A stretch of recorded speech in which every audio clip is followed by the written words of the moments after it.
is this foolishness? How many dreams can you shape in a minute, an hour? The kind of clean you like best. Lost 3 of my teeth, too. All right, so you lost. Next time you win. Steamy, hot, hearty, delicious, invigorating.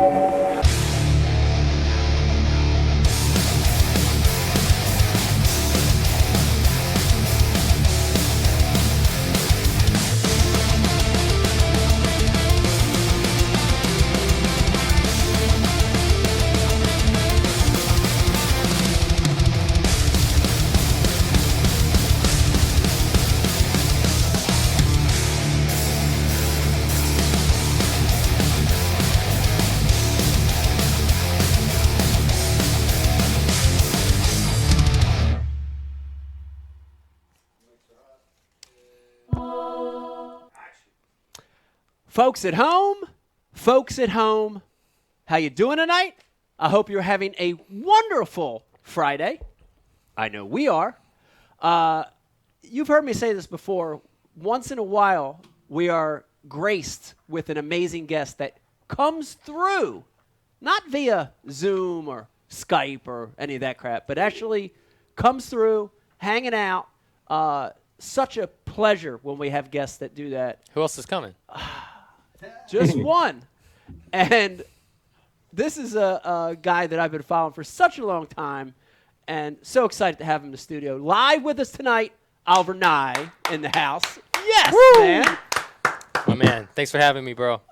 This is going to be a good one for you. So excited to have Oliver here in studio with us. As always, we've got a cast with us as well, doing big things for us tonight. We've got joining us via the Zoom machine, two very amazing fellas, Jersey fellas. We've got the Dean of Bash University, the one and only Pete Glusick. Pete, how you doing tonight? Doing real good. Looking forward to hearing the fish stories from this week. Good to see you. We don't have that many stories, but we have a few. There's a couple small little stories for you. And then handling IMs for us tonight and keeping us honest as well, the one and only Rich, a.k.a. Riz, a.k.a. Rizzo, in the house tonight. Riz, how you doing? Doing great, man. Excited to hear about the sneak hole that you guys were fishing on today. Yes. I saw Oliver with a big old bass. That's like the equivalent of like a Jersey 7.5, 8-pounder. So right. Wait to hear how that went down. Right. Hey, the way it's been fishing, that was like a 15-pounder. You know what I mean? You should have seen how happy I was for the fish before that. I know. Yeah, the fish before that was a 1-3. So Oliver, you get it. You know now when you see Mike go insane when he catches a 3-pounder. You know. It all makes sense, man. It all makes sense. Now you know. Pushing buttons tonight, making plays, making the show possible. That's to be right. quite honest with you. We've got the one and only Brian Carpenter producing tonight. Yes. Brian, how are you doing? I'm good, man. Yeah. You got to experience some of that rough and tough fishing this week? Yeah. What's going on, dude? Come on, man. Miscellaneous Dreams was held down. That's what's up. Now that was worth it on its own to have a kind of a rebranding, an offshoot. Yeah. I think that's worth it. Miscellaneous Dreams. Hey, you do what you can, man. You make do what you got. You know what I mean? Yes, yes. Yeah. And real quick, too, I want to introduce Clint. Clint, pop your head in here real quick. Say hello to everybody. Don't be nervous. Clint's been following us all week, doing a great job, working Killing his ass off on the camera. Clint, we appreciate you. He's even doing a little camera work tonight here on the show. He's been known to break some stuff too. Yeah, we're going to talk about that later. Oh, wow. Dislocations and man, I've been known to break some stuff myself. It's going to be a great show. He might have you beat. Oh man, I don't know about that. We'll find out. Spoiler alert. It's going to be a great show. As always, your participation is so important. Please, we want to hear from you. Please, all night, you got a question or a comment, hit up Rich on the IMs. Also, if you're watching over on social media, Instagram, Facebook, or Twitter, hit us up at Ike Live Show, and we'll get your questions through. For everybody watching over on Facebook, listen to me. We have a like and share contest going on. All you have to do is like and share the feed. That's all you got to do. Like and share the feed. If you do that, your name is put into a hat for a chance to win the world-famous Nope. Ike Life gift bag. What do you mean? I thought we're doing the Big Bash Dream stuff as another prize. Nope. No. Nope. All right. No, you stay with it. Don't get mad and throw Why stuff. is the bag sitting right here? We always do the bag as the like and share. And tonight we're not doing the bag? That is correct. Okay. Look how mad he is. No, I'm just saying, why wouldn't we do that as the like and share? And why wouldn't we do the Big Bash Dreams apparel as like a really cool little... Because that's $100 and people are going to share it on Facebook a whole lot more likely. You think? I know. Okay. And there's a $60 swim bait on top of that. Oh! On top of that? Oh, Bam, my bam. goodness gracious. Michael, All right. You I are stand corrected. you are incorrect in all your assumptions. All right. Like and share the feed, and you're entered in a chance to win the Big Bash Dreams package, including $60 swim bait. Shit, I want to win this thing. I know. I want to win that swim bait. Yeah. All right, like and share the feed. Rizzo, you hear that? It's not Yes. for the Ike Live gift bag. That's right. But we are going to give away the Ike Live gift bag for something else during the show. What are we We'll giving figure away? that out as we go. But that Ike Live gift bag is definitely going to go out the door. Okay. Yep. It's going to go out for something. This show is brought to you by a plethora of amazing companies that make it possible. Of course, our presenting sponsor, Mystery Tackle Box. It's like Christmas to your doorstep once a month. If you want to subscribe, if you're thinking about it, and you're like, man, I don't know, is it worth it? It's worth it. Puts lures in your hand that you would probably never buy on your own. And if you go over and sign up right now, use the promo code Ike Live, you get 30% off your first Elite box, or Brian the Carpenter, 50% off your first Pro box. Dude, that's half off, bro. That is. Half. That's incredible. Also brought to you by Heshy Socks. I want you to take a look at that. Brian Carpenter, can you give me a little zoom? What do we got for zoom? This is like manual zoom. This is like the studio from the 60s here. Brought to you by Heshy Socks. Yo, their sock game is strong, Dude, bro. these socks are amazing. They're stylish. They're warm. They're comfy. And they're designed by me. So I want you to head over there. Go to HeshyWear.com. Use the promo code Ike Live. You get 20% off your socks. Also, while you're over there, of course, the Ike Foundation socks are over there. And the proceeds to those socks go directly to the Ike Foundation. So go over to HeshyWear.com. Use promo code Ike Live. Brought to you by some amazing beverage sponsors. Founders, we're drinking, of course, the world-famous all-day IPA. And maybe a little bit of the Pilsner a little later tonight. Also, if you're saying, I know what you might be saying, you're saying, man, I live in Wisconsin, I live in Florida, I live in Mexico, I live in Texas, I live in Queens, the Bronx. Doesn't matter. Wherever you're at, go to founders.com, and they have a little deal where you just put in your zip code, and they will show you the closest Founders place. Is that right, Brian? They got an app. They got an app. They got a Founders app. Download the Founders app. Makes it easy. You can find it right away. I mentioned another beverage sponsor, Tin Cup Whiskey. You see it right there. Look at that beautiful bottle. We're going to be cracking into that in just a second. And tonight, we're going to be drinking the rye, which is very smooth, a little more mellowed out. If Becky can find it. Yes, we're going to be drinking the Yeah, rye. if we can tonight. find the rye. Yes. Also, TH Marine, Liquid Mayhem, Flambeau, Tackle Warehouse, Hobie, the Cadillac of kayaks, and Torquedo. And I got to tell you, Brian Carpenter, I was out with Vegas the other day in his little crawdad. Yes. Dude, I forget how fast that freaking motor is. Yeah. It's like warp speed. Yeah. You know what I mean? What's he doing? Like 10 or something like that? Well, it was funny because the fishing was slow, and Yeah. we went out there, and he kind of it was bad to the point where he was like, "Man, I'm kind of done." Yeah. And then I'm like, "I'm gonna fish about 5 more minutes," and turned into 10, turned into 15, and finally he's like, "Dad, can I run the Torquedo?" I'm like, "Go ahead." Brought us back to the boat ramp, dude. It was like, I look back, I'm like, dude, what the? What is this it's thing? wild, is man. it gas? Yeah. It's crazy. It's unbelievable. Also, want to remind you, we're going to be doing a MTB unboxing a little later in the show. And last but not least, brought to you by Bash University. And I want to leverage my man, Pete Glusick. Pete, great time of the year to sign up for BU, right? Post-holidays, it's cold out. A lot of people are wanting to learn. They're not out fishing themselves. It's a great time to sign up for BU. New year, new you Ooh. at Bash U. Yeah, we have a 60-day free trial going on. It's a big deal. So if you haven't done it yet, it's a great time. And what do you want to learn this year? I'm really excited because I want to announce that we're going to be filming with Oliver Ngy tomorrow. We're going to be Yeah.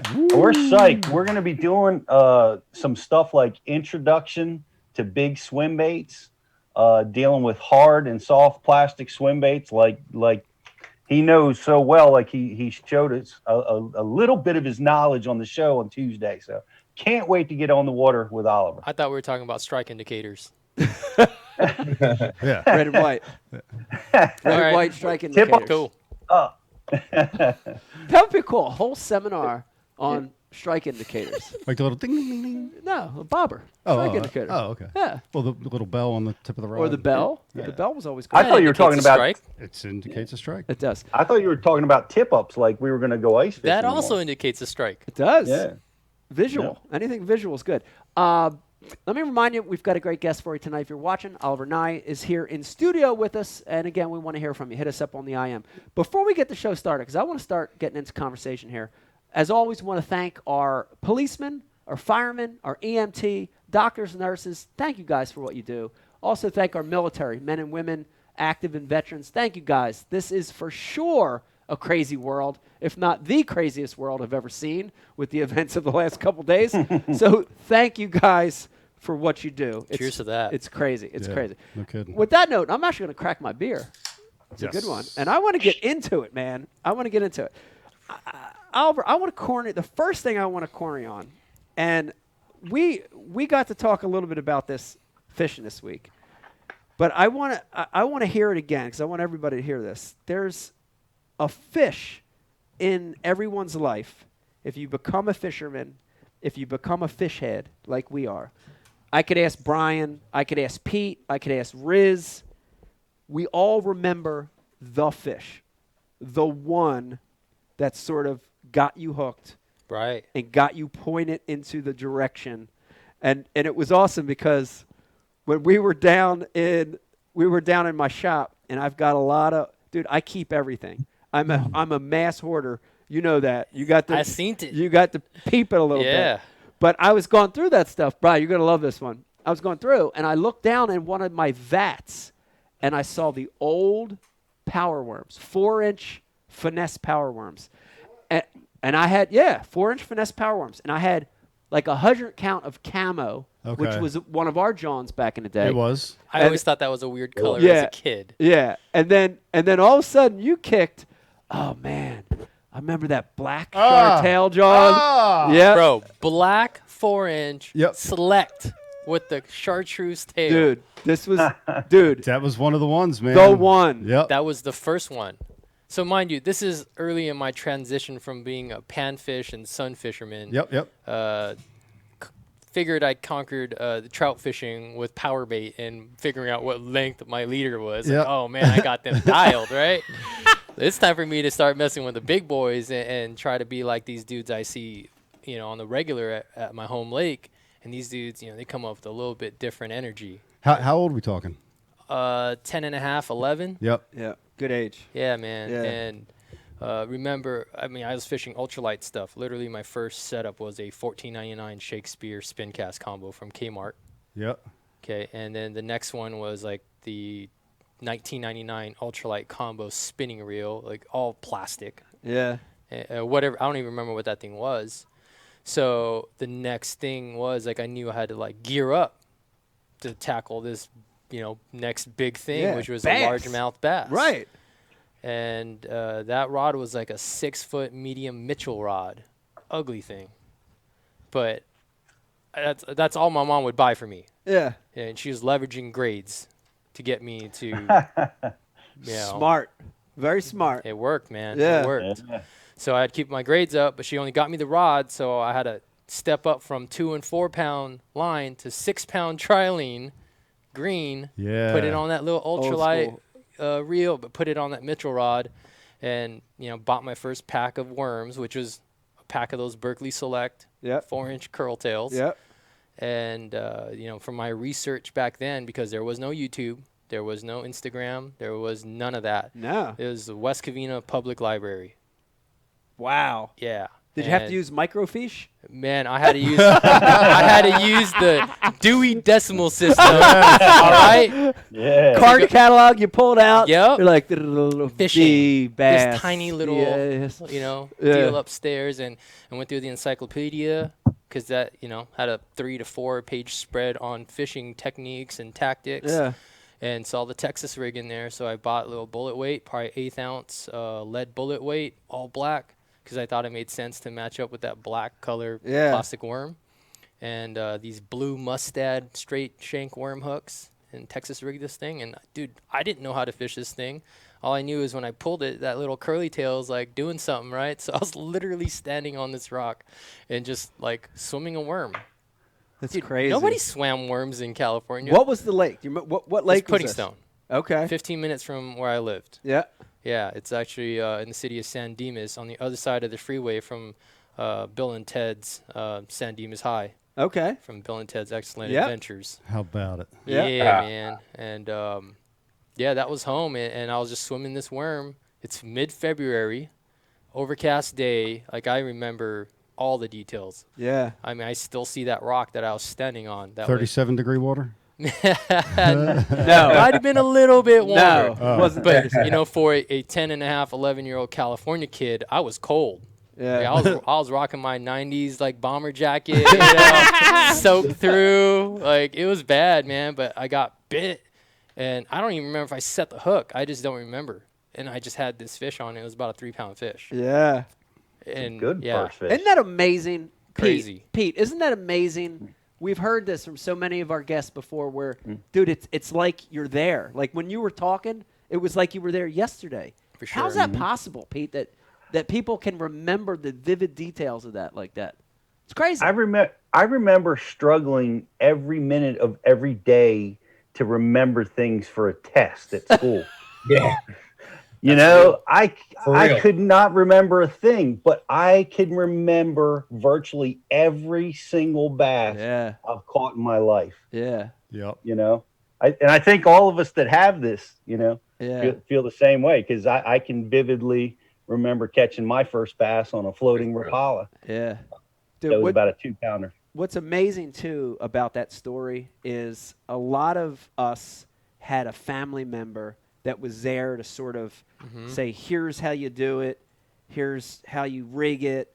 And dude, you're going to the fucking library to figure it out on your own. That's awesome. Dope, Yeah, dude. that is dope, man. That's super dope. Yeah, it was wild, man. But big shout out to my moms for being down to take me to the lake and entertaining these crazy ideas and thoughts and early dreams. Yeah, Brian, we said it before, but dude, shout out to all the moms out there that the do it, moms, because yeah. our moms did it. Yeah. Brian and I and Dave, we all sort of grew up Yeah, we're with moms, no Same. dad in the house, Same. and they It did a was- lot. the A lot moms of were key. a lot of sacrifice. Ooh, a lot of sacrifice. driving. Yep. A lot of things they didn't have to do. So appreciate you moms out there. My mom was a lot. My mom was a powerful force in kind of a different way. Is she kicked my dad and me out of the house, so we had to do something. So we went fishing. That's awesome. That's awesome. That strategy works too. It works too. See, that's what I do. I just try to annoy the hell out of my wife so she doesn't walk around.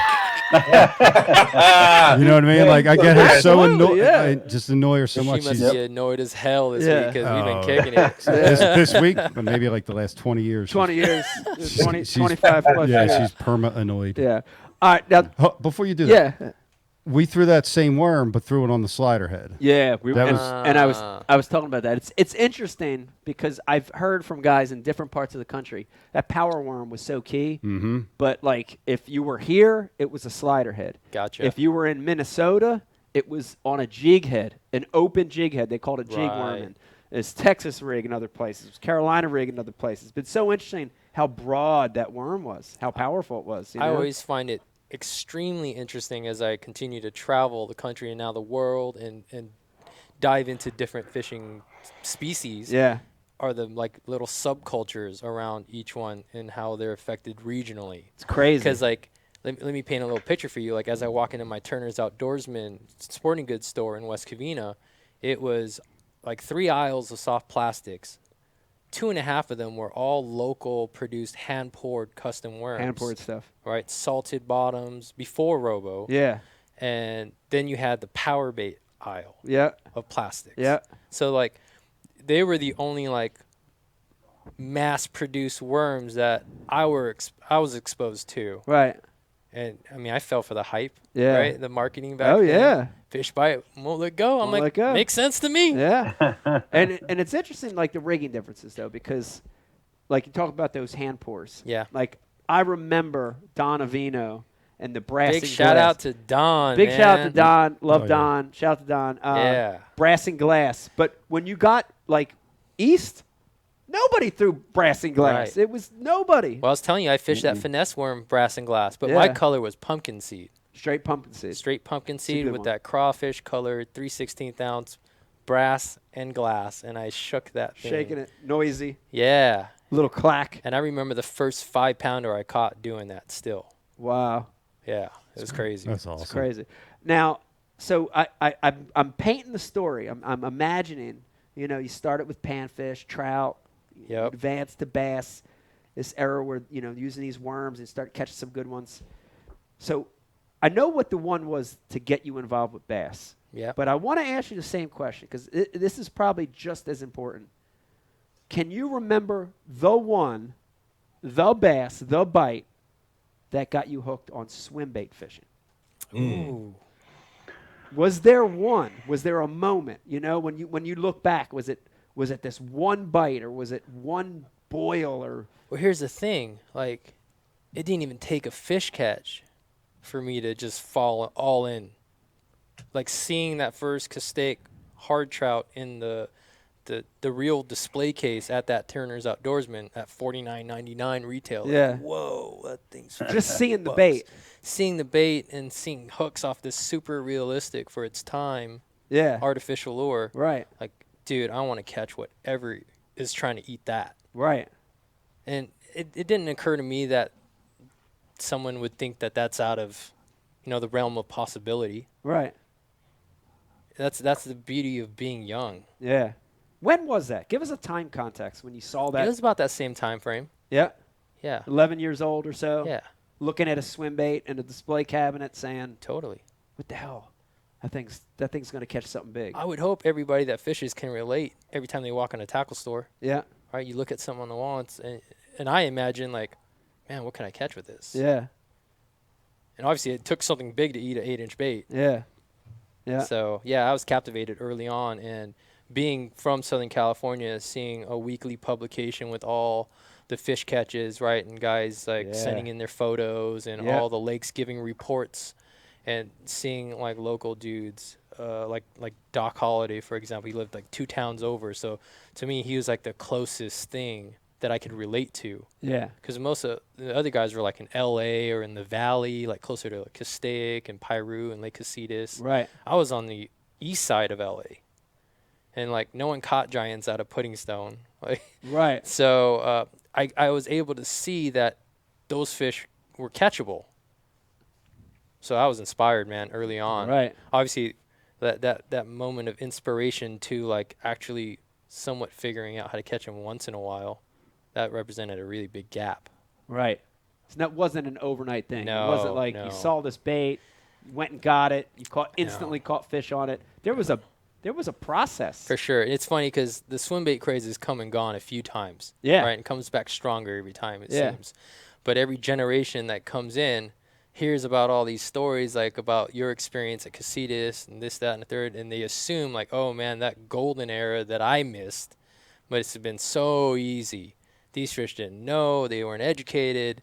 You could have thrown any big, like, hunk of wood out there and caught one. That wasn't the case. Right. Even back then, I guarantee I was the only one throwing a 9-inch hardhead Castaic trout, off the bank, Right. and I wasn't catching them. Yeah. I caught like a 3.5 pounder one time. I thought I was like, yeah, This is crazy. It was as big as the bait. virtually, and a couple other guys that were in my age range that, I grew up fishing with, like some of us started seeing success. Yeah. And it's like, dude, this thing is real. Yeah. It's crazy. I love the story because there's like a mystic nature to the bait. For you sure. know? And I want to throw it to you guys too.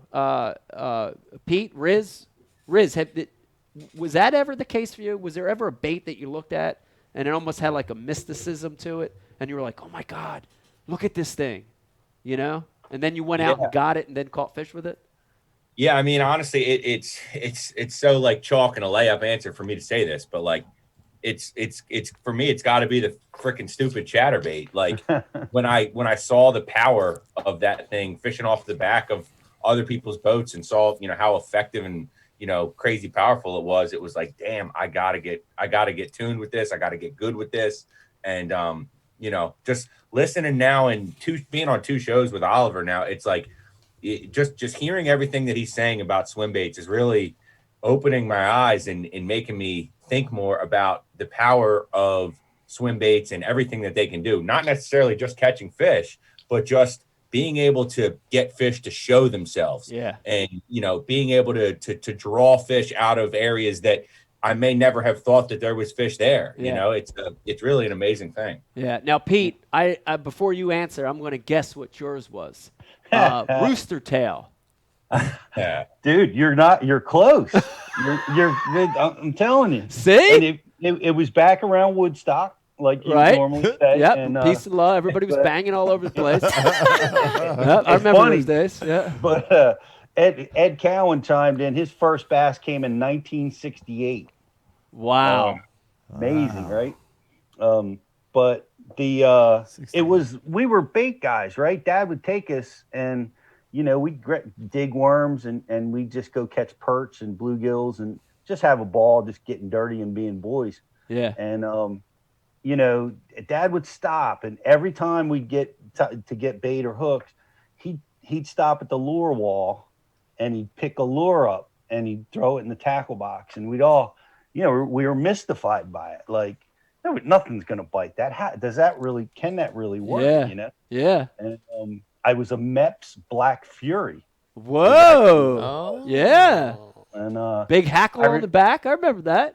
Yeah, it's black with yellow spots. Yeah. And I remember we were up Mattawoman Creek. Never forget it. Yeah. I just revisited that spot this fall for the first time in probably 40 years. Wow. I was able to get my boat up there. The trees were removed and I could get up there. But I was doodling it around the bank and I caught like a 14-inch pickerel on a lure. And it was like the biggest deal in my family. It was like we took that fish home. I was celebrated. We called the relatives. All the neighbors came down to see. Side note, I've always wondered, and I asked this today, if people ate pickerel and if they're any good to eat, because there are people I actually that like eating pike. Yeah. I would assume they're pretty close. I couldn't say because I was probably 10 years old and there's no way I was going anywhere near fish, man. It was like hot dogs and macaroni and cheese just for me. But until it was 30. Yeah, plus we live in Jersey and we're not eating what we're catching. Fair. Never, ever, ever. After I saw what Especially I saw. not in the Delaware. Yeah. And where I took him the other day was used to be super fun site. I think it was number 2 in the country. Yeah. I was waiting for my Simpsons fish. Oh god. That's clean now. It's cool though how everybody has like, that bait that's like was, this mystical thing. For me it was a 9S floating Rapala. Like I remember being young. Yep. I remember there it goes right there. Dude, that's my Pop's box. That's the box, the actual box that I opened up and stole that lure from and caught my first big bass on it. That's the box. That's cool. But we all have them.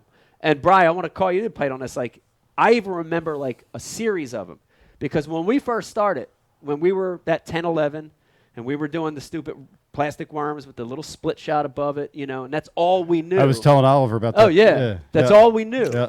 That's all we knew. Right. But when we would go into the Kmart or whatever and we would see, I remember us looking at like jigs, like skirted jigs, and it was like, whoa. Yeah. And you're looking at this, it's just a jig head with rubber skirt, and you're like, whoa, and or a spinner bait. We didn't fish them, but we're looking at them like, will that thing catch fish? Are you kidding me? It's got wires and blades. Yeah. Like I vividly remember that, dude. Yeah. The spinner bait? Yeah. Oh yeah, like all those like color selector crankbait in a kit. You're looking at, whoa, you know, and Those are almost, some funky colors. On oh that yeah, thing too. like crazy. But it's interesting that for you it was like a swim bait. But Yeah. I think it's part of the reason it like those moments change you as an angler, right? It drew you in, For right? sure. Yeah, it sort of created who you are today. Yeah, because I wanted that Yeah, bad. yeah, I didn't know how I was gonna make it happen. yeah, I can afford a $50 bait. First of all, first like right off the bat. yeah, So it's kind of out of the realm of possibility. yeah. But once that soft body hard head version came out at $29.99, I convinced my mom to buy one for me.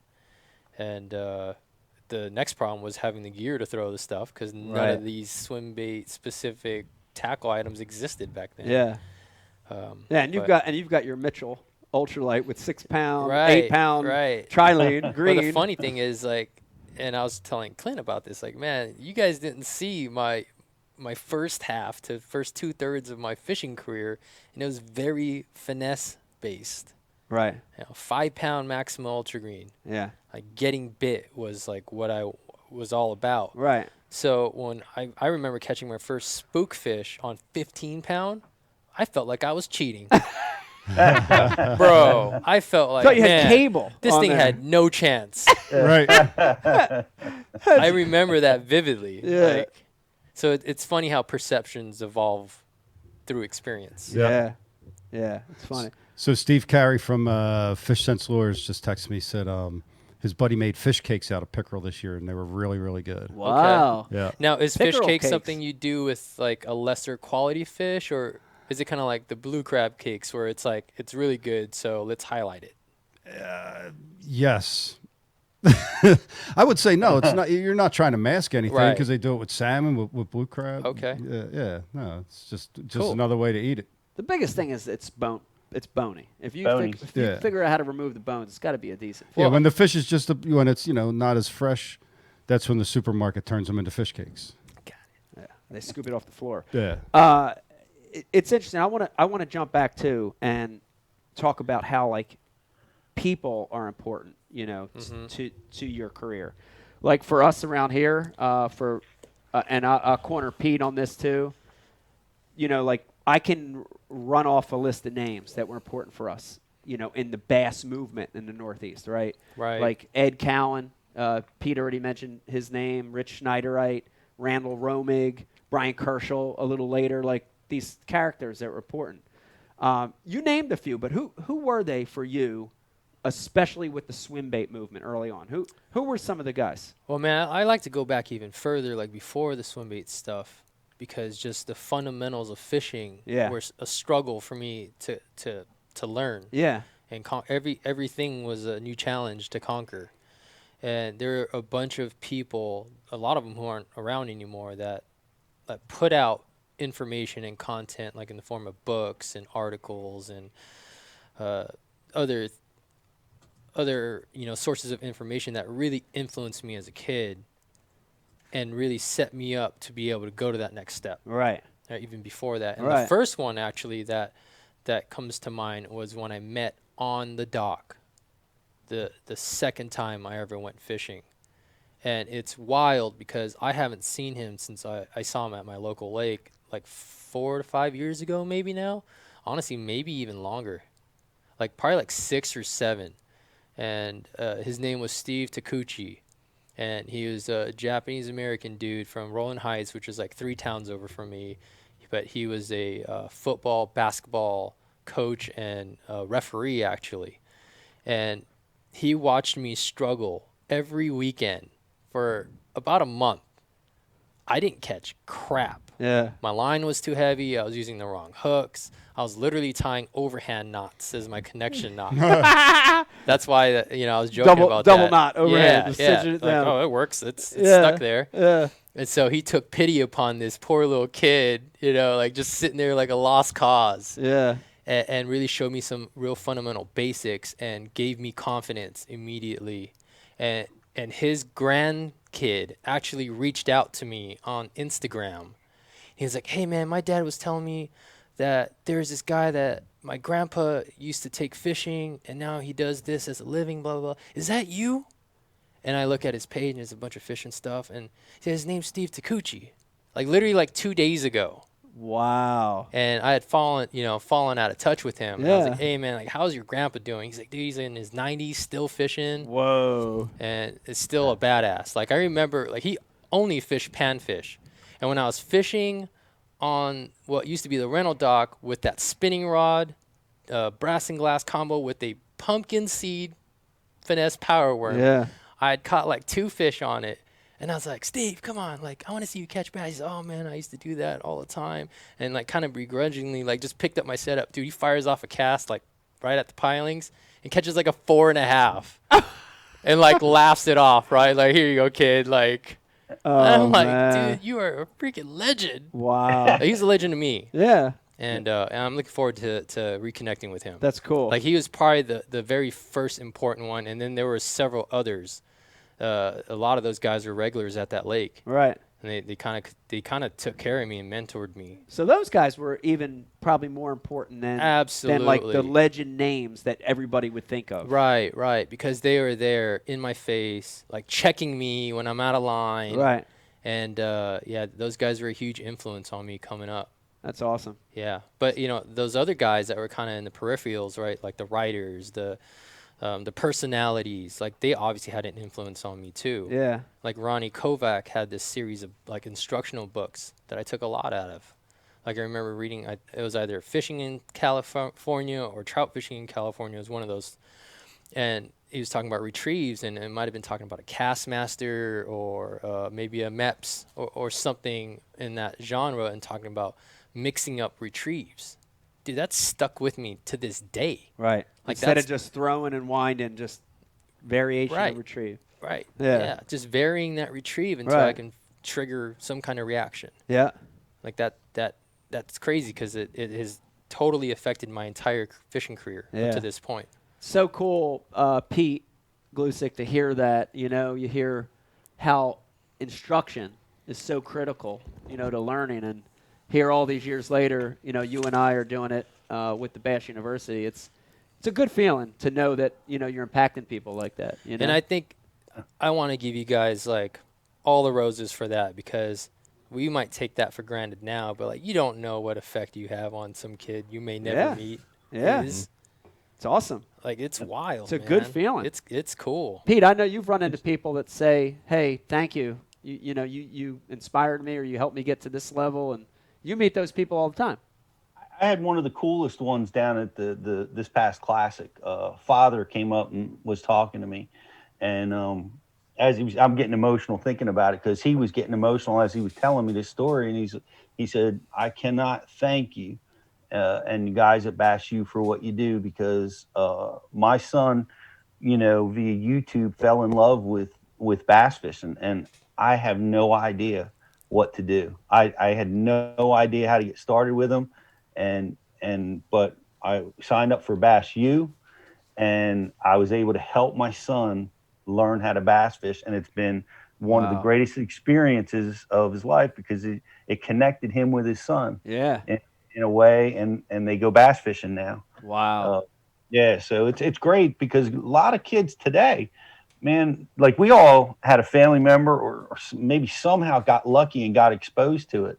But today, kids are finding it on the internet. Yeah. And, even if it's not in their family. Yeah. And, and they're seeking information and trying to learn. And, oh my gosh, I remember finding Bassmaster magazine and signing up for that. And I'd run to the mailbox. Oh, yeah. I remember. To get, because it was the only source, and I cover. You remember reading the ads? Like, you'd read every word of the ads for the color selector, just to pick up just to get more invested in it, Damn, man, we were geeks. Oh, dude, I love it. Seriously. I'm thinking back to all that time I used to spend through everything I had, whether it was a catalog or a magazine. I would just go back through it over and over. Same. I haven't heard geeks in a while. Yeah, we did the same. Good pull. We did the same thing. It was unbelievable. Let's go to Riz. I know I haven't checked in on you in a while. I know we got a ton of questions coming through. Give us some good ones. What do you got, Riz? Yeah, so the first one that I'm going to go with here is from Frankie from Slay Nation, and he's going to draw. He's going to draw a little parallel here between athletics and bass fishing. He wants to know from Oliver, how did playing basketball and that work ethic that you developed in that translate into your fishing game? That's a good question. Man, that's complex. Good question. And it's almost Go a in on direct correlation, because that same age where I discovered fishing, I discovered playing basketball. And I remember we used to have like almost a recess before school started at my schools in the mornings. Then they'd ring the bell, and then you line up and go into your classes. Well, they let us play basketball or kickball or dodgeball.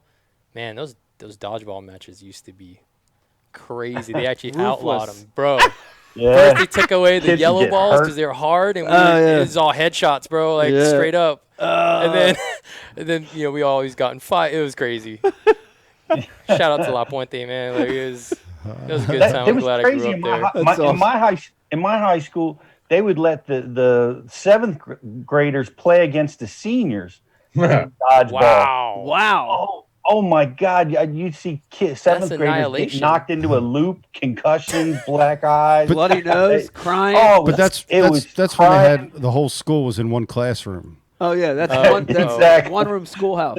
Yeah, the one-room schoolhouse. Wasn't Laura Ingalls your classmate? The little wooden desks. And had the inkwell. Inkwell. Pete used to dip Laura's pigtails in the ink. She hated him for it. We did have a small school with double sessions, so our 7th and 9th graders went to school for a little while with the 10th and 12th graders, and we'd have gym, and we had to fire it too. It had to get canceled. Too many kids were getting hurt.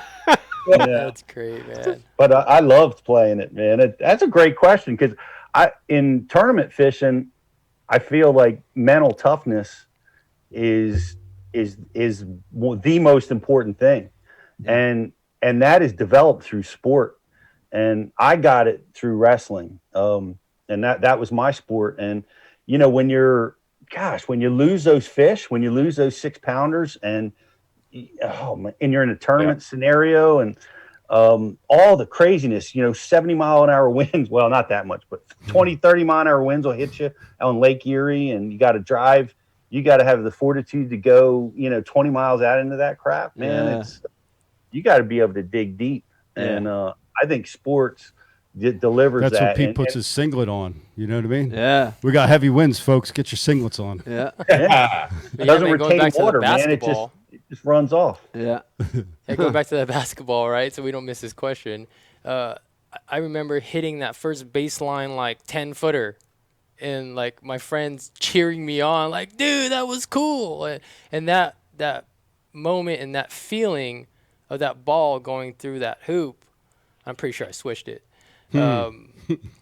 is a very similar feeling to that first bite I ever got. Yeah.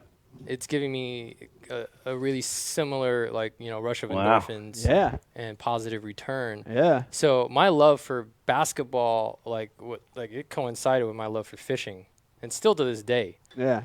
And I tried out for the team, made it, and kind of like fishing.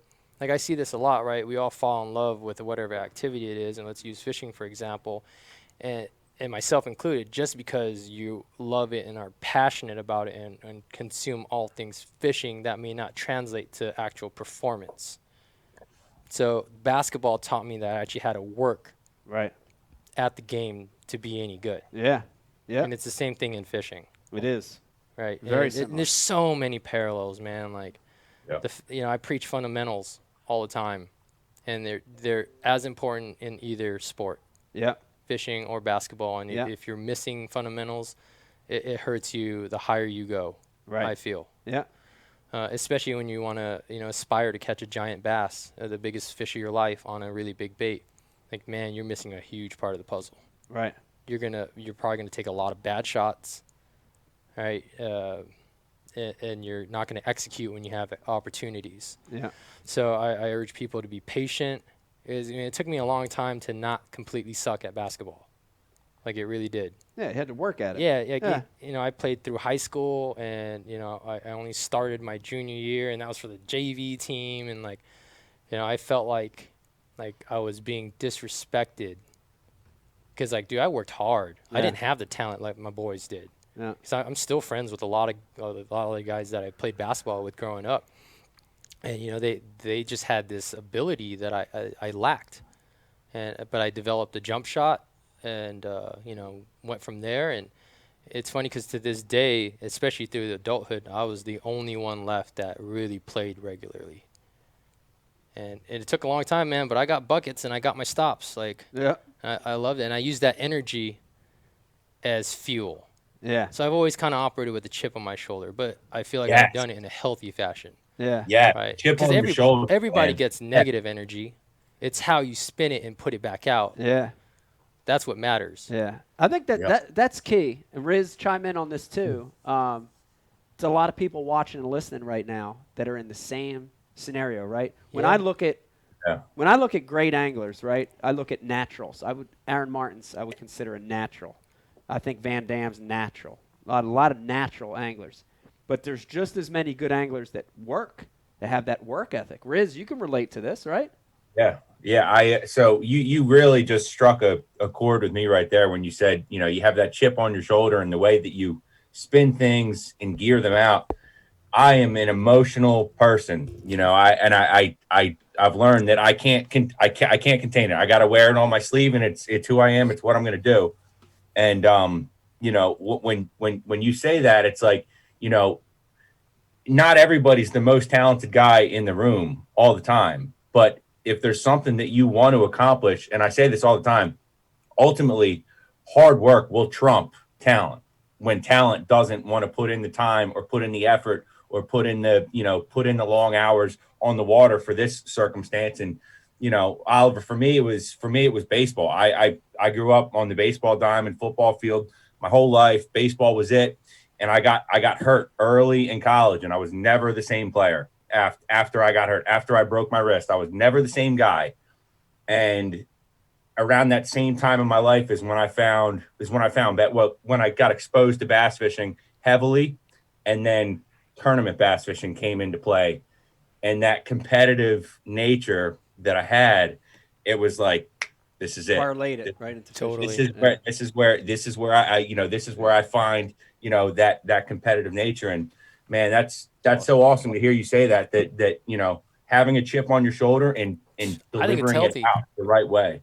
Yeah, man. I don't think there's anything wrong with having a chip in your shoulder. I mean, I've gotten all the way from La Puente, California to here in studio with you to boys. New Jersey in You January. feel me? New Jersey in January. Yeah, that's crazy. Yes. Easy, Living the man. dream, Oliver. Living the dream. Yeah, man. I'm chasing it anyway. But yeah, by the way, we got a bidding war has broke out. Pete, if you still have that singlet, I've got Jeremiah Eads, Paul Benson, and Fat Cat are they're broke out in a bidding war. Pete, for your singlet. and think all the proceeds will go to the Ike Foundation. Yes. So come on, let's get this going. We want this singlet, Pete. Man, I got it. Yeah. Yes. There it is, Jeremiah. Round of applause. We're gonna auction this off. We'll do it at the Ike Foundation Telethon in February. Is it February? I think it's in February. I have no idea. We'll auction your singlet off. I haven't Pete. heard about it. Damn, you guys if are I- doing a if- telethon? if I- Yeah, Jerry Lewis style. You dudes are next level, man. COVID's making the world crazy. We got to get back to Jerry Lewis shit. Sure. Riz, what else we got coming through on the IMs? Yeah. So, William wants to know from you, Oliver, talk a little bit about your DOS boat series when you did a little collab with the Meat Eater. Ooh, yeah. Man. That was good. Big shout out to the entire Meat Eater squad. Yeah, shout out to those guys. Yeah, it was incredible. Season 1 was back in 2019. Yep. And for me, that was a wild year. Like, probably that's going to be a tough year to top just fishing experiences wise. And the DOS Boat episode 4, season 1, was a part of that. And first time and only time I fished in Florida. Right the week of ICAST, they scheduled our episode to be on Okeechobee. How does that set up? Okeechobee in July. Tough. Thank you. Tough. Thank you. And they gave me 2 afternoons for April and I to put together some fish catches for this new concept show. Which, you know, when I talked to one of the producers, you know, a big shout out to Miles about this project. Oh, you guys are building a little boat project. Oh, I can relate to that, as you know, my friends can attest to. My experience with little boat projects is it's pretty vast. So it was a perfect fit for me. Yeah. And Yeah. their premise was to take this rinky-dink piece of crap boat they found off of Craigslist, off this really weird dude in Texas, and give it to different hosts throughout this series, and they would make an alteration to it, Yeah. and then go out there and try and catch fish from it. Yeah. And I thought it was funny because like they thought they were throwing me for a loop by throwing me this piece of crap, right? But dude, it always comes back to perspective. Yeah. And a much younger version of me never had any of these pieces of crap. Oh yeah. So they were all a step up. Right. So when you're used to not having anything, having a floating anything was like, oh. Oh yeah. Dude, they let me put a whole Trex on it, and and I was like, let's go. It's a jam of a boat. Dude, it was wild. It was fun. And then we did season 2 last year in 2020. And they brought me back for a muskie episode and panfish episode, and that was sick, except they rescheduled it because of COVID from, you know, a decent window in the late spring to, once again, mid-July during a abnormal heat wave in the Midwest. And everybody's like, good luck, bro.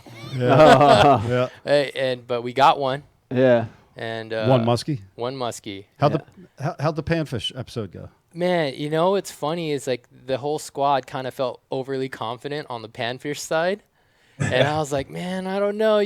People disrespect the panfish game. They just assume like Panfish any get a bad idiot rap. can Yeah. catch them. Yeah. And bro, I'm telling you, it's not the case. Like, especially when you want to catch like a respectable sized panfish. Yeah. Like. It's just not that easy, and Right. dude, it was actually a struggle, and people, you could feel like the energy and the Tension. stress building, you know. Yeah. And eventually, we found a groove. You know, I was able to find some fish, and we waxed them. It was fun. But That's those cool. guys are incredible storytellers. The way they can captivate a non-hunter in a way through their visual and audio storytelling Yeah. to keep me interested. Yeah. Is really inspiring. So really humbled that they'd want me to be a part of what they're Yeah. doing, and I hope to continue to work with them in the future as they're pushing into the fishing side. Yeah. Hence the Das Boat series. Yeah. So please show them some love, man, because the game could use their touch. I'm telling you. Yeah. Yeah. I'd agree with that. Speaking of Das Boat, what you did there, I want to back up a little bit and talk a little bit about what got you to that point. Because it's got to be, like, when I do some TV stuff, I'm still blown away that, like, I have these opportunities, right? You talked about it. Like, Bro, you done it. Dude, the TV, the travel. Yep. I've talked to you over the last few days about some of these amazing. When you were younger, there's no way you ever would have even thought about Let me give you some perspective, right? I was able to get to Pudding Stone 15 minutes from my house through my mom, but let's talk about a Lake Paris, which is 60 miles east, or Lake Castaic, which is 72 miles, northwest. Those are the two closest lakes. Right. Bro, those might as well have been Okeechobee or the Midwest at Right. that point in my life. Right. So it's crazy, man. Like we put ourselves into these self-imposed bubbles, right? Yeah. Based on what we kind of know or what we think we know. But it's a testament that if you want to experience something bad enough, Yeah. and are willing to try to figure out how to suck at life a little bit less, you can do some wild stuff, man. Yeah, it's cool. It's cool to see the journey, and it's been amazing. But I wanna step back, and I know a lot of people watching and listening are really anxious to hear the story of Big Bass Dreams and the beginning of that movement. And for everybody watching, there's probably maybe a few people listening that don't know about it. I want you to check it out. Go to all the social sites. Just Google it. Watch the stuff come up. But the best way I can explain it, dude, is it's like, to me, it was one of the first movements, lifestyle movements, that made fishing cool. And there were a few going on at that time that you were doing this. The guys up in Chicago, our Cast Crew, our shout Cast out. Crew friends, I think had the same effect in that area of the Totally. country. But it had this feel to it. Like when Brian and I were young, there was all these new movements. There was like, and we were never good at any of them, but there was skateboarding, was starting to hit. There was freestyle BMX was starting to hit. B-boying, come on, there was man. B-boying, there was breaking. Come on, man. There was graffiti writing. There was Right. all these amazing things that were like underground Right. and new and raw and fresh. Yep. And, to me, when I look at like Big Bass Dreams, what you guys did, it was like you took something that was underground and raw and fresh and you made it appeal to people in a very approachable way. Right? It's like when you see the content, it's like, shit, what are they doing? You want to be a part of that. Tell me how all that started, because this is a crazy, very impactful. I'm telling you, that whole movement's very impactful for a lot of people. Super wild, man. And you made the comment that Big Bass Dreams made fishing cool to you, but what most people don't understand is fishing has always been cool. Fishing has always been dope, but we've only been able to consume it through the few people that were telling that story, right, and portraying this activity, right. Because as American as fishing is, dude, it's deeper than that. It's worldwide. Oh yeah, we don't own it. No, we have a heavy influence on it. Yeah, right. But it's a human thing, and it's always been dope to be able to go out there and at the very fundamental level, catch a fish and provide a meal for yourself and your family. Yeah. That's stripped down. That's the core of what fishing is. Think about that. What better high was it, a few generations ago when like literally your next meal or not is ding ding. Yeah. Yes. Yeah. I'm going to eat. Yeah. Thank God Pete wasn't alive back in 1850. He would have died instantly. So Big Bass Dreams never made fishing cool, man. Why Pete die? No. Oh. Not my Peter. I'd have caught him. But all it is it started with me. I'm not Big Bass Dreams. That is beyond one person.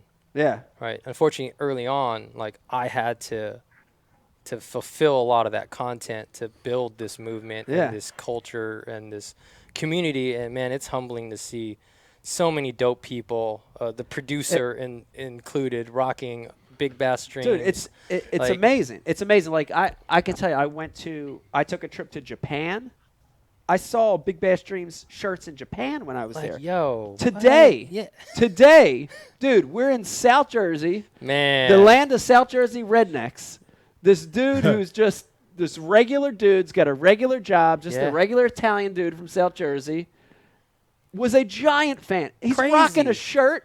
Bro, he went Clark Kent on us. Dude, it's crazy. Shout out to Joe. Yeah, man. Big shout out to Joe, man. But like, that's got to feel good because, what you guys did, what you guys are still doing. Yeah.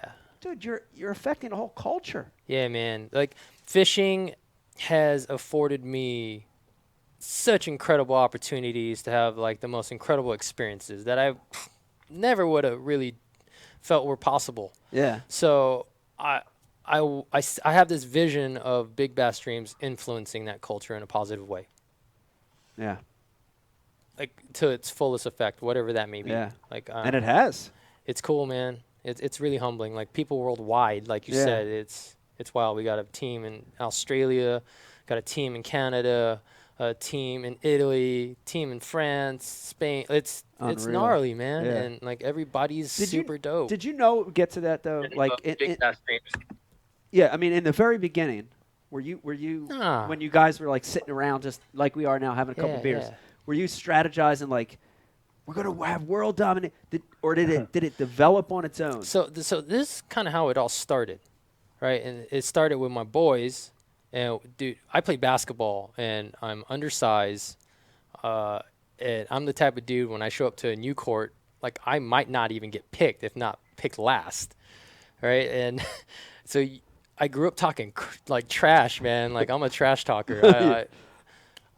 I enjoy it to this point. But I learned like you better be able to back up what you're saying. Yeah. And that affected my fishing. This goes back to that earlier question. To like my own homies were telling me that I was full of crap and lying. about some of these experiences that you got to see firsthand. Yeah. Right? And I'm sure you told people in your circle, like, Oh, yo, yeah. like, was Brian calling BS on some of it, maybe? Like, at one point? They wanted to see the video proof. Until the video proof came Right? out, it was. See? And back then, man, like, it just, I had to, like, show my boys, like, oh, yeah? Like, you seriously don't believe me? Yeah. Dude, it was, like, Sony camcorders that I had to borrow from my boy Alex Arias. Shout out to Alex. Like, it was a birthday gift from his mom, but he never used it. Put it on a tripod. And on the very first, like, very first time I took it out, on the very first rendition of this Dream Machine, which is this rinky-dink Valco, which I posted on my Instagram not too long ago. Like, dude, there were no GoPro mounts and stuff back then. Dude, this is a piece of crap boat with a piece of crap deck. And, like, I figured, like, a bungee cord, like, kind of to, like, the stern and, like, the side of the gunnel would, like, hold down the transom. Bro, I get hit with a jet ski wake. Okay? And, and I'm just like, bloom, bloom. And then you hear, and I turn around, I see Alex's camcorder going over. Dude, I'm fully clothed, and, like, in one motion, I'm, like, in the freaking air, and I grab it, and I'm like trying to hold it above water, and it's windy, the boat's floating away, and I'm like, all right, get on your back, man. Like, I can't, it just happened so fast. And finally I felt like the ground underneath me, and I walk up, right, and I look, and I'm holding the tripod, and the camcorder had worked its way off the tripod mount. Like, it was gone. And I was like, bro, like, I'm dead broke. And this is like, you know, an expensive camcorder. Yeah. Man, it was tough to break it to him, but I made it up to him. I gave him a GoPro a couple years later. couple years later. Yeah, it took me a while, man. I'm telling you, it was not easy back then. A week ago, he gave him a GoPro. Yeah. So shout out to him. But I started this mission to capture these incredible moments that I was experiencing almost all through the big bait, because it's behavior I never saw in the first part of my career, you know, Texas rigging or split shotting, or even fishing a Don Ivino splash it, you know, on the surface. Like, fish did not behave in this manner for anything, you know, smaller than that. Right. They just didn't. And nobody that, like, even back, especially back then, swimbait fishing was not popular. Right. Like, the oh, what are you fishing for? Like, oh, you know, the laughs and the jokes and the trash talking, like, were real. Because it was absurd seeing this little 90, 100-pound kid, you know, with a saltwater rod and reel throwing a 9-inch bait and just like, what is this kid doing? Yeah. So, yeah, man, I made it a mission to film this stuff, and I was actually succeeding in capturing some stuff. Like, there was, dude, it was a struggle. Like, battery life sucked. Yeah. This is, like, before, like, SD cards even. Right. Like, SD cards were, like, a new thing. Yeah. So you actually had actual tapes. Right. That one that fell in the water was a tape. Like a mini DV. Yeah. So I upgraded to, like, a Sanyo, like, waterproof thing that worked. And, you know, I got some footage early, and then I discovered that GoPro in, like, 2009 or 10, whenever that first one came out. Yeah. And when I came back to fishing, because I took this 2-year hiatus, I just made sure, like, I was just rolling. Right. And in 2012 was when I went on this wild run. Yeah. From early January, I blanked for like 4 or 5 weeks because I had I had 2 years of rust to shake off. Right. Didn't catch anything. And then the first fish back was like a 7.5. And this is like the middle of February. And it ended the day with an 11.5. It was one of the two. And I was like, yo. And that had me going again. Yeah. Dude, the very next day I had a mega bag. The next 4 days I had mega bags, and dude, it just kind of came back together, and I got it all on video. Yeah. So it's like, yo, come over, man, check this out. And we're sitting there, and I'm showing some of my closest friends like these videos, and you know, this is after some of the early videos came out, like Big Bait Posse, which you were a part of. So shout out to that whole squad, man. You guys inspired me to put out something that I thought was special. Because, like, I was sitting there, man, like, and I had kind of dabbled in the fishing industry, at least, like, regionally in the past. And, you know, with that comes attention, wanted or not, you know, drama, potentially, people, like, just breathing down my neck, seeing where I'm fishing, Yeah. and potentially like burning my own spots. Like back then, dude, no one shared info. There was none of this Bass U. There was none of this tutorial. Right. Bro. Info was hard earned. Yeah. Through freaking trial and error, Yeah. and wasted money spent on baits that didn't work, and I mean you name it, like stressed relationships, right? Like jobs, like throwing away schooling, like it's bad, man. Yeah. Fishing is a wild activity. Yeah. So Did you get a lot of hate? Like no, not guys- really. Like there was nothing Not- to hate on really at the time, except for like maybe some like a little bit of envy / jealousy of like a fish catch. But like none Right. of this existed Right. back then. It didn't really go beyond that. But I had to make this conscious decision, like, okay, if I'm going to do this and put something out there, I'm going all in. Or I'm not doing it at all. I'm just going to keep it to myself, like show the homies. And I just eventually felt like, man, this is too dope not to share. Yeah. Because I was catching big ones, right? I was catching like a smaller bag would be like 30. With Small most of them bag. in the mid 30s. And dude, trust me, like that's not a normal thing. Like, Yeah. Like I would catch a 20-pound bag and be like, dude, I smashed them.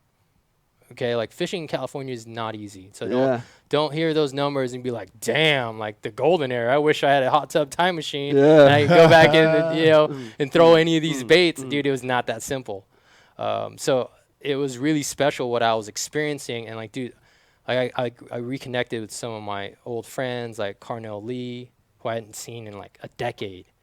And I was like, yo, like, you'll never guess like the things that I've kind of figured out since I've seen you, homie. And he'd come out, dude, and he's throwing an 8-inch Huddleston, right? He's like, dude, this is crazy. And he watches me catch like 4 big fish, like one even boat side. And I called it. He's like, hey, make sure you wind that bait all the way to the boat because they'll eat it at the tip, like. And I swing it in the boat, and he's just like, yo, what the hell? And dude, and he was a great conventional fisherman. And Yeah. And you see, like, in that first DVD that we put out, like, I'm fishing with all my boys. And didn't mean that they were catching them, too. Right. Even though I was, like, experiencing this wild thing. Yeah. So it's not the spot. It's not even the bait. It's everything put together. Right. So don't think there's shortcuts to these kinds Yeah. of experiences is my point. And, man, it was wild. Like, I broke 40 pounds, like, 6 times.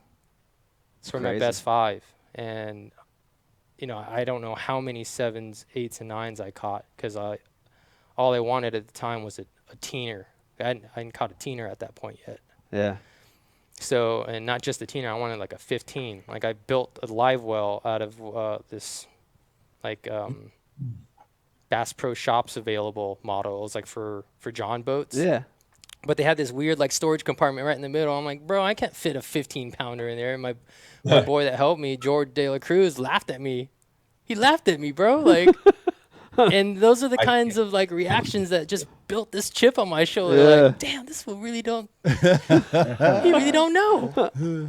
I remember that cooler, that Bass Pro Shop. It was cooler. great. It had little cup holders. Yeah, like, I remember that. yeah, man, we made that thing work, man. But so we've shout out to. We've seen that in many a boat in South Jersey. Yeah, I mean, that's how we started, dude. Yeah.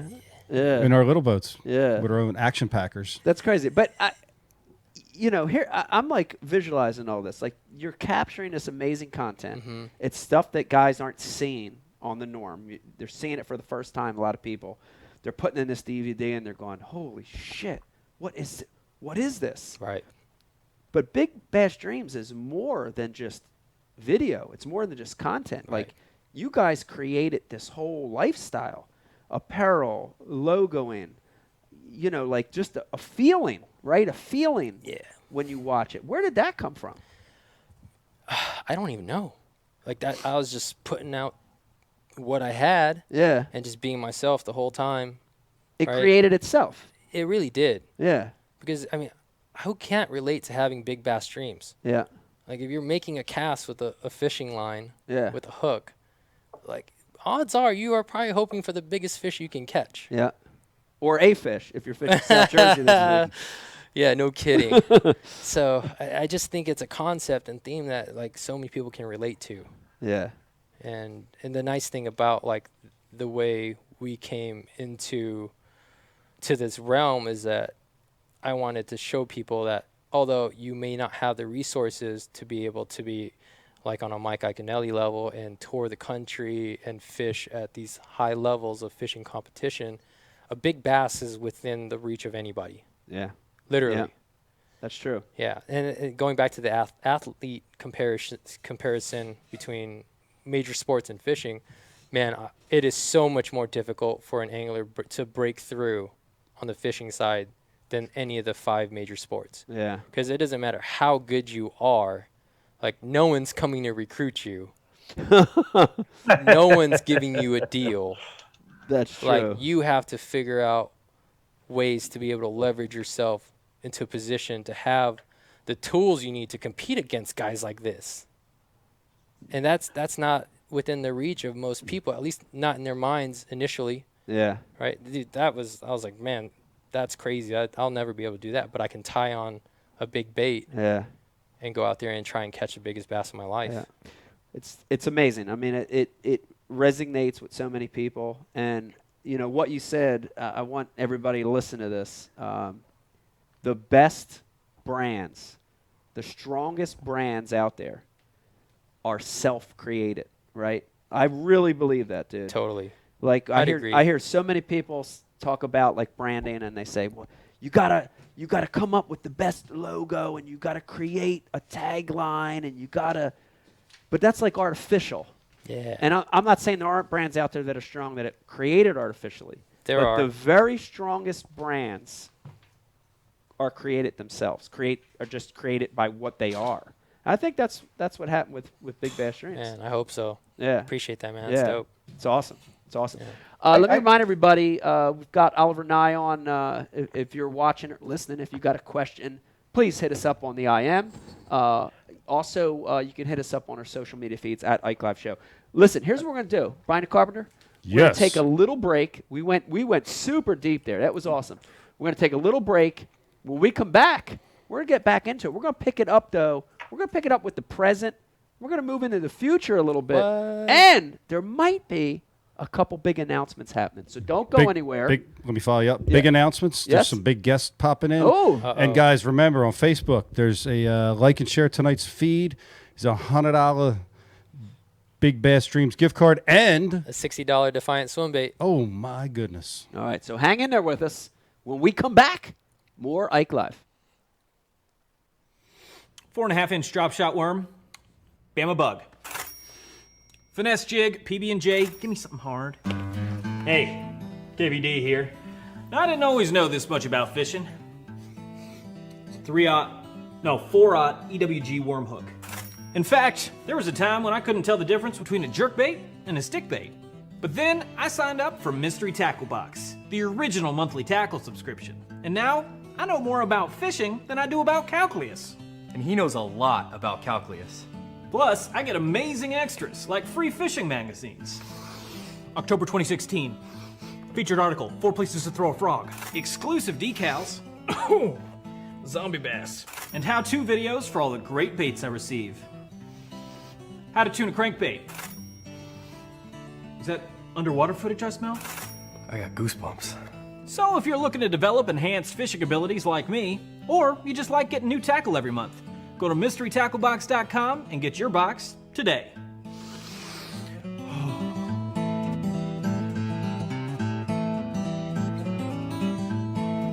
Ooh, live minnows. Is it lunchtime already?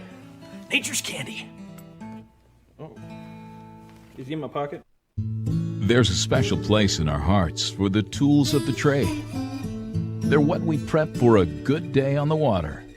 They're what we clean after a good day in the field. Flambeau's patented Z-Rust technology protects the gear of today from rust and corrosion. Z-Rust for the performance of tomorrow. Preserve, perform, repeat.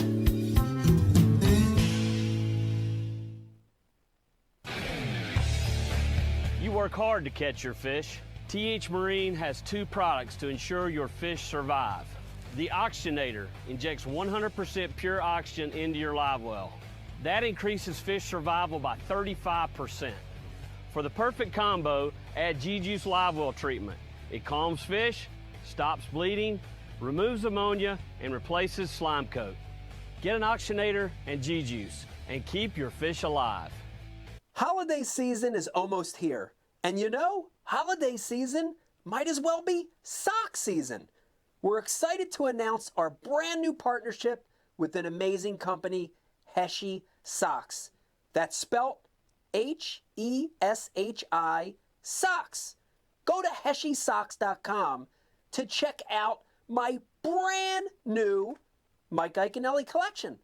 That's right, I have my own custom socks in tournament colors. I promise you, you will never, I mean never, find a more comfortable sock. The great news, all my socks are under $10 a pair when you use our promo code IKE20. This is perfect for holiday season. Go to heshysocks.com, use the promo code IKE20 to get the most comfortable socks in the world. 4.5 inch. Mario. Hey, everybody. Welcome back to Ike Live. I hope you're having a wonderful Friday night. The world is crazy. There's a ton of bad shit going on out there. Come sit down with us for a little bit. We're going to provide you some entertainment and enjoyment to take your mind off this crazy world right now. We've got the one and only Big Bass Dreams, man of Big Bass, caught the only big bass over the last 4 days. Oliver Ngy in the studio with us. Oliver, thanks for joining us. Man, thank you again and again for having me, dude, guys. that first segment was so deep, I didn't want it to end. I see. Normally, I know, like, I have, like, this rhythmic thing where I know when to take the breaks. That's the first time in, like, 4 years where I had to look at Brian. He actually was like, we need a break. He's, like, giving me the snip. Cut. He's giving me the snip sign over there. I was getting deep with that. No, that meant you've got 4 kids. Oh, I know. I know. Well, And Becky's drinking wine. I know. It's a bad combination. Dude, I'll tell you, the whole thing about getting your balls snipped off, not, you know what I'm saying, getting fixed, is we've got a buddy, Tom Hernishin, who got, he had a bunch of kids, and finally him and his significant other were like, yeah, let's shut off the waterworks. So he goes in, and he comes back like, this is like 2 or 3 weeks later, and he's like, guys, I got to show you something. And we're all like, what the fuck? Like what? Like, this is weird, And, dude, he unzips, and he pulls. Dude, his balls are as big as a brown paper bag from Acme, dude. So that is stuck with me. Like, it's haunting me. To this day, it's like a shopping bag, like a brown paper bag. So his balls inflated and, like, never went down, So, I'm permanently freaked out. I'm, like, scarred by this. I don't want paper bag balls. Like somebody had a mouthful of chewing gum and blew this really big bubble. Right. And then dropped it on the hair at the barbershop. On the floor at the barbershop. I'm just telling you. That's the visual I got right there. I'm telling you, I'm scarred. I don't mind the surgery, but I don't want the giant balls, is what I'm saying. Yes, we are drinking Tin Cup now. Segment number 2. Yep. Segment 2, yeah. We switched to a little tin cup. We're drinking the rye tonight. No, it's not the rye. Oh, okay. Becky never found. I think we drank it all. I know, but it's supposed to be the rye. Oh, it's a blue label. All right, whatever. Sorry. That's okay. I want to remind everybody, if you got a question or comment, please hit us up on our IM. We've got Rich taking questions through. I want to switch gears. I want to talk about why you're here this week, because this is something sort of that's been in the making for a long time. Like, I got to say over a year. For sure. That we've been talking a little bit on through social media and stuff. And finally, like, everything kind of worked out, and you got lined up the weather, the fishing. Yeah, you got to come to the East Coast a little bit. What? Tell me about this trip here this week. Man, honestly, the opportunity to hang out with you and actually get to know you was really high on my list. Yeah, like, you're an influential. Me too. It's mutual. No, man, yeah, that's crazy to hear. That's crazy to hear because, like, remember that first day I was here and I was walking down the stairs and I just took that Insta story of those plaques, man, and to remind my audience to put some respect on this man's name. Like, it's crazy, man, because I didn't know you on a personal level, really.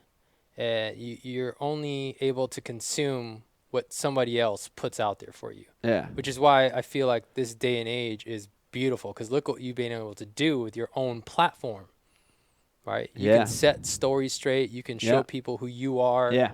There's a lot of power in that, and that wasn't always available through this industry and this game. Right. And I just kind of felt like, man, maybe they were doing this dude like kind of dirty sometimes, and I wanted to just see it for myself, man. Yeah. And I'm telling you guys, this dude is the real deal. Like, we have been getting our ass kicked for 4 days, right? I mean, you're talking about a Mike Iaconelli and a Big Bass Dreams collaboration. Man, we caught gizzard shad. There were condoms hanging up in the tree on the Delaware River. Let me tell you, when you go to the best fishery in the Northeast, a.k.a. the Susquehanna Flats, a.k.a. the Flats, and you are proud to snag a 2-pound gizzard shad. Like, dude, hyped. Dude, hyped. when you're hyped to snag a gizzard shad. And the highlight of the day is, for the first time in my life, seeing a group of 15 to 20 ducks eating seagull crap off the dock. Eating off the we dock. spooked all the seagulls off. Yeah. And just like, Yeah. wow, is this really happening right now? Yeah. It was tough, man. It was tough. But here's the thing, though. And you know, like, I take it personally, right? We all do, right? Because you come here and I wanna show you like these fisheries. For sure. The Delaware is my Trust home me, I fishery. get it. Like, Yo, me yeah. and Pete are more connected to the Delaware than anything. This is home, man. Yeah, this is home. The flats. You gotta rep. Like, Riz has been smashing them on the flats. 20 pounds is nothing every time he goes. Like, I want to show you that. Yeah, for sure. And it didn't happen, so I'm disappointed. But I'm also kind of like, you know what? This is part of this is fishing, right? This is like, it, man. This is the reality of it. And we actually documented it all. Yeah. And we're going to show you guys through our platforms. Yeah. Where in the past, like, you didn't really have access to that. All you saw were the highlights. Yeah. Right. And what you don't ever get to see is like the raw passion of this dude that has done so much in this space. Like, bro, you got an issue, homie. Like, he didn't feed us. It was cold.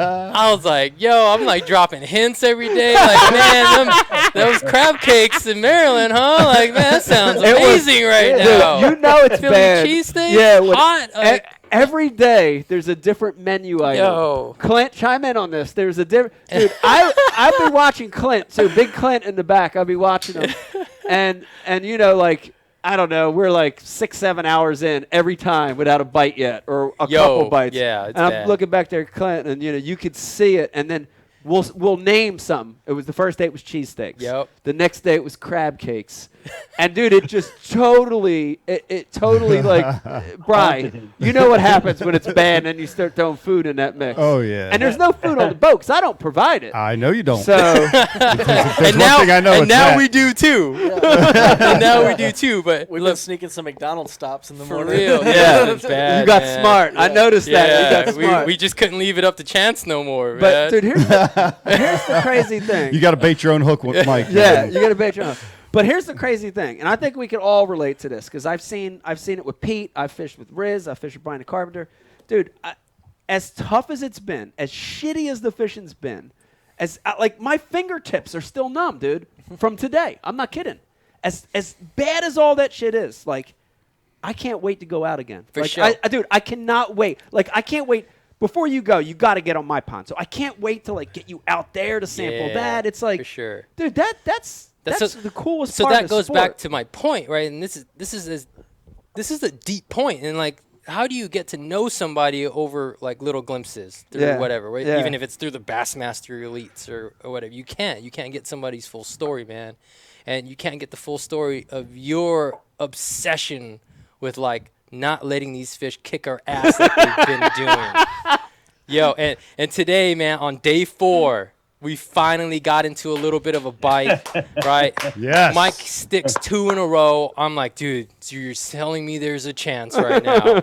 And I actually catch a little, like, I don't know, what'd you say, a pound, 3 ounces pound 3, or something? pound 4. And I'm telling you, I I have been I got more excited about that fish than an 11-pounder I've bounced onto the deck in disgust because it wasn't a 15.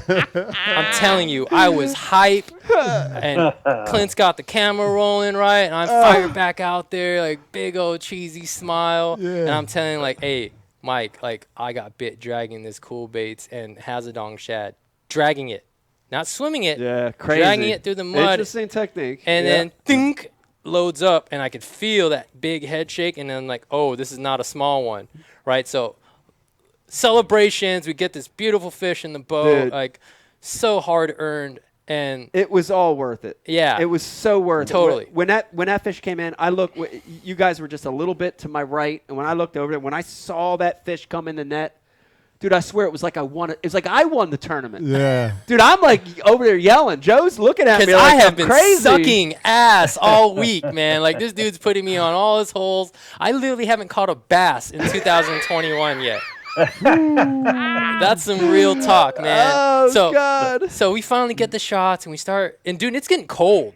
Like, this cold front setting Cold. in, and it's the coldest it's been all week, and it's already been cold, right? I can literally, like, not feel my feet anymore and my hands. And, like, dude, I know we got the shot to, like, close out this super sick little, mission. And we start talking, like, Clint and Joe in the camera boat and me, like, all right, man, this is going to be a mission. Like, we got to get Mike off of this, like, in the house. Like, we were already strategizing. I'm like, all right, look, I'm going to drop the food bomb. All right, and then we're going to start working towards the house and be like, oh, man, yeah, the bite just shut off, right? So we do all that, and I'm just like, do you remember this? And I'm like, all right, man, so, hey, is that bank over there by your house? That's a steep bank, right? He's like, yeah, there's some stuff on it. I mean, all right, cool. So I'm going to finish up right there. And I start working there, and, dude, Mike starts going the other way. Yes. And I'm like, yo. I'm out. Like, Joe's like, hey, I can get some hot coffee inside. I'm like, I'm in. Dude, we go up into the house, get warmed up, and this dude literally disappears from view for like an hour and a half. Him? Mike? Yes. Still on the lake. MIA, bro. I'm over it at this point. Hell yeah. I guess All of us. Dude, Clint was freezing, bro. like he was, I was cold. man. Like, it was bad. We were gonna and this pop up the dude, drone. and I was like, that's what you guys don't get to see. This fool for real loves it. Like, and I didn't know when, like, watching him all these years, and like, he's jacking a 1.5 pound fish and calling it a giant. I can see why. Fishing here sucks. So you guys got to understand the context, man. Context is everything. Context is everything. Shout out to New Jersey Department of Fish and Game. Shout out to DNR, man, New Jersey. Finally, someone's worse than California. It was tough. So I want to hear from the panel though on this, our in-house panel, real quick. So let's start on the Delaware. Pete, I'll take you for this one. Dude, we struggled. We were in the wintering holes. We couldn't get the fish to bite. The water was 38 to 39, which is unseasonably cold. The water was a little stained. Literally the coldest water I'd ever tried to catch a bass out of. What did we do wrong, Pete? What should have we did that day? I don't know what you did do. Obviously you did all the right things. All the wintering deals. I really think it's just a matter of getting into the right hole this time of year. Right. And maybe you didn't didn't pick the right one. Right.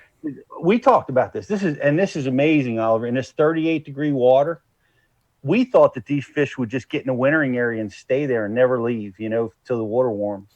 But wherever that bait goes, right, those bass will leave. They'll travel 20 miles in 30-degree water. Following that bait around, and I think that's probably all you experienced on the river was you just and we didn't. There were a few holes we didn't go to for some reasons. And there was the north end. And there was the north end. We didn't go way up north, so right. It might have been that. All right, Riz. Go ahead, Pete. I was just going to say it was great that Oliver's comment was awesome. It's like, you see Mike in clips, but if you really want to get to know him, fish with him without catching fish for 4 days. And that's how you really can get to know someone's personality. Yep. Yeah. That's real talk. That's 7 awesome. bites in 4 days. Tough. Rizzo, we fished the Susquehanna Flats. there are 1,000 bass that are in the back 3 miles, 2 miles of the Northeast. We hit it all and caught one bass. In fact, we found a stretch that had so many gizzard shad. Dude, you were hitting 50 on every cast with your bait. What did we do wrong there? Water was dirty. Water was 40 to 41 there. It was actually warmer. What did we miss there, Riz? You know, the first question I would ask is, what was the water clarity like? Was it clean or was it dirty? Now, it was dirty. It was dirty, but it wasn't like 4 to 6 inch viz. Yeah, it wasn't particle dirty. You know, like right. where it's like, I would say 6, 7 inches, 4 to 6 inches. Well, you know, that's always going to be a tough situation when you got dirty, cold water. That's hard fishing, and I can't say for sure what. I don't think you guys did anything wrong. I mean, Mike, you know where to be on the Chesapeake for this time of year. So here's what I would have done. I would have stayed right on those gizzard shad, and I would have had Shad Fest 2021. Had the most shad. I tried. I couldn't even catch a shad. Yeah, we did. We actually repeatedly went back to him to get into a couple. You know, like it was that bad. I'm surprised you didn't snag more. We didn't snag more. That's no, what I'm surprised. The bass. Yeah. No. Because usually. No, and they're that thick. They're that many there. And here's the other. They're that predictable. They're that on that. They're next structure. to it. They're touching. Pitching and when the water's in the 30s. Yep. You know, when they have tournaments down there and the water's in the 30s, half the fish that are caught are foul hooked. Yeah, maybe not half, on the but blade. a lot are. But here's the thing, too. They were there, like 100% for sure. Look, with that new technology, dude, and I got to fish in Oliver's boat today and see his brand's technology. I got in mine with the Lowrance.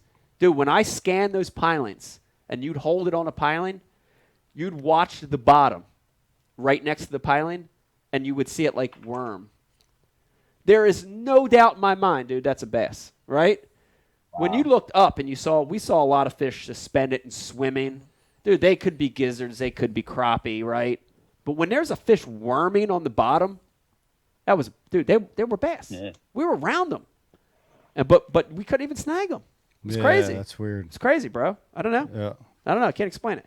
But, dude, all in all, I wouldn't change anything. I wouldn't either. I'm so glad we had maybe a couple more bites. Maybe a couple more bites, but change a couple little things. Little food in the boat. Maybe. A little food in the boat next time. But it was a great experience, dude. Same. I'm still having a blast. Seriously, I can't thank you enough. Like, I know we're going to do it again. I know we're going to do it again under better circumstances, which is going to be awesome.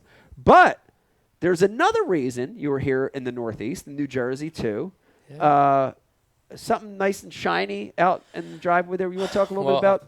I had to come all this way to get a 20-plus foot sticker from my boy Mike Pilati from VFX Wraps. Yes. Yeah. Mike from VFX. Yep. So you guys saw a little piece of that on the Hobie. Yeah. Today. Yeah. So he hit the Hobie with some love. Oh, snap. All right. Look at that. So here we go. Joining us now on Ike Live, we've got the man himself. And if you have a boat and it needs to get wrapped, you need to check out VFX. If you look at some of the dopest wraps out there today, guess who designed them? Our man right here. Mike! Welcome to Ike Live, bro. Uh-oh. Come on, Bri. Produce, baby. Yep, there it is. Come on, Bri. No audio.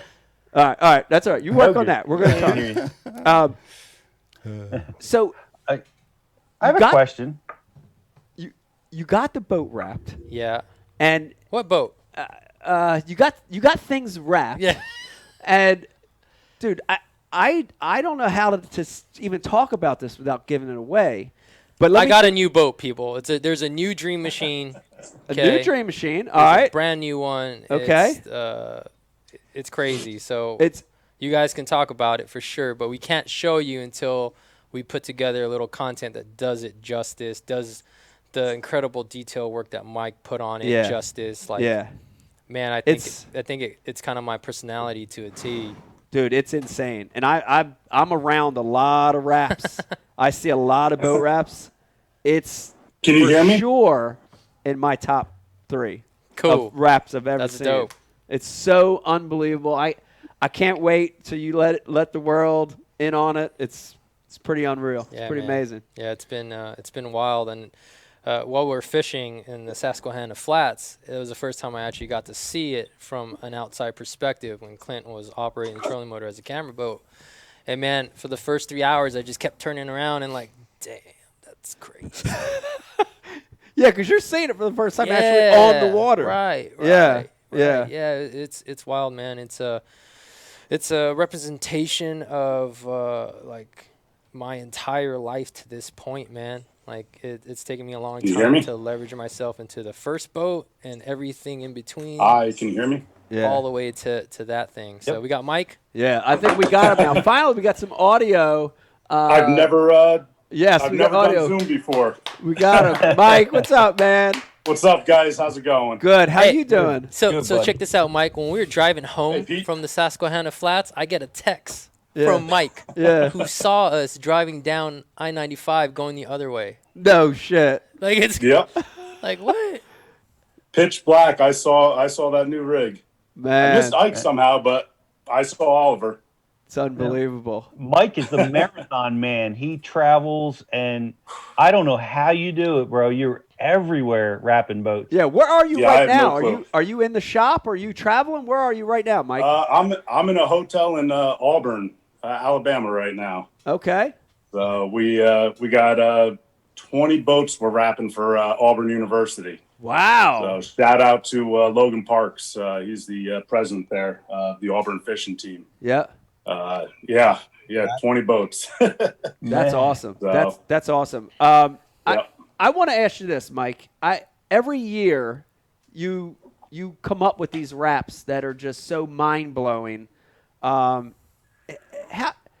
Dude, without a doubt, you are the guy now for designing the best raps out there.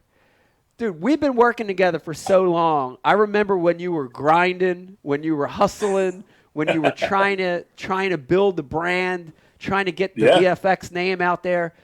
Dude, how did all this happen? How did it get to this point? I mean, it started first with Bass University, where we met you guys, met Pete, Corinne, my wife, partner in the business. She got me some tickets to just go and learn bass fishing. And, it just grew from there. We saw you, met a bunch of guys, met Pete. And I think it was probably about 3 a.m. at a bar, struck a deal with Pete, a couple bottles of tequila in, but, just one thing led to another. I mean, that's so long ago. It's so unbelievable, long ago. man. Hard work and passion, man. Yeah. Don't sell yourself short, bro. Dude, it's unbelievable. And for everybody watching and listening, I've got to watch Mike at his craft. I know you have. Dude, wrapping a boat the right way, like doing it right, is the most difficult thing. Bro, I have a hard time putting a free tackle warehouse That's sticker what I was telling him. on the back of the truck, let alone, you know what I'm saying, Brian? I mean, I stick them dumb things everywhere. For real. And that's hard. It is so hard. To the level of detail. How did you get good at this? Because this is a skill. This is a craft. Yeah, I don't know. I started this 2003. Graphics and decals on cars, the Fast and Furious era. Yeah. Before that, a little bit of airbrushing. Shout out to Dom Toretto. Yep. Dom yeah, Toretto right. from Fast and Furious. Friggin' that was a long time ago. But yeah, just it was the cars, it was the graphics, just stuff that I loved. I was big into the cars back then. Yeah. A few years later, started fishing, got into a little bit of tournament fishing, and I wrapped my boat, wrapped my truck, and it kind of took off from there. And it's just, you start doing 1, 2, 3, 4, and then 40, 50, 60 boats a year. You just builds from there, and you get good at what you do. It's crazy. It's crazy. Now, unfortunately, I want to know about this collab, and I know, again, we can't give too much away. Yep. But when I saw it, Mike, it blew me away, blew my socks off. But tell me about this, because you had the concept, you had the idea. Shout out to one of my fans. He tagged me in this photo on the gram. He said, "Hey, maybe this would be cool on the next Dream Machine." And I looked at it at first, I'm like, nah, man, that's crazy. But it just kind of was in the back of my head, and I went back to it, and I reached out to Mike, and I was like, yo, what do you think about this? Because it's crazy. Yeah. And I'll let him go from there. Yeah. Well, it's tough to not to give too much away, but yeah, you sent me that photo, and instantly I just knew I had ideas rolling. I got excited right away. Something I've never seen done on a boat before. I saw an opportunity to just take it and run, and you really gave me that opportunity, Oliver. I really appreciate that. Awesome. And definitely before anything, I want to give a shout out to my good buddy Dan Goikman. He's the one that hooked up with you at the Suffering Boat Show last year, and definitely if it wasn't for Dan, we wouldn't be having Oliver and I this conversation right now. So it was without giving too much, it's badass. Yeah, I can't wait for everybody to see it, and even the material, the way it's everything, man. Everything. It's I've had multiple boat wraps up to this point, and I've seen a ton of boat wraps, and this thing doesn't even look like a wrap. There's no like weird seams or like it's immaculate. It's crazy. It's the best one I've ever put my eyes on. Yeah. So thank you for that, brother. Yeah. It's absolutely, man. Absolutely. Yeah, It definitely tops my list too. A lot of people get upset with that, but that's that shoots right up number to the top. One? It's Mike, no offense. You gave us an opportunity to run with yours last year. That's we had all a blast right. with that, but this one might just creep a little past you on that one. Right behind the Ike Live, the little boat. Oh yeah, the Ike Live tiny boat's pretty dope too. Yeah. That's pretty cool. That's pretty dope. That was a lot of fun.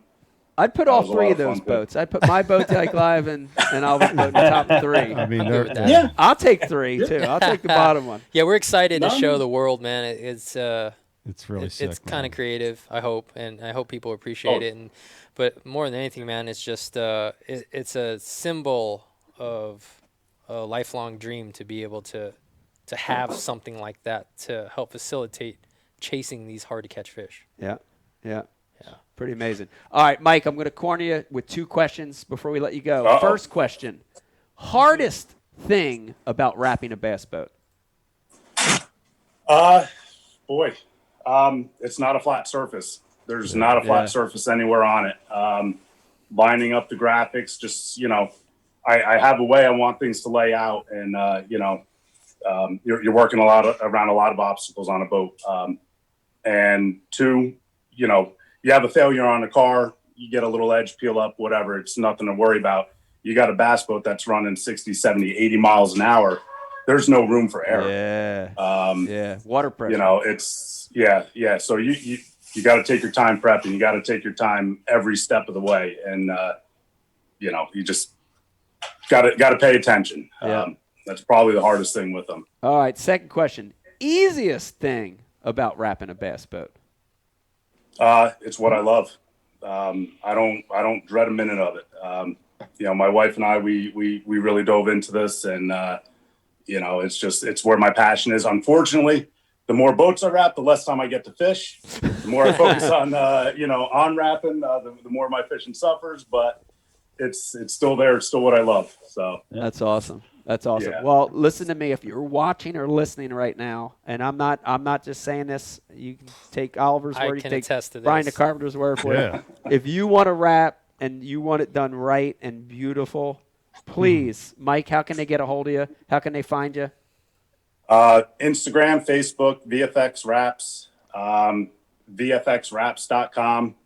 Shoot me an email. If I'm a little slow this time of year, just give me a day or two to respond. We've got 34 wraps on the schedule in the next month. I'm down here with my installer, Connor. We're hammering down. Corinne's back home. She's holding the fort down there. But VFXWraps.com. Shoot me an email. Give me a call. Message us on Facebook, Instagram.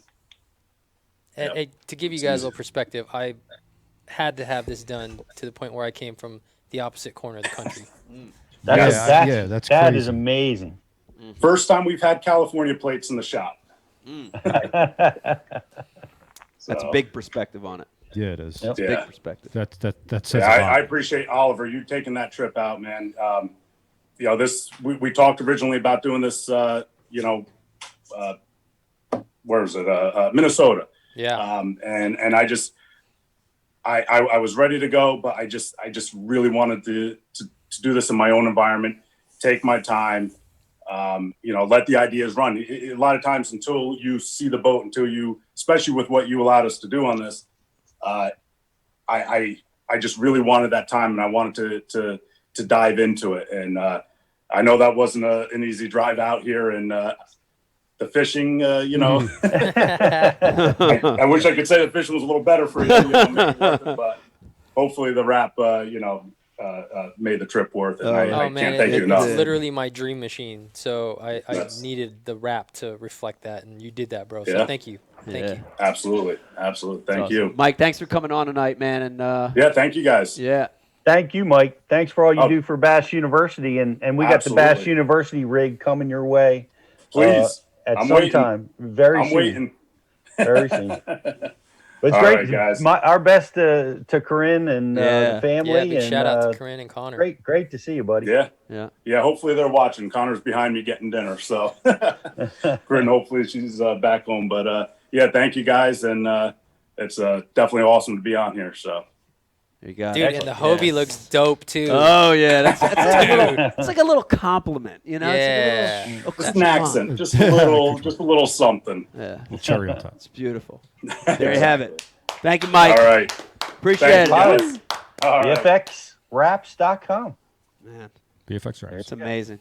What Awesome. the work Mike does is just It's incredible. He's an insane. artist. It's art. Dude, and It's that's an art. it is hard. Like I'm telling you, I told him the exact same thing. I have trouble lining up a sticker. Oh, yeah. Not crooked. I'm telling everyone I put on's messed up. Air bubbles and shit. Yeah. Yeah. How you do a 22-foot My boat? I gosh. have no idea. It's crazy. Mike, I feel like you provoked Oliver to make an announcement that he's going to have an announcement. Oh, no. I think there's going to be an announcement tonight. I think there's going to be an announcement. Are you going to show the image tonight?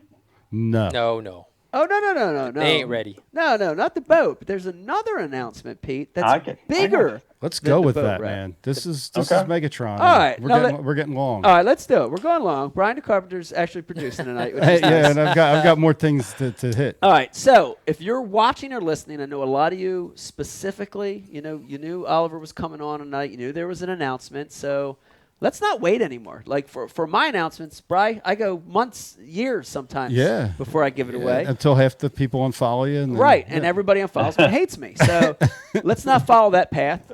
Oliver, we got a big announcement.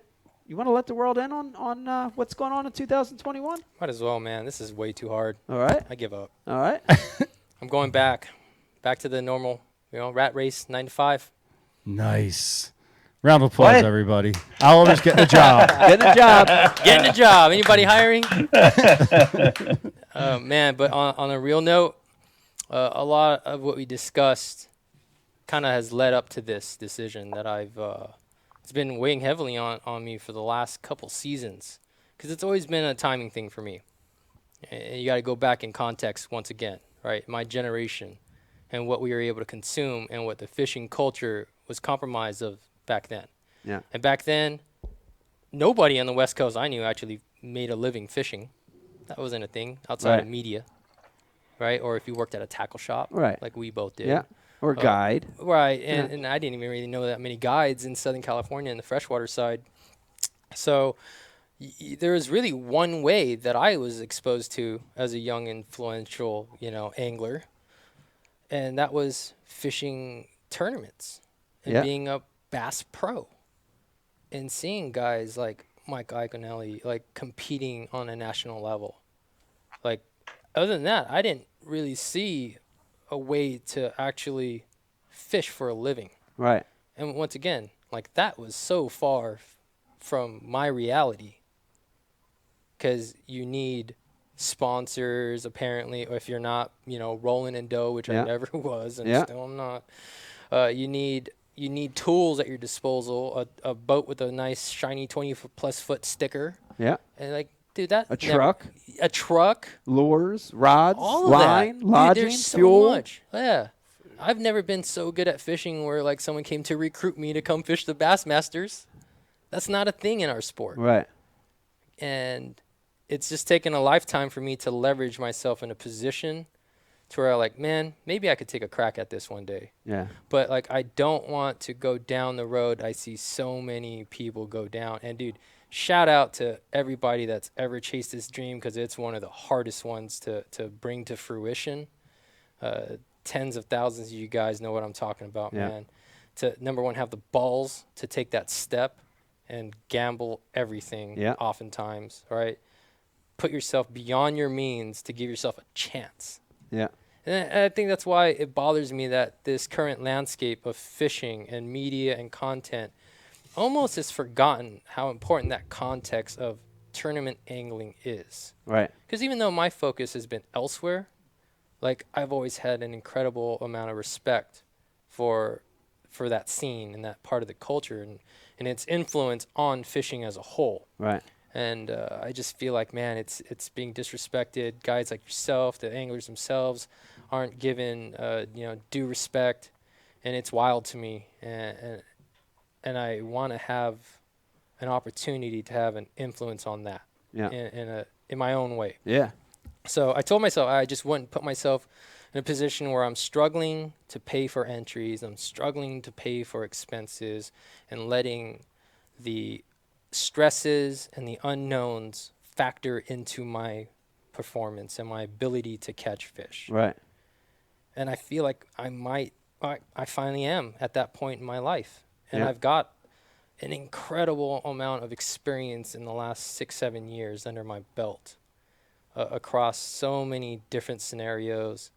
And man, if there's no other time to try and compete on the Bassmaster Opens, yeah, there is no other better time than now.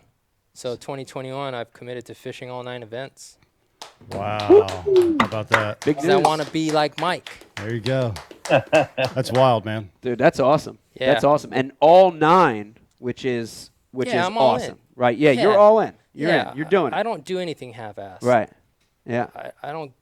I haven't got to this point by being timid or being unsure of myself. Yeah. I've had to earn my confidence Yeah. the hard way, and I'm good, man. I'm ready. Yeah. I'm ready to have fun. Yeah. And I think that's an important element that I saw get missed by a lot of tournament anglers, as I was a tournament angler for most of my life at a much lower level, of course. Yeah. But the rules are the same. Yeah. The concept is the same. The execution is the same, and the highs are the same, and the lows are the same. Yeah. And I just see so many guys that fall so in love with bass fishing and get enthralled with tournament fishing, and then it turns sour. Right. For so many reasons. Yeah. And man, if you're not doing it to have fun, number one, you're doing it for the wrong reasons. Right. Yeah. And I was guilty of that Yeah. as a younger angler. Right. Like, dude, I was like, I mean, it's gambling at some degree. Right. Right. You're buying in. Yeah. I'm like, Psh, man, I could beat these guys and make my money back, or Yeah. you know. Yeah. And man, so many times I ate it, man. I Yeah. just donate. Like, Yeah. man, this is brutal. Yeah. I think you're doing the right thing, though. Pete, I want you to weigh in on this. So many guys, young anglers, have that vision, and they jump right into it. Oliver took the opposite approach. He took his time. He waited for things to get right. He got the experience. He's got a great attitude. Is this the way to do it? Is this the way to get into it? I think so. A lot of guys will, like you said, they have bad experiences, Oliver, because they get the carriage in front of the horse. Maybe they get the sponsorship first before they have the fishing experience, or maybe they just have the revenue to play with, and they jump out there and have a bad experience with it. But that's the way to do it. Is to be patient and learn.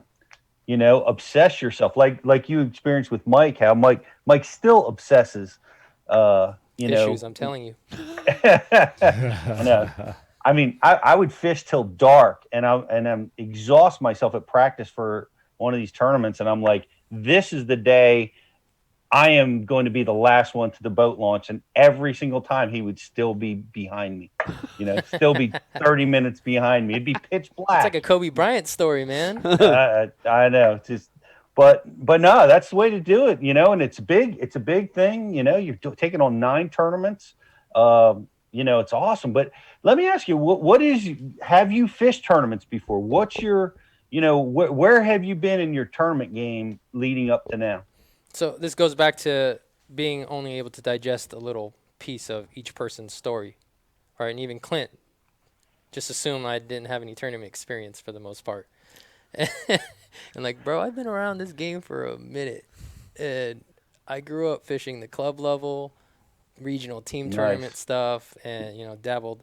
The highest level I got to was like an FLW Costa on the West Coast because our opportunities are limited on the West Coast. It's not like Texas on. Like, it's a whole different scene. So, I mean, I fished a lot of them, man. Like, I loved it. And even before I was able to fish them, because I was so heavily influenced by tournament culture, when I'm fun fishing, I'm obviously counting how many fish I catch, but also trying to figure out how much my biggest 5 weighed. You're having a tournament in your own head. Absolutely. Yeah, I did. I used to do that all the time. Dude, you know how nervous I was to fish against my friends in our first fun tournament? Bro, I took that as serious as the Bassmaster Classic. I am not playing. Hell yeah, dude. As you should. Yo, that first bite I got on that Carolina rig Yamamoto grub, I was like, oh, here it comes. These fools are in trouble. And that's the only one I caught. I lost. But it's just those early dreams, man. It was a part of my upbringing as a young angler. That might not be the case anymore because you got all these other avenues within fishing. Yeah. But I'm telling you, people have lost the importance of context. All right, it's not everything. Yeah. But it is important because that context matters. Yeah. Like, we had to go to a lake we call Pizza Lake because they eat pizza off of Joe's dock. Pizza. Okay? Pizza So eaters. that 4-pounder, as cool as it was, and a much-needed confidence booster, and, I almost was like, wow, really? I'm going to go fish the opens? I can't even catch a bass right now. All right? It's okay. I can't either. The context of that is important. That, I may not be able to catch that fish doing what I was doing on a pressured public lake in a time constraint at a location. Yeah. Like, that's, and remember, I talked about dudes putting themselves in this position to have a chance. You think they're going to hold back? Yeah. Bro, they got everything riding on this a lot of times. Yeah. You should be paying attention to somebody trying their best to catch a fish when it's not easy. Yep. Not when they eat pizza. Yeah. Right. Yeah. Man. Yeah.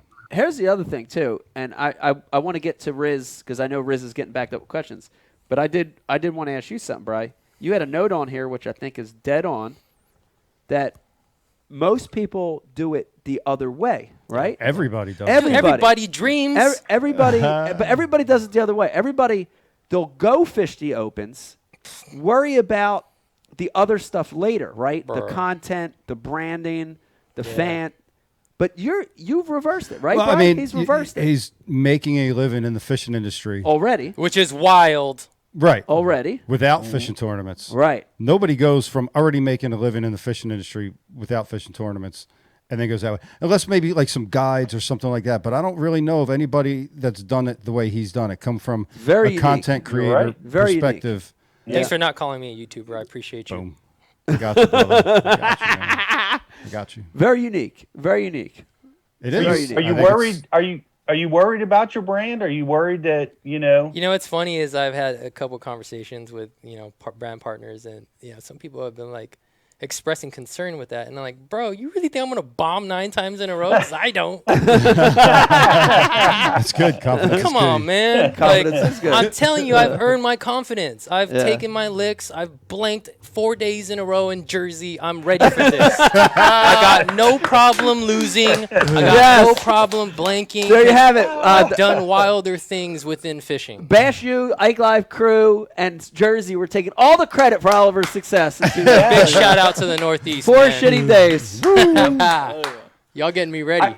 I got a question about swim bait fishing and how you're gonna manage that in the tournament scene. Yeah. It's a good question. So this is the same kind of scenario unfolding as I entered that big fish tournament in Missouri on Lake of the Ozarks in 2018, right? Like, I'm like, oh, how many people fish this thing? Thousands? Okay, that's daunting. Now let's think about how much big fish experience that body of anglers represents. Yeah. And realizing I probably have more than all of them. Right. It's true. Yeah. Specifically fishing, for big for fish. a big fish Yeah. within whatever conditions. Yeah. I've literally spent portions of my life trying to find that fish. Yeah. So I paid my dues, man, and understood that I stand a pretty decent shot at executing what I'm trying to do here. Yeah. And I called my boy Wes Yancey. He had just hired a new media guy. And I was like, hey, what are you doing this weekend? Come out, man. I got a feeling about this. I haven't caught a bass in largemouth in 5 months because I've been smallmouth fishing and whatever else all summer. But I just feel good about this. Like, let's go have some fun, number one. Yeah. And let's maybe capture a dope story to share with other anglers. But at the same time, like, yo, I'm ready to catch a big one. Like, I haven't thrown a big swim bait at a largemouth in a while. Like, this is going to be fun. Yeah. And, man, we went out there, and I did it. Despite anybody's perceptions or, insecurities about my ability to perform that act. And it's a lot of the same, man. It's the mental side of the fishing game that's allowed me to put myself in a position again and again and again to catch a fish of a lifetime for the average angler. Insert largemouth bass, insert smallmouth bass, insert muskies.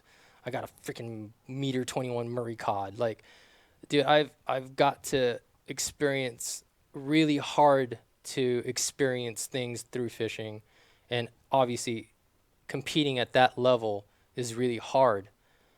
But man, I've just paid my dues, and I'm ready, man. I'm good, and I'm in a position now where if I fail, it's not gonna matter because I'm still gonna catch a big fish in a tournament or not. Right. Hopefully in the tournament. Yeah.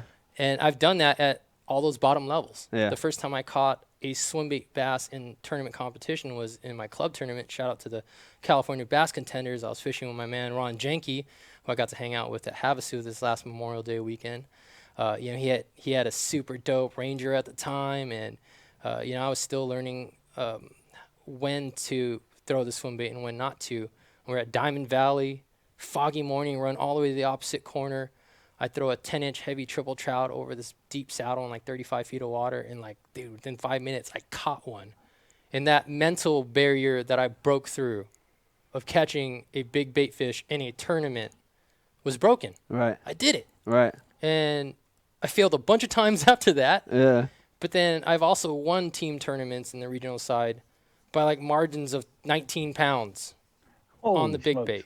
Right. Caught 6 fish, called a 6-pounder. Yeah. Like, I've done that, and that those are things that seem inconceivable to a younger version of myself. Yeah. So this is no different to me. Yeah.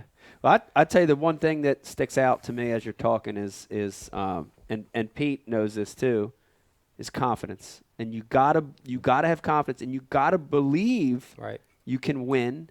You gotta believe you can catch a big one every time you go out. And if you don't, if you don't believe that, you won't. Totally. You know? Yeah. But if you believe it can happen. It happens more easily. And I hope my confidence comes across as that and not arrogance, because the difference is arrogance is not earned.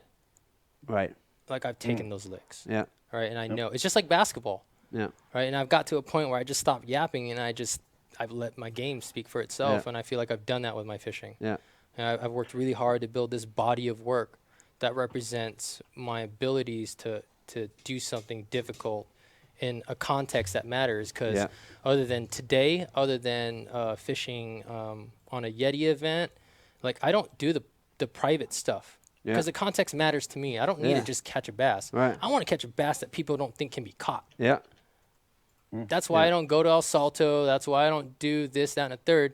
Like, no, like, it's like the homies that go, to the dance club in TJ and come back and like, man, that girl really likes me. I got a personality. Like, bro, you're covered in glitter, homie. Like, dude, it's funny because that doesn't translate to the bar down the street. That story you just told is Brian the Carpenter every week. Every week. Oh, hold on. Why don't we update who's on here? What do you mean? I don't know. We got the Riz over there. Oh, yeah. I mean, I ain't gonna say nothing, but All right. I meant Brian's ghost. Rizzo, what do you got? Kill me. You got some questions coming through. What do you got? Yeah, we do. So the first one that I want to go with here is from Ike's Tattoos, and Ike's Tattoos wants to know what lake are you looking forward to most on the open schedule, and what lake are you concerned about most on the open? I'm not concerned about any of them. I'm going to give myself an opportunity to learn every one of them. I've fished a few of them.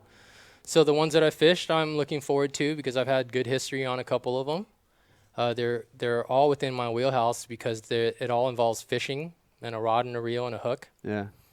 And I've seen a lot, man. So I'm honestly looking to every opportunity. Like, seriously. And I'm going to go in there and I'm going to try to do what I do best.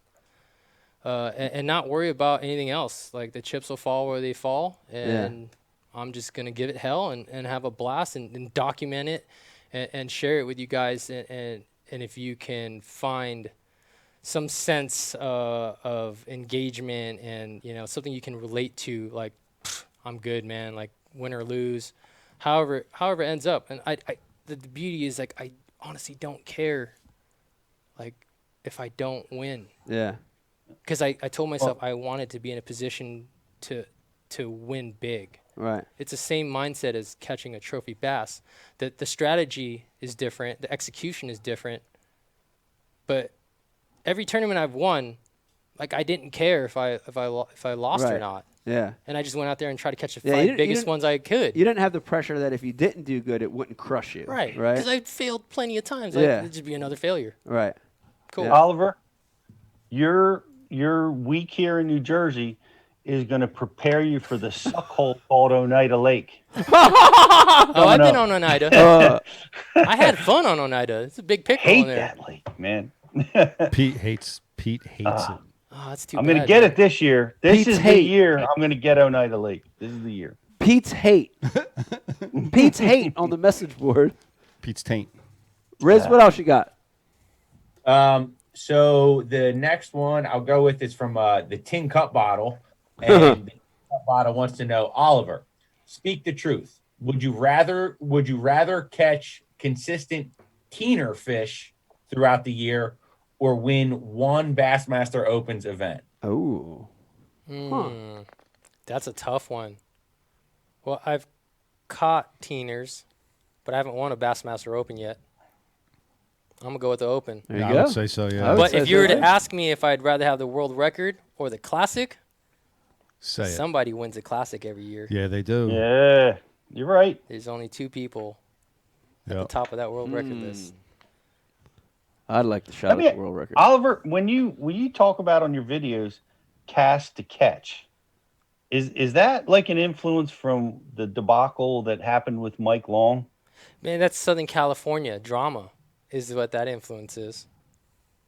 All right, people have been faking it, and it started in the marketing side of fishing industry, and it's an ugly part of the game. So to resolve that, people started putting out cast to catch footage, uncut clips to show people like, yo, I really did this. Yeah. And it's part of addressing the ugly side of the game, but it's become a necessity, and it sucks because, like, I really can't even go out and have fun and just, like, make a cast without having a camera rolling anymore. Right. Like, what does that say about where this culture is? Right. Yeah. Because, dude, I could catch one on a piece of, hot dog or a pizza. And what if that thing's like a giant? Like, Hey, it's it's just that the assholes ruin it for everybody. Man. Because of them, we got to have passwords for everything. Right. And I cannot remember my damn passwords. Drives me up a freaking wall, but because some scumbag doesn't want to work for a living, has to hack into people's shit, we all got to have passwords. So I'm with you. Yeah, man. So it is just what it is. That whole thing, I mean, that affected, the Mike Long thing affected a lot of people, but it really, really seemed like it affected the West Coast swim bait guys. Like, there was this. Sure. I mean, we heard it. When it happened, we discussed it on the show, and we heard from people out here that were appalled and disgusted by it. Right. But what was the? I mean, when it went down, what was the feeling from the swim bait guys out west? Was it they wanted to go kill him? They wanted to lynch him? Yeah, I will say when that happened, I was honestly kind of disappointed in how quickly the mob just turned on a human being. Right. Number one, Yeah. without potentially knowing all the facts, and I'm, Yeah. until the world hears from Mike Long himself, I can't really elaborate on anything more than that. Right. But like, damn, like, let's hear from that dude first. Yeah. And then, Yeah. your opinion can be whatever it is. But it sucked. It sucked for the culture, right? And it just sucked. Yeah.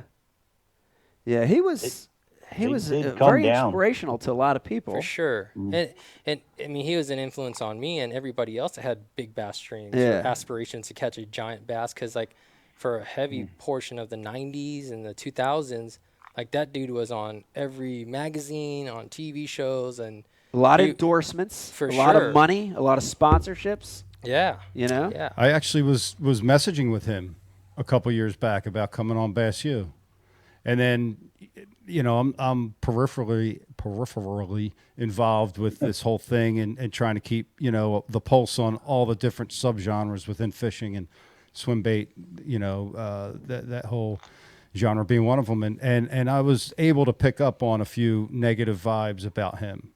Back before it was. Back before, it came out. yeah. Even out here, I picked up on some stuff that steered me away. Yeah. So I just want to give myself a shout out for sniffing out the rat. Shout out to Brian Carpenter. Shout out to Brian I Carpenter. want to put this out there too, right? Like, you can only take what you see at face value, yourself, for example, Yeah. and formulate a complete picture. So I'm telling you, like, until the world hears from him, I would not. It's interesting I that would he throw the hasn't book at him. It's interesting that he hasn't addressed anything No, yet, no. has he? I would like to hear what he had to say. Yeah. Huh. Yeah, because honestly, people were waiting for me Good to point. chime in on this. This is Brian Carpenter, You Mike bastards are the only ones that have gotcha. got me to talk about this at all. You bastards. Yeah. But and here's the thing, I know Mike on a personal level to where, like, that person that I knew isn't that same person. Right. That it just doesn't line up. Right. Right. He spent time in my boat. I've seen him catch big bass. Right. So did he do what he did? Maybe. Right. But yeah, I don't know. It's a tough one, man. It It sucks. is tough. It just Yeah. sucks. Yeah. I can agree with you on one thing, and that is sometimes the rush to the internet rush to lynch somebody, or the internet lynchings that happen so quickly. It's a common human behavior, right? Yeah, I mean, it is. all the way And back. one person makes one Stone comment, 'em. and the next guy's got to say something even Dude, it's a nastier. snowball effect. It's Yeah, wild. that is kind of ugly. The footage certainly seemed pretty compelling, but like you said, In those it should those speak up. instances, it certainly seemed that he was up to no good. But you're right. There's two sides to every story, but he's not giving us his side of the story. Honestly, so. over the years, I've been like telling him, like, man, you should just speak up for yourself more, because there's just people that don't like him, obviously, Yeah. right? But I mean, there's people that don't like you. There's Right. people that don't like me. Yeah. There's probably nobody that doesn't like Brian the Carpenter. Everybody likes Brian, except for his wife. Right, her. Yeah, man. So I don't know. I honestly would rather have people focus on the positives in the sport. 'Cause, Yeah. like, dude, I don't even have time to digest all of that going on in my life, let alone whatever drama bullshit. Right. I just don't. Yeah. Yeah. So, Yeah. unfortunate is Well, what it is. Be Speaking of interesting the to drama, eventually hear from him. And I hope we do. Yeah. what was the drama like when you caught that 17.4? Oh man, I mean, look at the video, right? I've got it documented from 3 different angles, beyond cast to catch, like 20-minute long clip leading into it. And had Scott Whitmer and Whit Curry with me, like in a different boat, like witnesses, the whole deal, the most well documented fish of that caliber ever. That's not a clickbait title, right? Cast to catch the scale, and people still yap. It's crazy. About what? Conspiracy theories. I took GPS coordinates and this, that, and the third. It's like, yo, what the hell? Like, where? I want to hear some name drops. Who saw me? Who got this info? Oh, yeah. Oh, I heard this, that. Okay. Yeah. Oh, really? Dude, It's wild. I just remember what it felt like for me to catch that Black Fury pickerel. And I was thinking, like, what the hell did that feel like when you put that fish in the net, man? Yeah. Can you even describe it? I did. Have you not been on YouTube? Yeah, you said you can't describe it. I mean, yeah, they say a picture, says 1,000 words. I got a pretty long video with some narration and, voiceover. I mean, I can only do so much. People send you a link. Yeah. I thought you might have had some time to, dwell on it, and it was pretty it was amazing. was awesome. Obviously, everybody's watched it. 72-pounders, giant, tremendous catch. There's bigger. Giant. Yeah, there is. Yeah. What the speaking of giants, Brian. Okay, go ahead. I got a few things before all right. we take our next break. Yeah. Okay. We'll talk about this one thing and then get to it.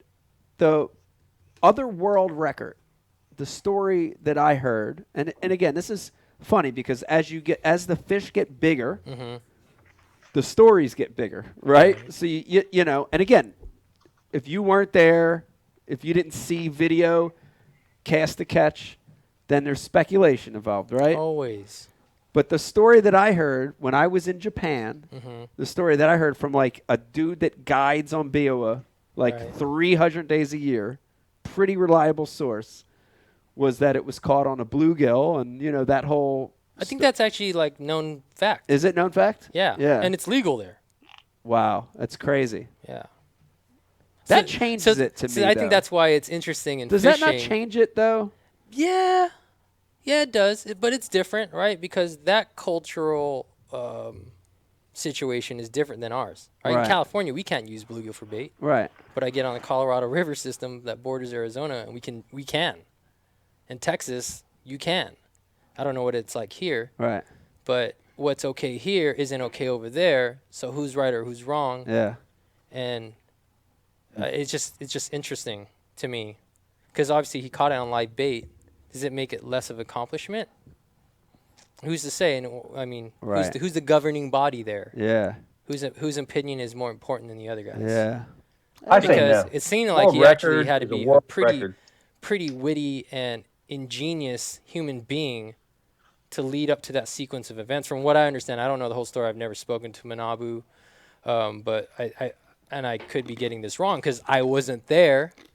All right, but from what I understand, he found this fish or group of fish, and was on a piling. Yeah, and was conditioning them. Yeah, he fed them for months. Science, baby. Yeah. Like, he fed them for months. So he basically what? The story that I heard, it's probably the same one. On Lake Biwa, there's a bridge so Biwa has a section that's super shallow, almost like Ticonderoga, Champlain. And then you get to a bridge where the lake opens up. And he was gone there like every other day for months. He'd go with bluegill. And he would get the bluegill. They'd all be bite size, those good eating size bluegill. Right. And he would like stun them a little bit. He'd just kind of smack them a little so they'd get a little stunned. He'd throw them out there, and he'd have this group of bass on this piling just coming up. He did it for months and months and months, dude. Pavlov's response. Yeah. And so the fish are getting used to his boat. They're getting used to the noise. They're getting used to the, when that boat came at a certain time, the banging of the bluegill's head on the side of the boat, and knowing that they're going to be all fed. that is positive reinforcement, right? Yeah. So the story that I heard is finally the day, and he picked the right day. It was like an overcast day. He went for his feeding, and he got the bluegill, and he stunned it, and he hooked on there, and he threw it out there next to the piling. And that group of fish ran up to the bluegill as it hits the water, and there's like I can't remember if he said 5 or 7 fish in the group. Big ones. And the smallest one in the group grabs the bluegill and eats it. And that was the world record. What? How crazy is that? The smallest one in the group of 5 or 7 ate the bluegill, and that was the world record. But, think about the amount of dedication and just creativeness to put yourself in that situation. Yeah. Whether you think a live bait catch, is the same thing as an artificial lure catch, and I personally don't, obviously. But if you go back to the live bait culture of Southern California in the early 90s, dude, it was all live bait. Yeah. Crawdads. Right. Mudsuckers. Yeah. Water dogs. Nobody batted an eye at that. Right. They didn't go, oh, you caught that 20-pounder on a crawdad. Oh, you suck. 20 pounds. Jesus. Dude, that stuff that was going on was crazy. Yeah. I actually met him.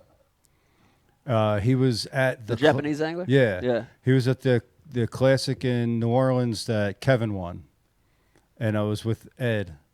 And he was at the bar, the hotel bar, after Kevin won, and we were lighting up his tab. Oh, cool. Yeah, you know, he won, and yeah, so he had an open tab, and Freddie Verbanis was there. And Kevin, I hope you're listening. And he's like, yeah, just throw it on his tab. And we just dog piled it. Wow. Yeah. Thanks, Kev. Nice. But he was there. And, when did he win? We sort of kind of talked to him, but he don't speak very good English. Yeah. I'm just saying, at that point, after feeding him for 2 months, don't you think he could have threw like a Matt Lohr's bluegill in there and he would have ate it? Maybe. Or Senko. Or a black Senko, Pete, 5-inch. 100%. Yeah. I'm pretty sure he. Yeah. I would assume that he tried catching it on an artificial, but like being around pressured trophy fish in Southern California, not even close to that size. Yo, man, these things are not dumb. Yeah. Right. They're not dumb. Yeah. So it's interesting. The dude If did it's- what he if had it's to do. illegal- He caught it. Yeah. If Legally. it's a legal catch, it's a legal catch. Right. You know, I mean, it is what it is. I don't, unless they change the rules for records. You know, They don't. let it fly. Yeah. You know, that's amazing. Those other 5, I can't imagine. What were they? 23, 24, 25 pounds? We'll never know. Only he'll know. We have to get him on Ike Live too, Brian. We'll have a translator on. We'll get Sego, Cieto, to translate for us. All right, Okay, Brian, what do you Sego got? can speak good English? Dude, Sego's English is great. Hey, we had him on the couch down in the old studio. Yeah, but he was trying to let Marizo do his own thing. Okay. But no, when I went to Japan, Sego was Okay. helped with translation. Well, for me. fantastic then. Yeah. What do you got, Brian? Well, let's take a commercial break. We got some guests coming on, some surprise guests. You guys don't know who they are. Big names. Ooh. This is going to be fun. And I wanted to give, again, Greg DePalma turned me on, hooked us up with the connect Yes. to Joe. Big shout to GDP, Shout out to Joe. man. Shout out to Joe. That was awesome. Yeah, thank And you Joe, to both those guys. I for haven't met sure. Joe yet, but I can't wait to be his best friend in Fish's Lake. He's a good guy. He's Bring a the good guy. pizza. Yeah. But, without them Who's two, Joe? you still wouldn't have a bass in New Jersey. Facts. Yeah. Facts. I got GDP, thank you. Hang in there with us. Listen, we got one more segment coming. It's going to be a good one. I don't even know who the guests are. Also, we're going to be doing an MTB unboxing. Hang in there with us. When we come back, one more segment of Ike Live. Hi, today we're going chest to chest in the Dr. Squatch lather test.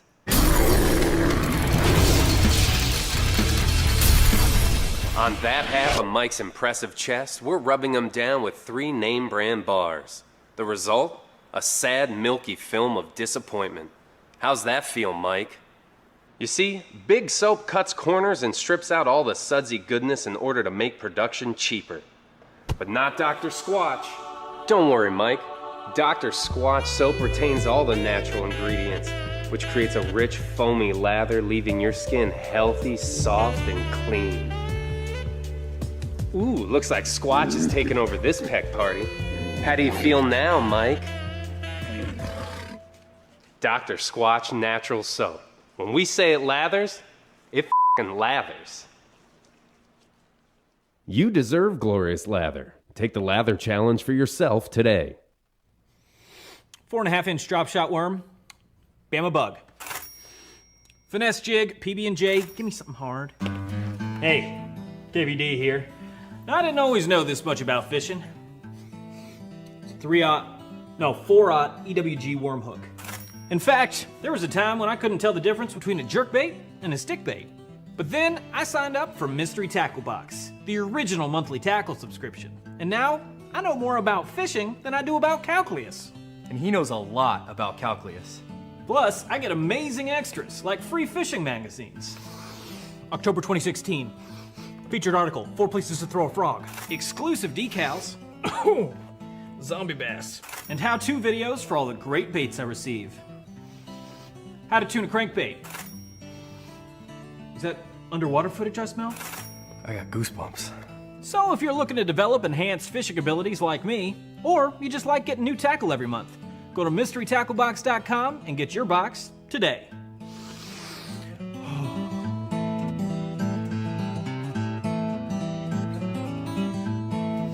Ooh, live minnows. Is it lunchtime already? Nature's candy. Oh. Is he in my pocket? This time of year, I definitely recommend putting a little bit of this on your soft plastics too. There he is. Another one. Next cast. And that would be number 6. I'm addicted. I'll admit it. I'm straight addicted. Might be bigger. You think so? Yeah. Feels bigger. I haven't even seen this thing yet. It doesn't want to come up. Don't break me off the rocks. Oh, it's a... Oh! 27 inches. He caught it. 28. Oh my god, that's such a healthy fish. Look at the size.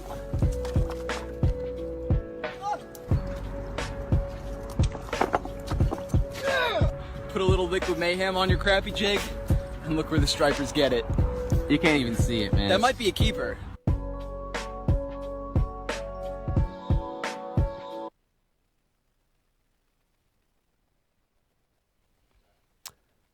Hey, everybody. Welcome back to Ike Live. I hope you're having a wonderful Friday. I know I am.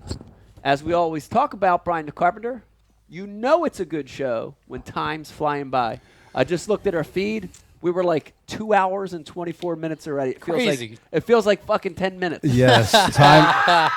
Doesn't it? Yeah, we're going to feel it in the morning. And the morning's a different story. But a measure of a good show is always that it's like hours and it feels like it's 5 minutes. Yeah. I want. Yeah. I've got what do you them. got, Brian? I've got them. You've got them. Yeah, they're here. Okay. So All right. let's not delay on that. All right. Let's not delay. All right. So listen. Brian's always so good at surprise guests, and he's got some lined up right now. So joining us here on Ike Live. I'm gonna let you pick them out and name them as I pop them up on the All right, screen. join us now on Ike Live. We've got 3 mystery guests. It looks like I see a Seth Fighter. Yeah. What up, boys? Seth! I see Carl. Hey, going, boys. What's up? Yo, this Hey, is mate. wild. And my eyes can't see the one below. It looks like a Brandon. That's right. Yeah. What's up? Wow. Holy shit, I feel like I'm on Straycast. These are like 3 Dynamite guests at one time. Yeah. I figured I'd do like Pat does and just get everybody that's ever fished on the same show at once. All right, now listen. I really, dude, I almost feel like intimidated right now because I got to tell you that right now on this screen, right now on this dumb podcast that we've been doing for 7 years, we honestly have 4 of the most influential young anglers in the world. So thank you guys for coming on the show. Yeah, that panel is wild, dude, man. Crazy. Crazy. Yeah. I want to start with, let me start with Carl. Carl, Oliver's here in studio. G'day, mate. Hey, mate. I want to know, we've already, I know your ears were ringing because we talked about you a little bit this week already, but talk about how you guys influence each other. How has Oliver influenced you? How has Carl influenced you, Oliver? Is it? Man, you know, we first met through Brandon when I was living in Texas and on a run with those big fish in Austin. And man, I only knew what I knew from him through the gram and some social stuff, right? I'm like, oh, Aussie dude, like his story fascinated me, like it continues to fascinate everybody else. Yeah. Like this dude is chasing his dream. Or you want to talk about those struggles we talked about earlier? Yeah. Like, dude, this dude left his country. Oh yeah. To come chase, fish that he'd never caught before. Yeah. And he's doing it at the highest level. Yeah. Like, that's aspirational as shit. Yeah. And the dude he's just a dope man. I mean, I've seen his abilities firsthand with a rod in his hand, and at the IHOP, breakfast where like the server's giving him free OJ because he's got a stupid accent. like, yo, what the hell? That's some shit. That's not even fair. The power of the accent. All he's doing is talking. Yeah. Carl, has Oliver influenced you in your fishing and the way you fish a big bait, or the way you tournament fish, or the way you have an outlook on tournaments? Yeah, no doubt. It's Oliver was probably him and Brandon, but through Brandon, put me in touch with Oliver. But for me, coming over here and doing all these crazy things, leaving my country, like, it's things that excite me, like that give me a big rush of like, this is crazy. That's kind of what excites me in life, is going after things that not everyone else can do or is doing or trying to do. And the big bait thing really excited me from every different aspect of it. And I could see what Oliver was doing, and I've been listening to this whole podcast. It's been awesome, and I've been into it the whole time because I know Oliver's story and been friends with him, and that big bait side of things just got me so ramped up. But Oliver hadn't talked about the tournament side of things too much, but I wanted to introduce that side of things into my game, into my tournament arsenal. I was like, how can I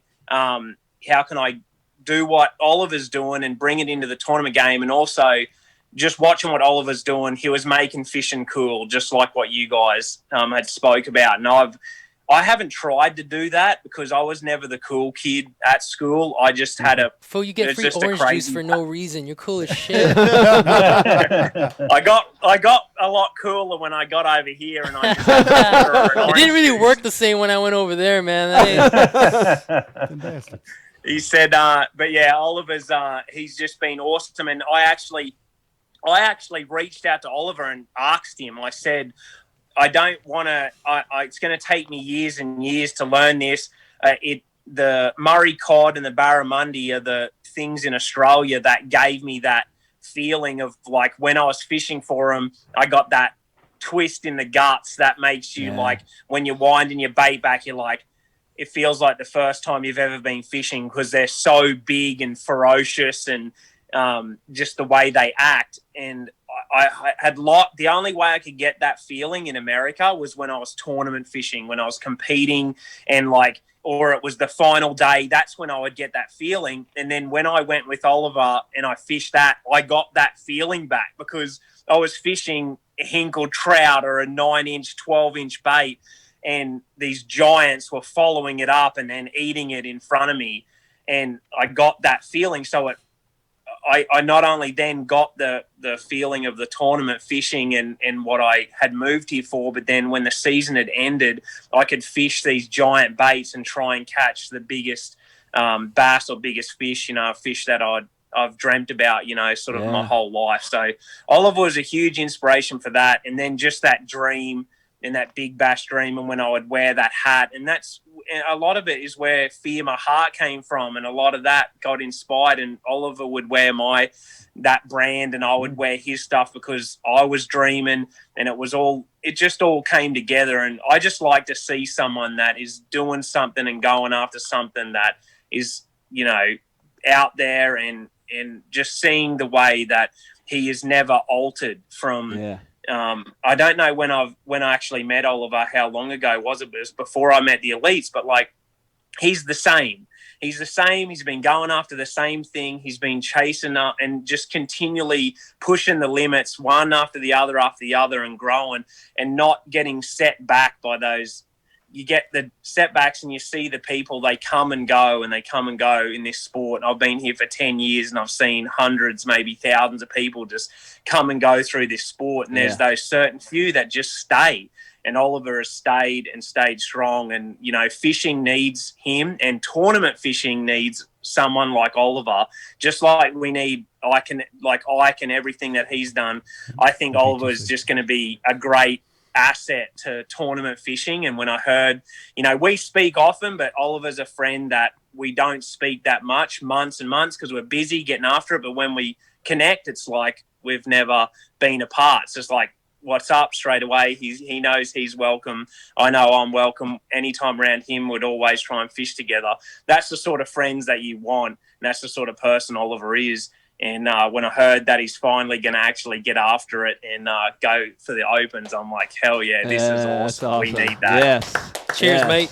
That's awesome. And I got to tell you, just hearing you talk, Carl, it's great because how two guys can be so different from but the other ends of the yeah, world. so different, but yet so the same. Yeah. It's a very, very amazing story.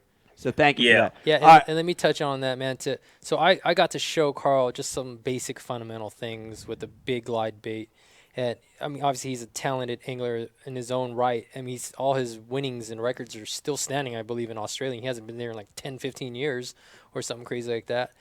And he's been able to take a little bit of that insight and validation and build on it in his own way and, like, utilize it at that highest level. Like, It's man, cool. that's so dope. It's cool to see that, For that happen, that connection. Brandon, first of all, before we get in the conversation, I do have to say congratulations. Engagement, Thank Tiffany, you. official. Woo! That's awesome. Congrats. Yeah, official. Congrats, guys. About time. Yeah. Thank you. I think. Cheers to that. Yeah. Cheers to that. Cheers. Yeah. So, Cheers. Becky showed me the day that it happened, or when you guys finally posted it, and there were terrific pictures and everything. You guys looked amazing, and Beck's like, look, Brandon and Tiffany got engaged. I'm like, yeah, that's awesome. And then Beck goes, yeah, finally. But it was such a woman's response, I'm like, yeah, cool. Yeah. And Beck was like, finally, But I want to talk to you about the same thing. Like, you guys have obviously influenced each other, but I want to hit it from a different perspective, which is you guys have taken swim baits, which was always, and we mentioned this on BU a little bit, which was always this underground, shut up, don't talk about it. Right. And you guys have helped the world learn about them. Brandon, I want to start with you. Was it easy? Is it hard when you have to divulge that stuff? You do it in seminars. You design the bait from Storm. You explain it live on Bassmaster Live. Is it easy to give that away, or is that a hard thing to do because it's such a cool culture, like a subculture? It's both. It's awesome because you're sharing that experience. Or maybe I should start on the other side. It's hard because you're giving the info to a technique that is so deadly in certain situations and has the ability to put fish in the boat that no other bait has the ability to do. Right. There are certain fish that will get to a certain either size or mentality that those fish just won't react to any other bait that they will a big swim bait. Right. Whether it be a Defiant or a Huddleston or a Rashi Glide, there's certain fish that just won't react to normal baits. And the flip side of that is that all of the cool things that we've seen, whether it's by myself, Oliver by himself, or the cool things that we've seen together throwing big baits. Yep. Yeah. You want to share that. You want to see other people experience that. Yeah. Because it's such a different style of fishing. And like I talked about how those certain fish will react. Even 2-pounders will react differently to a big bait than they will a spinnerbait or a chatterbait. Like, I've never had a bass chase my crankbait up to a boat real nice and slow and then just run its head straight into my trolling motor. Like, that only happens with a big bait, right? Like, where they get so just tuned in that all of a sudden, you'll see them. They're zeroed in on the bait and they're following it and they have no idea you're there. They don't know it's a boat. It's just an object that's casting a shadow. And then all of a sudden it kind of clicks and they realize it's like they woke up from a bad dream. They're like, how in the hell did I just get here? And to see those things happen is what makes me want to share it. And then like watching all of the things that Oliver does and puts out there to expand that category. And I think it started out there, but as his brand has evolved over time, it has become much more about just sharing the experience and the passion of fishing, right? Like getting out there and enjoying that journey and that experience. Yeah. And that all stems from like chasing one bass, and then it evolves into like chasing the dream, which can be anything, can be the experience of the journey, whatever it may be. Yeah. I'm gonna throw the same question to you, Oliver. Do you feel the same way? I definitely want to touch on that Yeah. because you want to talk about two different subcultures within fishing: trophy hunting and tournament angling. The most tight-lipped things through the 90s and 2000s. I mean, guys used to cover their decks at my local tournaments with towels so you couldn't see. Shout out to Chris Alfonso. Like, He said you know what I decks? mean? Yeah. Like, so there was this huge barrier in sharing that harder info against your competition, because even in the trophy side, like, other people want to catch that same fish. So you're battling for, finite resources, whether that's time on that water in that spot for that opportunity, or potentially giving your competition a leg up, right? Or at least an even leg, right? I mean, that's not easy to ask of somebody. So we live now in a culture in fishing that info is expected, versus like where I came from, like, yo, I'm not telling you nothing. So yeah, all you guys that digest all the info from those incredible anglers on the screen sitting in front of me through Bass University, man, be thankful you guys live in this modern era of information.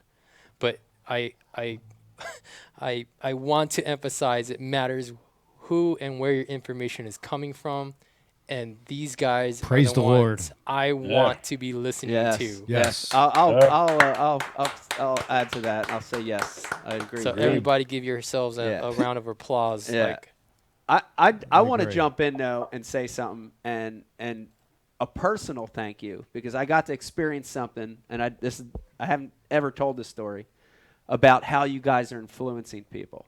So I was boat captaining one of Vegas's tournaments this year, and in each tournament I have two kids that get on my boat. So Vegas was one, and I had this other young kid, Chris, who was like a little older than Vegas. He was like 11 years old. And dude showed up at Manasquan, where it was like a finesse bite, like you have to be throwing like a drop shot on 6 pound with only big baits. Yes. And he was and he was referencing Brandon and Oliver that day all day. And I'm in the boat. He didn't even care about me. Yeah. But what the point is, I'm telling you, kids, put some respect on this I know, man's no, name. I don't care. No, the point is, I love it. Brandon. The point is, and Albert, I know it's hard to give that stuff up, and it's sometimes hard. I know. I've lived it too for 20 years. But thank you for doing it, because you're inspiring. You're inspiring people. You're It's crazy, inspiring man. kids. And I really just feel like it's an evolution of us as people, right? A younger version of myself was a lot more selfish, a lot more unsure of my own abilities, and more focused on, establishing that body of work to validate myself. Yeah. It's not like that anymore. I've got to experience incredible things. And I've seen the power of just giving someone a little bit of glimpse and catching their first whatever, their biggest whatever, and like seeing that energy again, like brings me back. Yeah. And like, dude, that's the coolest thing in fishing. It's not me catching them anymore. Yeah. It's enabling other people to live their Yeah. dreams. It's a great. And like all these guys are doing that. Yeah. It's a great feeling. It really it's a great is. feeling to pass it on. Yeah. It's a great feeling to pass it on. You'd think I could be nice enough to give you that same feeling up in the Northeast and let you catch a bass in the last 4 days. You feel me? Dude, out of all gosh, of dang, how many days is it going to take? Dude. This is bad. If you measured experiences that I've had with everybody on that panel and this man sitting here, like that's probably, it's got a long way to go on the next one. Like, we got to close that gap. I want to close the gap. Yeah, 'Cause I know you guys, all you guys have caught it with Oliver. I want to do that too. We got to stay out of Jersey. We got to get over 38-degree water temp. Real talk. We got to be clean, not muddy water. We got a lot of things to do. All right. Seth, I want to get to you, and this is, I saved the best for last, because this is really another thing that I think both you guys do so well, and you do it because it's who you are. Seth, I want to start with you. Dude, you're the angler who is the most real to me, to a lot of people. When I watch you fish, when I watched you fish on the Elites last year, it was fun, it was dynamic, it was entertaining. Why? Because you were you. Dude, you're a regular dude. Dude, you could have went to high school with me and Brian. You know what I mean? Definitely. And when people watch you for the first time, they feel like they know you. They feel like they're at the bar drinking with you. You know what I mean? Like, dude, that is so powerful and refreshing. It's so powerful and refreshing. Was there ever a time in your career, Seth, where you were like, "Oh man, I got to fit in. I gotta act more like I gotta be the normal bass guy. I better cut my hair. I better not curse." Was there ever a time where you felt that pressure, or did you just say "fuck it" and you said, "I'm going to be who I'm going to be"? Oh. No, absolutely. I don't know if I'd say felt the self. My first year or two on tour. Yeah. Just kind of trying to be the quote unquote textbook pro bass fisherman, clean cut, banging darts all the time and not swearing. And after I kind of hit I don't know if you'd call it rock bottom, but to the point where I was, a month away from thought I wasn't going to be fishing anymore. And I just said, screw it. And had some success, which helped too. Kind of bring me out of that. Yeah. Well, I got to say the same. Again, I want to make the comparison that the great thing, Oliver, is I've watched you from afar for years. It's like, you never tried to, you never tried to jump into somebody that you weren't. You never tried to get into a different role. I learned those lessons early in life. Yeah. Right? You can't fake it till you make it. Yeah. Like, if you can't be yourself, that energy isn't sustainable. Yeah. I learned that early on. And honestly, someone like yourself made it a hell of a lot easier for someone like me and Seth to come along. Because, you were yourself. Right, you were the freaking yo, who is this dude doing windmills on the front deck right now, and just screaming at that 1.5 pound giant, like you were that dude, man, and you were unconventional, and honestly, you influenced me for sure to be like, damn, if that dude can get away with doing that, maybe I got a shot. Yeah, it's awesome though. Yeah, man, it's important that people realize that they need to be themselves for it to really work. Yeah. And if that person isn't good enough, maybe we got to work on ourselves. Yeah. Right? And become a better version to where you got so much leverage, you can just drop F-bombs on a live podcast. I'm not there yet. Yeah. Anytime you want. Yeah. Speaking of F-bombs, Seth, you fish with both of us now. You fish with Oliver and you fish with me. This is the question here. You ready? Yeah. Who drops more F-bombs, Seth Feider or Mike Iaconelli? Ooh. Come on. Man, that's pretty close, man. I was honestly pleasantly surprised by how many you've been dropping. Thank you. I was telling that to Clint. Thank you. Yo, man, I didn't really expect this. We're still rolling, and this fool's dropping S-bombs and F-bombs. I'm like, dude, that's goals. Because, like I said, I don't have enough leverage to be able to be, unfiltered. Yeah. Right? But at the same time, I'm okay with the mental challenge that's been presented to me to be able to properly present myself, right, to get that leverage. Yeah. And, man, it's cool. It's refreshing. It gives me hope that, hopefully, I can be the truest form of myself at all times. Yeah. It's good. It's good to be yourself. It's good to be yourself. And the great thing is when people see it, they know, right? When you're you, it's very believable, and it translates right to people. There's no wall. Yeah. They see it. This is me without the cussing. That's it. Yeah. This is an easier question to answer. Who smokes more heaters? Oh, me or Seth man, Feider? come on, it's not even. Heaters. I'm the champ. Yeah. Seth wins that one. All right. I want to throw it to you, and I want you to go one by one on this panel, and I want you to go in reverse order. We're going to start with Seth. Oliver, give me one thing you learned from fishing with each of these three guys.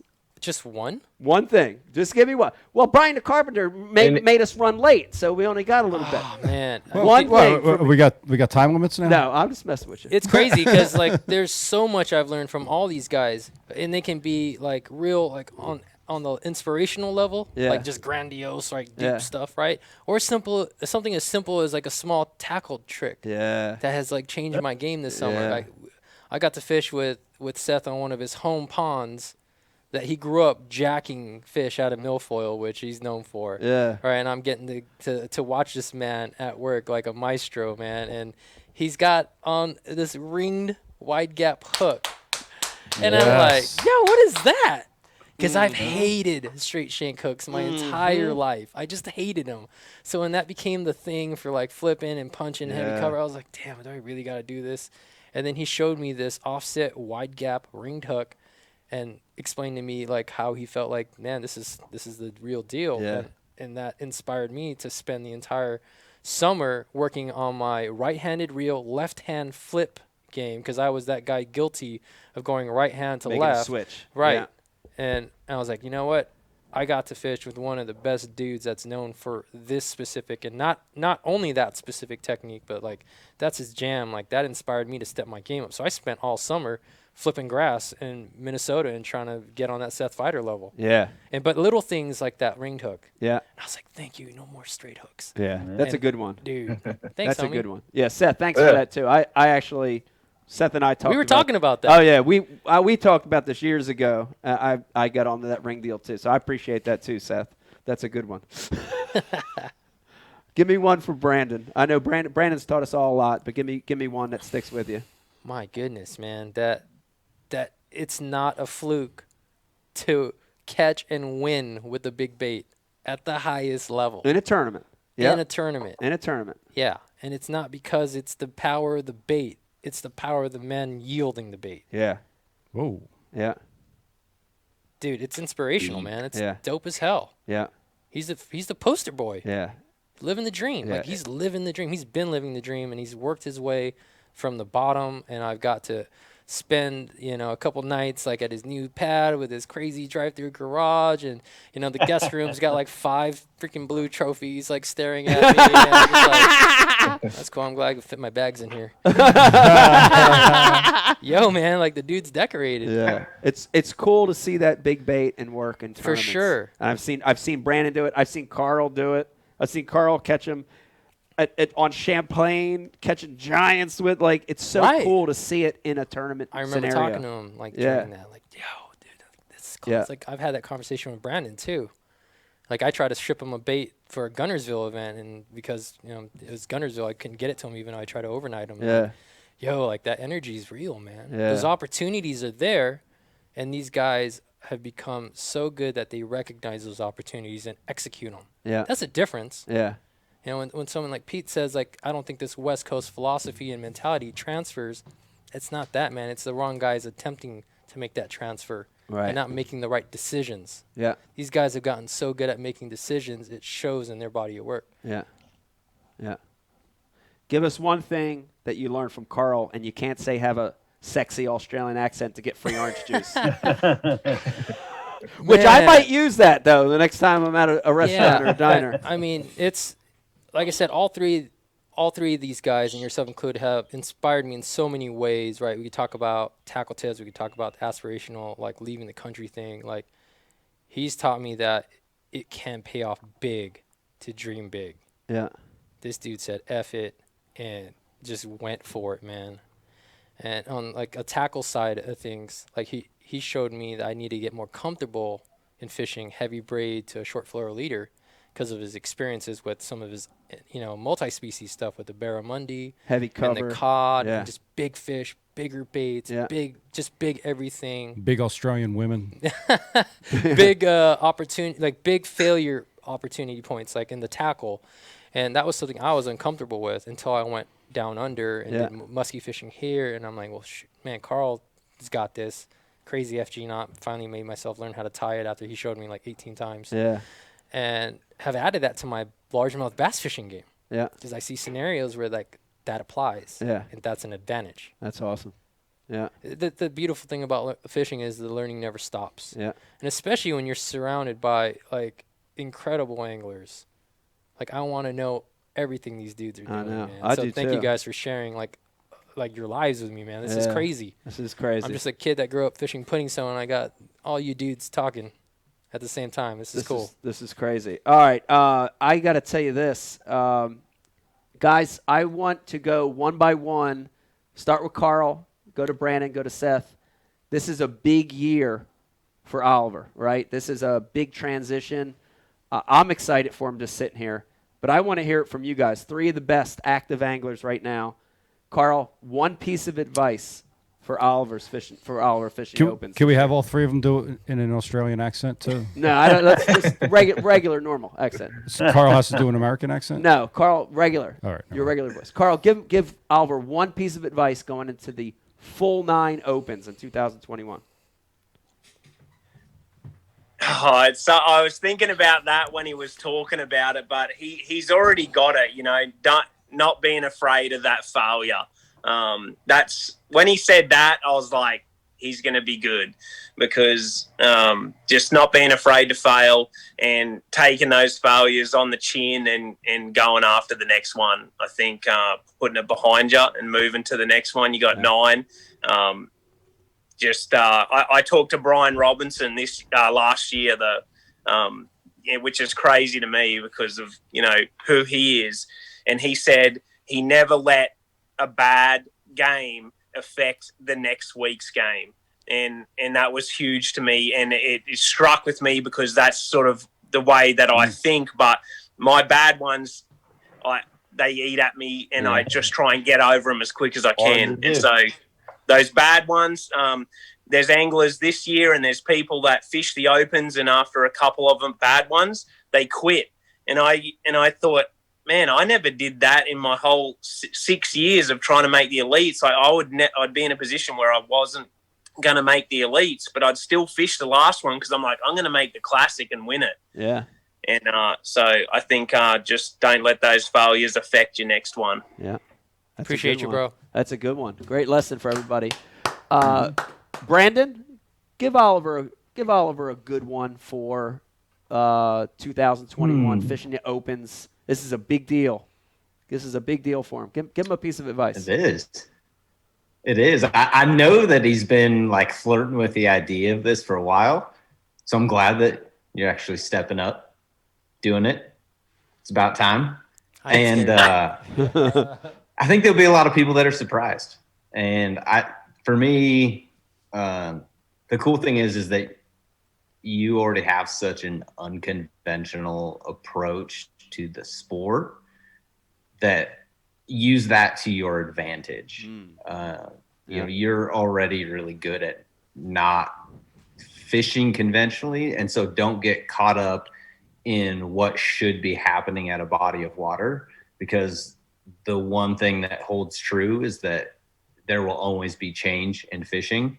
And when you look at the schedule and you say, Oneida is whatever it is, I think it's the 4th week of July.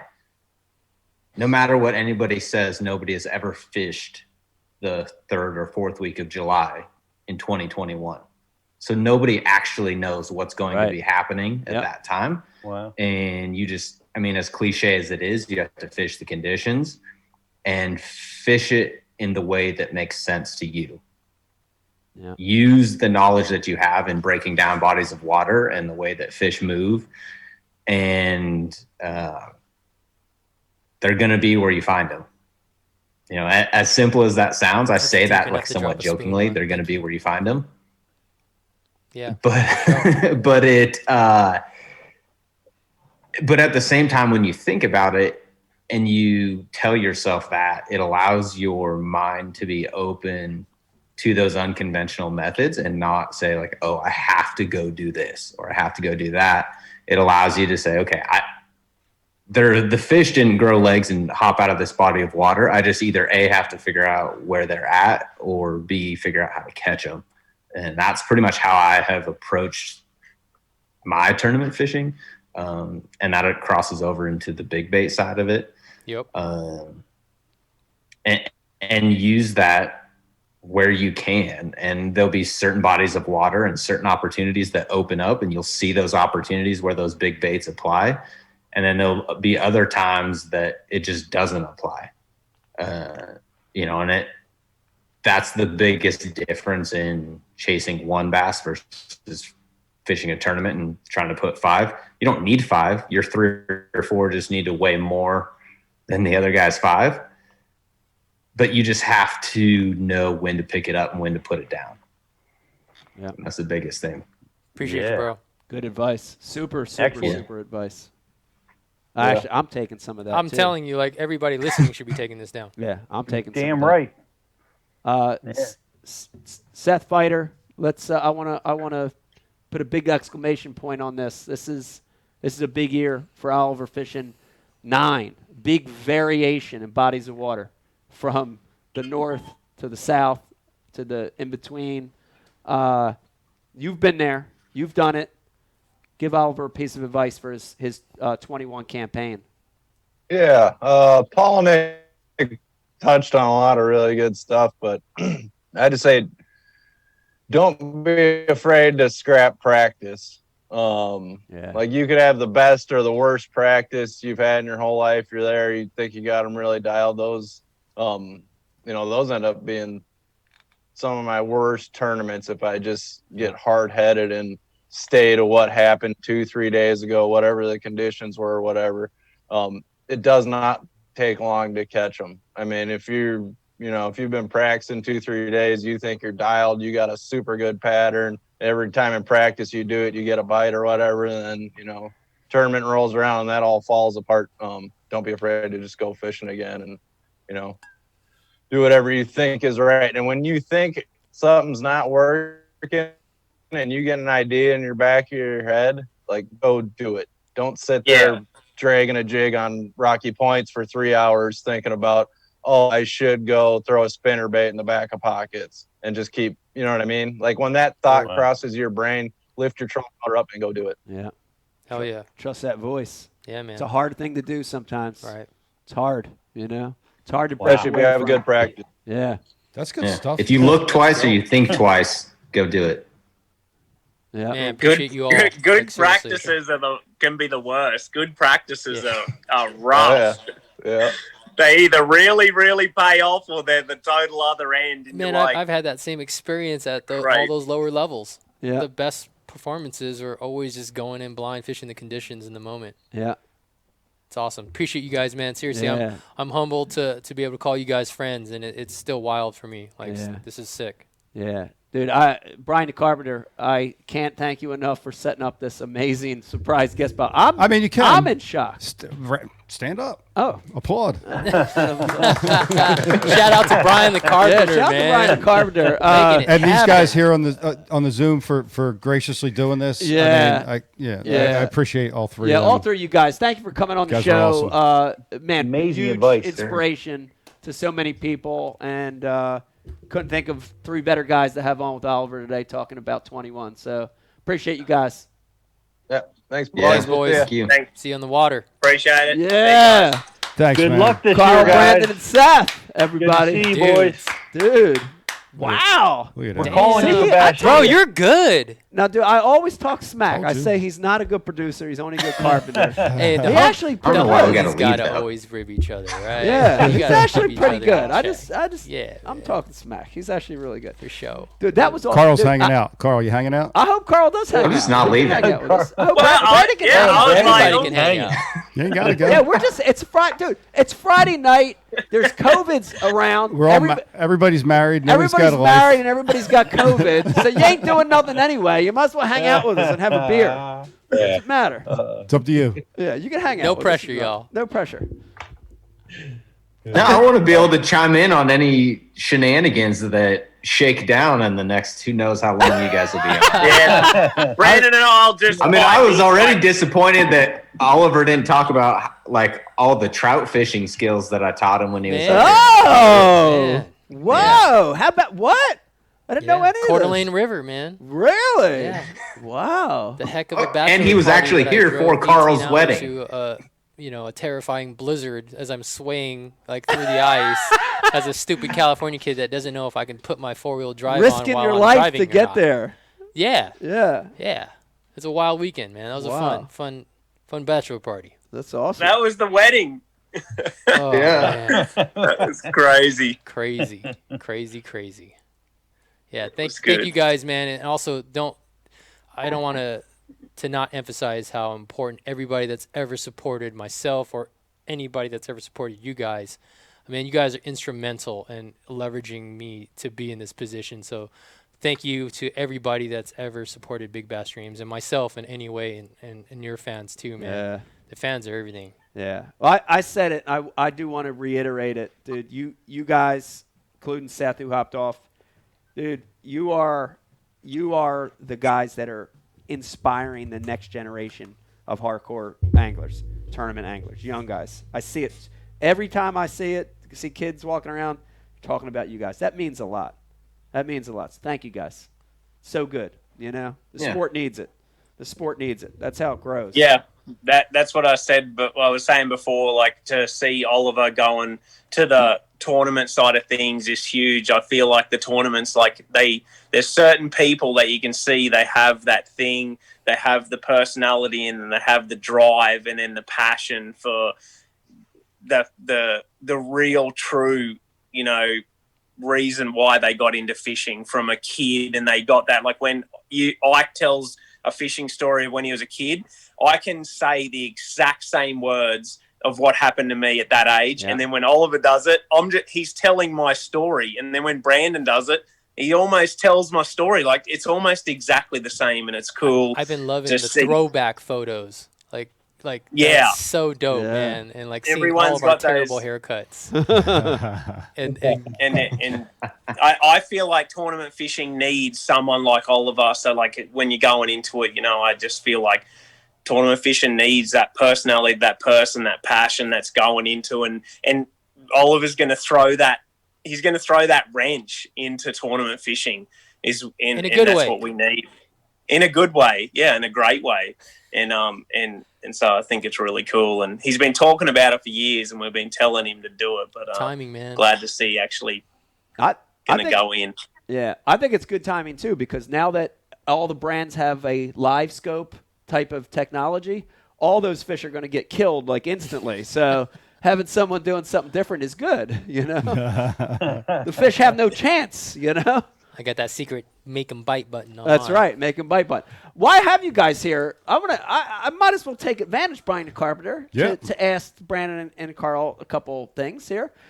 Big announcement today, of course, Bassmaster Classic being moved till June. I personally think it was a good move, but I would like to hear from you guys. Brandon, I'm going to start with you. Are you happy, sad, disappointed, indifferent to it? What do you think? I mean, for me, I would go to the indifferent part. But I think that it's nothing but good in the sense that when Bass makes a decision, it's made on the basis of how is it going to benefit the most people, whether it be the fans, the sponsors, the anglers, the city itself. All of that comes into play. And with all of the craziness that's still going on in the world, I don't know why when everyone thought that like when January 1st hit that all craziness in the world was just going to end. I don't know why everyone thought like, oh, 2020 is done. Yep, we're done with all the crazies. Like, no, they're still here. And so I think that everything we're seeing now, just there's still so much unknown. Yeah.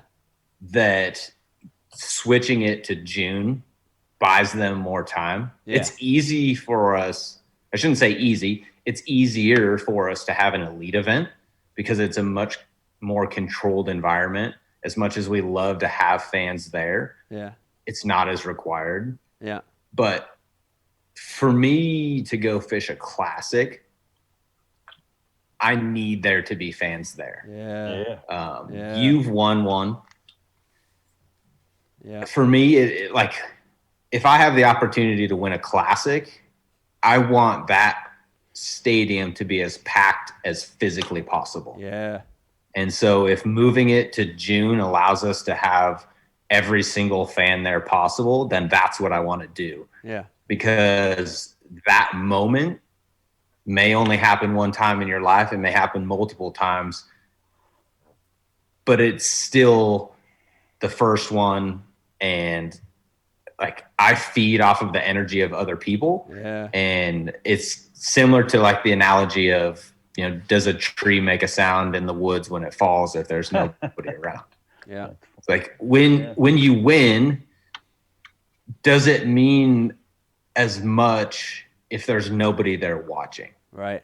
Right. And I think we're so just as human beings, we're so wired to be social creatures that when you eliminate fans out of our sport, it takes away from the one thing that is so special in what we do. Yeah. And I couldn't agree or with you the more. one thing that allows it to be a sport. Yeah. And so for me to win, to move it to June, I think is a good thing because of that, because of the opportunities that it allows. Great. Would it be better fishing in March? Probably.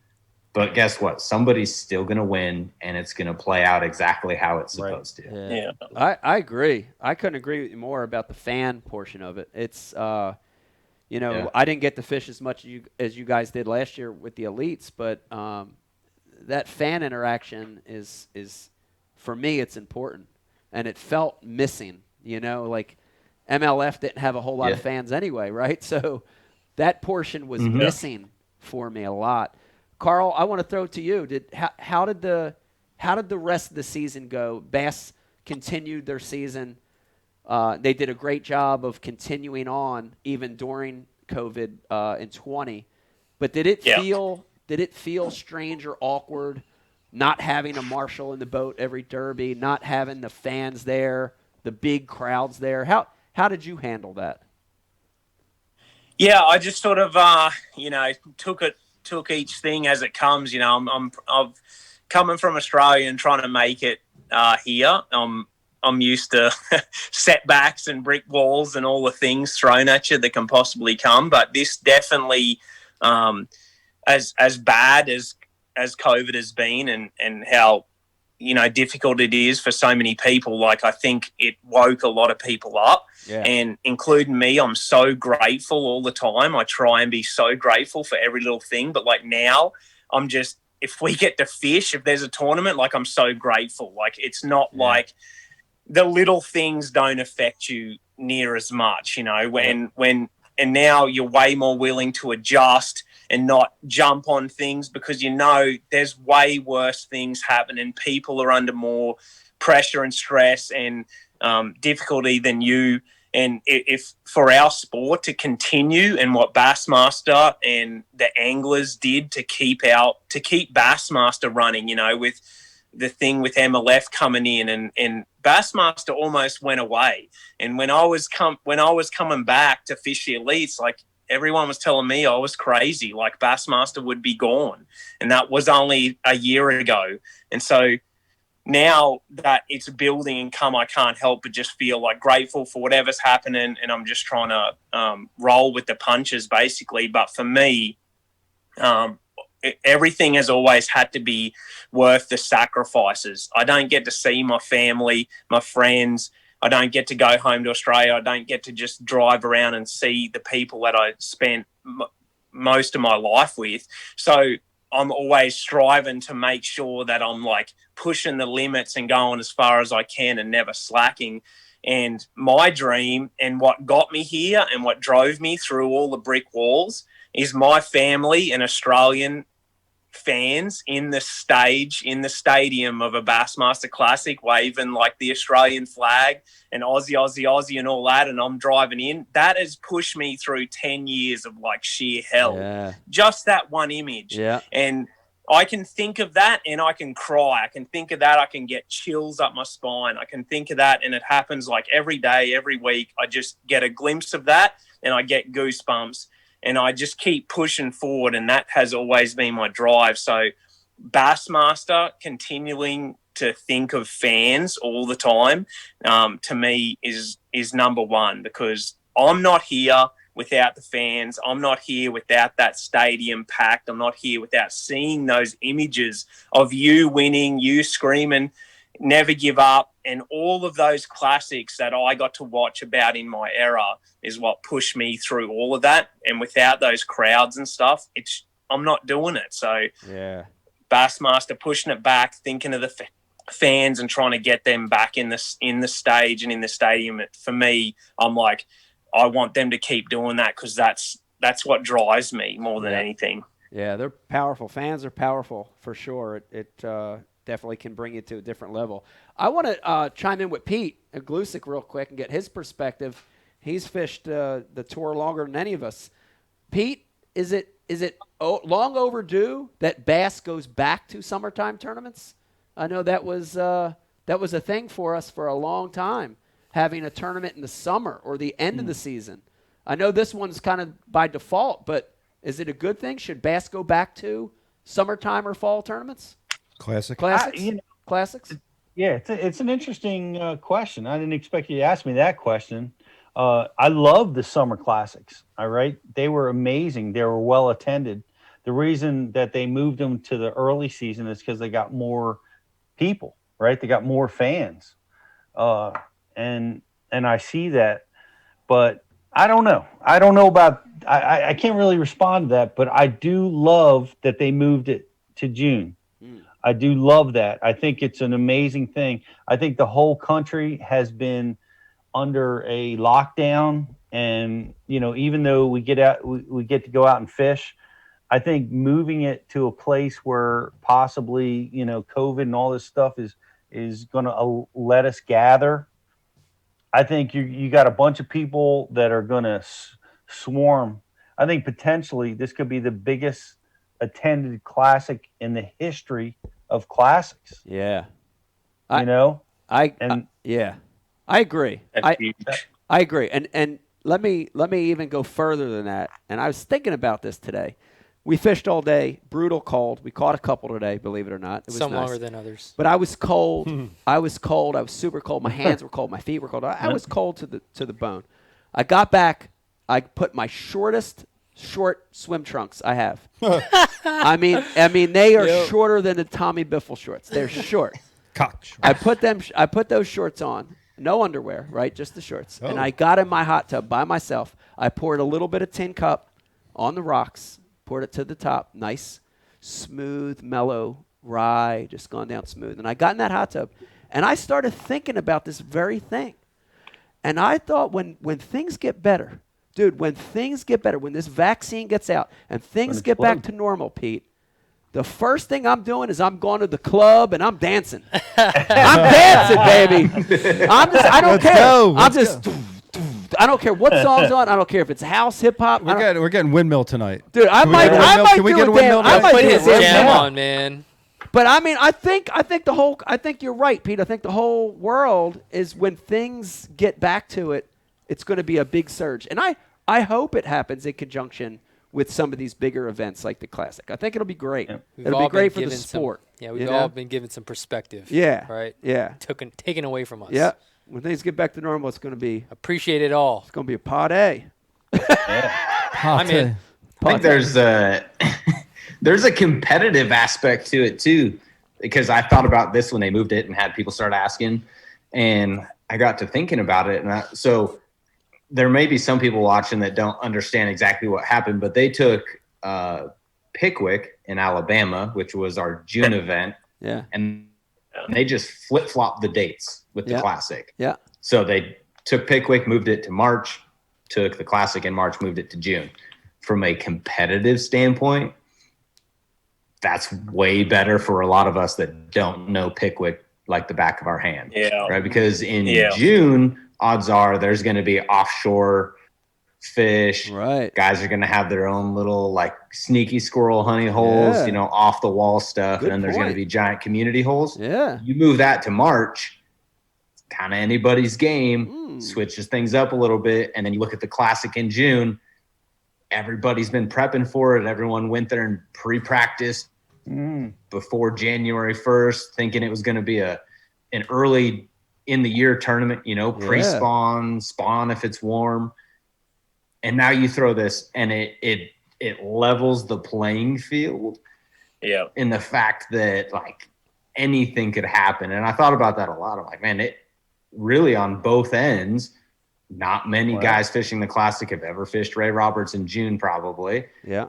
And there's not a lot of tournament info when you look at it. Like I spent a lot of time scouring across the internet, and there's a lot more stuff in February, March, April than there is in June, July, August. And and the same with Pickwick, right? I mean, granted, you don't have to go. Yeah, like, I mean, the only thing that I hate about Pickwick in March is that I really don't want to go sit like at the school bus stop with everybody below the dam. But I mean, I think it opens up the playing field a lot more. Wow. Yeah. That's a great I never thought about it from great that insight. perspective. Real quick, I got a question for both of you guys, Brandon and Carl. I'm eyeballing the Ike Live social feeds real quick while you were talking. Yeah. And Ed Sekula wants to know, guys, any chance you guys will do the baby pattern coming up in 2021? Now, you've heard of that. You've heard of guys getting on the baby pattern where their wives or girlfriends or fiancés get pregnant, and they go on these fucking tears where they win like 20 in a row. Yeah. So Ed's question is, any chance you guys are going on a baby pattern in 21? Savage. Carl, start with you. Go ahead, Carl. Go ahead, Carl. Carl. What did you do, Carl? It's been spoken about, but I'm on like an upward trend, so that got put on the back burner. Like no baby pattern right now. Catching them. Wow. You see me. If I bomb the first couple, like by the end of a couple, there might be another little Jockhamson running around. All right, there you have it. Good answer. Brandon, come on, you gotta look. This is Ike Live show. You can't lie. You got a baby pattern coming? I mean, after 9.5 years together, like everyone's like, oh, when you guys gonna get married? I'm like, I'd go down to the courthouse, but we're looking at like potentially June, so that if I can squeak out, a couple wins early on in the year, then I feel like the rest of the year should just be a breeze. That Northern Open swing comes around. Oliver, watch out. Yeah. But no, I mean, for us, it's like we'll get married and then we'll probably start trying to create little Polynix running around. He'll squeak out a couple other wins. And we'll drag them around on tour around the road and see what happens. Yeah. I mean, if Oliver's going to start fishing tournaments, somebody's got to keep him in line, and that's most likely going to be my kids. So we got to start creating some. There you have it. That's fair. There you have it. You heard it first on Ike Live, everybody. Wow. Thank you, Ed Sekula, for that wonderful question. I do want to throw this out here real quick, too. And, Brandon, I want to tell you this. This is a vote of confidence from me, and I think you're going to do it. I still have a title. I'm still riding it out for a little bit. I'm the only guy to have won the Bass Federation National. I've won the Bassmaster Classic and Angler of the Year. I think you're gonna take that eventually, and I'm excited. It's not fun being on the pedestal as the only guy. I think you're going to do it. Before your career is done, you're going to do that. So I can't wait for you to do it. It's going to be awesome. Cheers to that. It's actually a driving motivation for me. Yes. I've got to win a Classic and an Open. And Opens, they're not getting any easier to win. I promise you that. No, they're tough. Yeah, we're coming. It is tough. And so I mean, it's something that so few guys, you're the only guy that's done it. And it's funny because I use that as like a trivia question all the time. Like, who's the one guy to win all that stuff? And it's amazing how many people don't realize that you've either won one or the other, right? Like the Federation or something, because it was, that was a while ago, 99, right? Yeah. That's when you won? Red River. Long time ago. Yeah. Any chance you'll add? You won on the Red River, right? It was the Red River. Yep. It was on the Red. It was unbelievable. Yeah. We both have that on the Red River, which We is do. cool. Wow. We have a That's lot of pretty cool. similarities in our story. You don't have webbed toes, do you? Yeah. No. Okay. No. Prove it. I have webbed toes. Now, if you had webbed toes, then the story would have got really weird. Let's see him, Brandon. Put but- him on the glass. But I They're wanted not, to, I promise. I wanted to add to that question. If you do, right? If you do, let's say you win a classic in a year or 2 or 3, and you have those 3, any chance you would go for number 4 and try to go back to MLF and get that MLF Redbreast Cup? The Redbreast? No. No. Red breast? No Redbreast? No, not. There would have to be a lot of changes for that to happen. All right. I don't know. I just thought No, it would have to be like an open invite, something. I don't know what. I just wanted to say the word breast. That's the only reason I even asked that question. Yeah. Well done. You know what I mean? I just felt like I wanted to say Executed that. breast. You know, Riz, I need to go to you real quick. I know we're over, but I know you've been monitoring IMs for a while now, and shit, we've had like 10 shows already here. So Yeah. By the way, yeah, I was just communicating with Rich. He was telling me there's a whole nother show going on the message board. there's a whole other show. Oh yeah. Oh, that's awesome. Yeah, there's a whole nother show Well, going Riz, on. I know this is hard, but let's give us 2 or 3. Pick through 2 or 3. Give us a couple of good questions for the panel here. Okay. All right. I'm going to go with the question directly to Oliver because my hands are tied here, peer mediating between some folks on the message board here, battling it out. The casual bass guy on YouTube wants to know, Oliver, have you ever considered making your own swim bait? Oh man, that's really beyond my ability, but I hope to have contributions to bring some ideas to fruition. But like I don't have the artistic capability to create a bait. I might have some concepts that I think I can help bring to life. Yeah. But yeah, absolutely, I would love to be a part of all of that because I've become my own angler with my own style. I want things that I want. Yeah. To help me try to beat all of these dudes. Right. Yeah. Like I need all the help I can get, and hopefully I'll get more opportunities to do that. Yeah. Good question. What else you got, Riz? I got The Real Journey on YouTube also wants to know, tell us a little bit about the story behind your PB. Oh man, what do you want to know that I haven't just beat to death? He already hollered at Pete for asking. Yeah, hollered at Pete already. Yeah, I've done the work, man. I've documented it pretty well. I don't know what else to add to that, honestly. I do have a comment here from on the message board that somebody sent me, Wawa Hoagie Lady, and I don't know the backstory here, so this makes us just to give you guys an idea. Who are you trying to impress here? I'm a 50-year-old hoagie maker at Wawa. So that's what's going on our message board, folks. Oh, okay. You? Fun fact, I caught my PB not with Oliver in the boat, but on a trip that was inspired by Oliver that I went down to Lake Austin to fish with Oliver on. Yeah. Is that true? And within the first 45 minutes of being there, I caught a 9-pounder on a Roman made mother. Yeah. I drove 6 hours, and then 45 minutes into it, I caught a 9-pounder on a mother. Wow. We had dual big fish. The next day, I caught a 12-4. And a 12-4? Yeah, that was a magical. Yeah, the next day. For sure.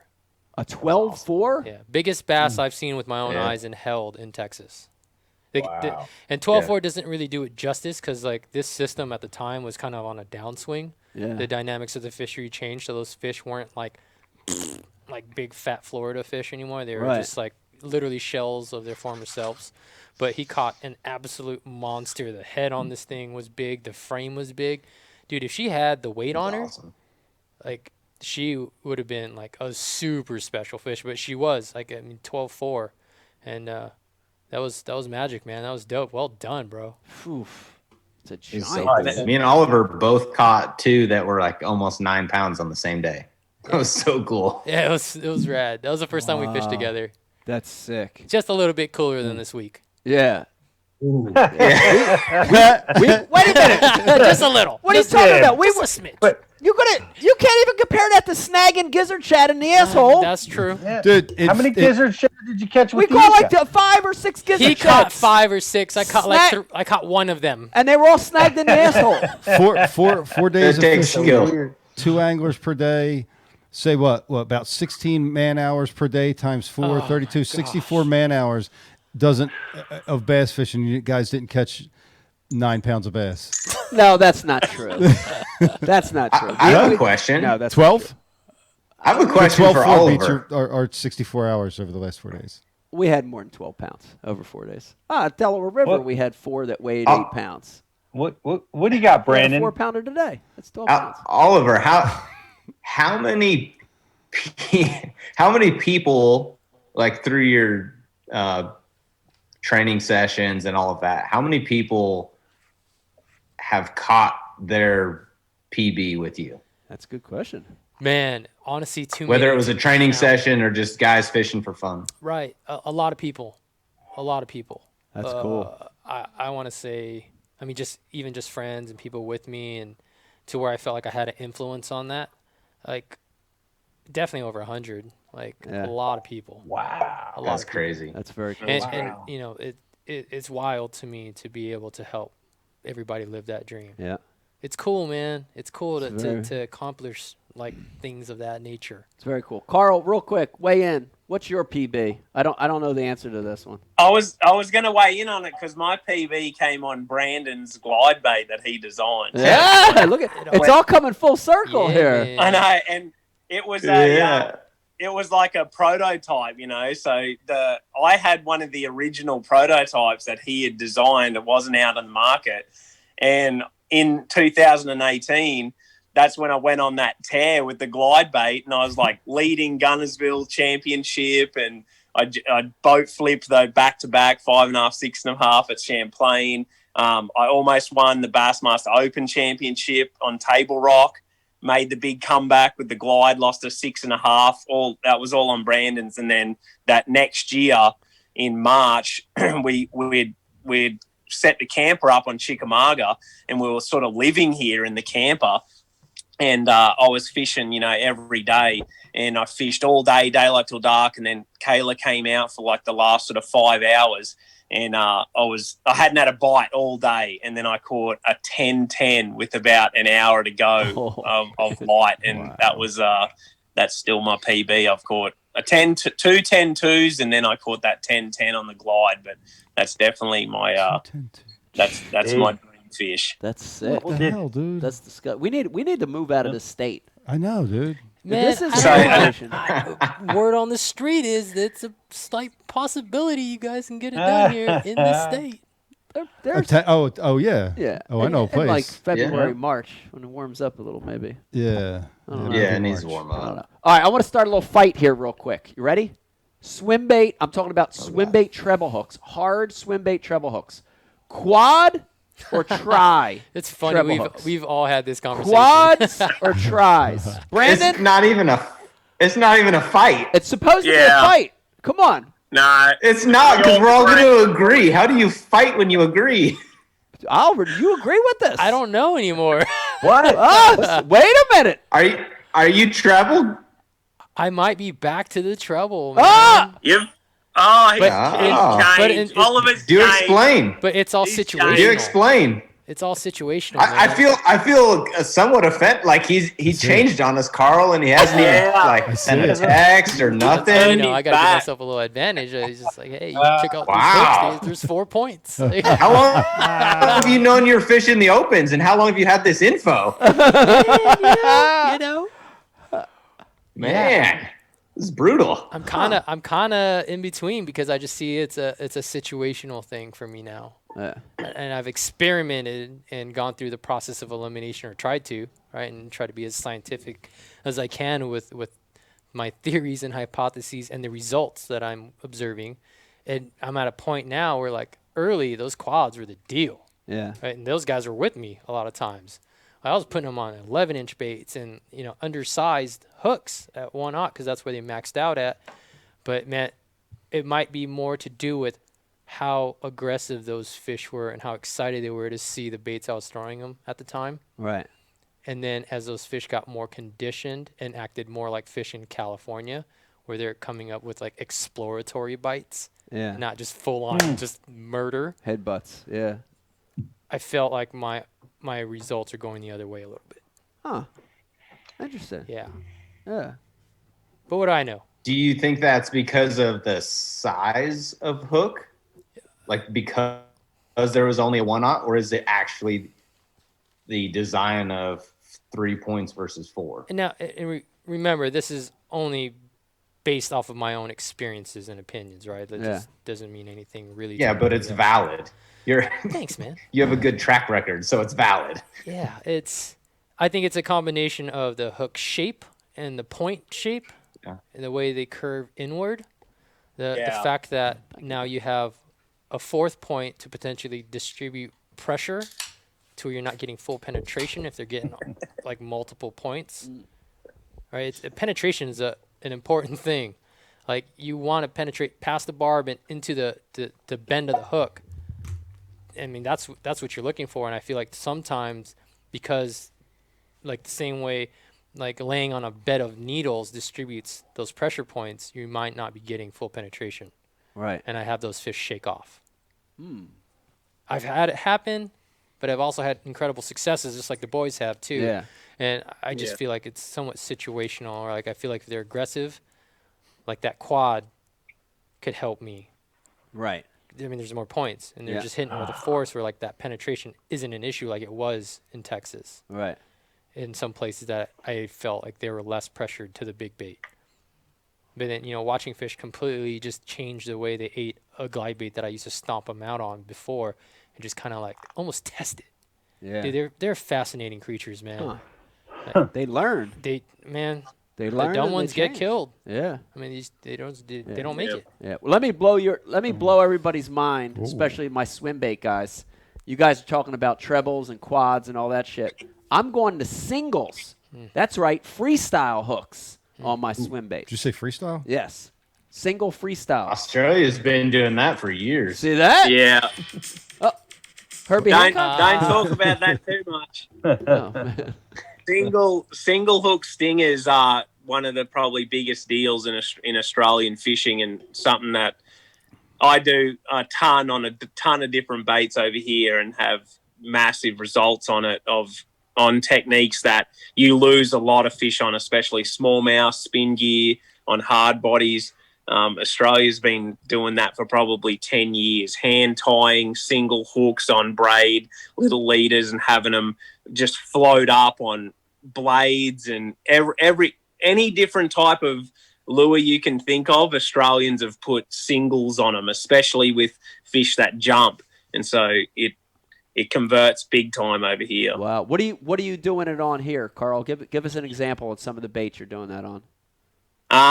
The biggest one is like a lipless. If you have 2 singles on a lipless, you can roll it through hydrilla and just keep winding it, and it's just going to keep pulling through. You don't have to snap it or rip it. You can just slow wind it. It'll never grab that grass. Wow. And it'll have 2 singles just hanging back, facing directly upwards.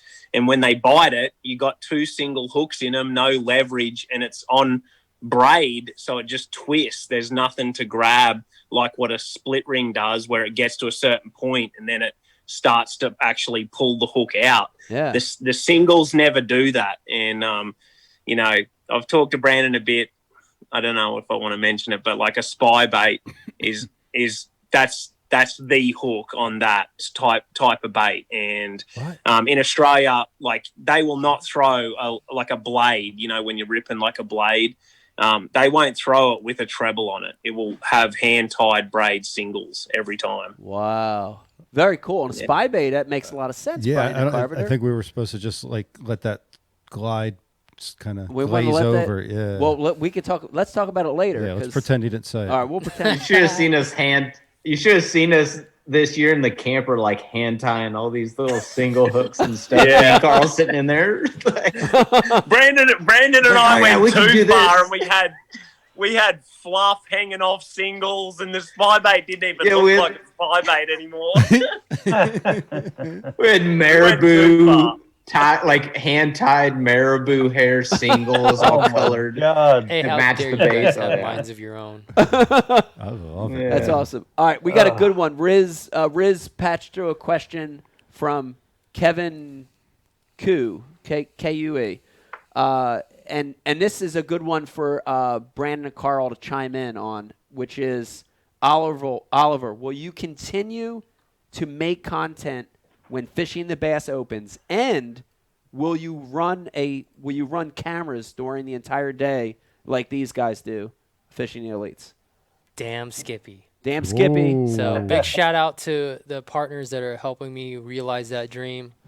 There's so many of them, but like some of the key ones are Toyota, Yeti, Yakima Racks, Mustang, Black Rifle Coffee, and C-Deck. So many people that are helping me put together the resources to have the crew to capture this crazy journey I'm about to be on. So there's going to be multiple series we're going to be working on, and all hopefully higher production pieces that are worthy of the experience. Yeah. Like this is a special opportunity for myself, but for someone that might not be able to make that decision, that has aspirations to do either the tournament side of things or me continuing to try and bang the biggest fish I can, insert X species. Yeah. I want to document and capture that experience and show people like, man, if I can take this as far as I have, like anybody has it within their means. Yeah.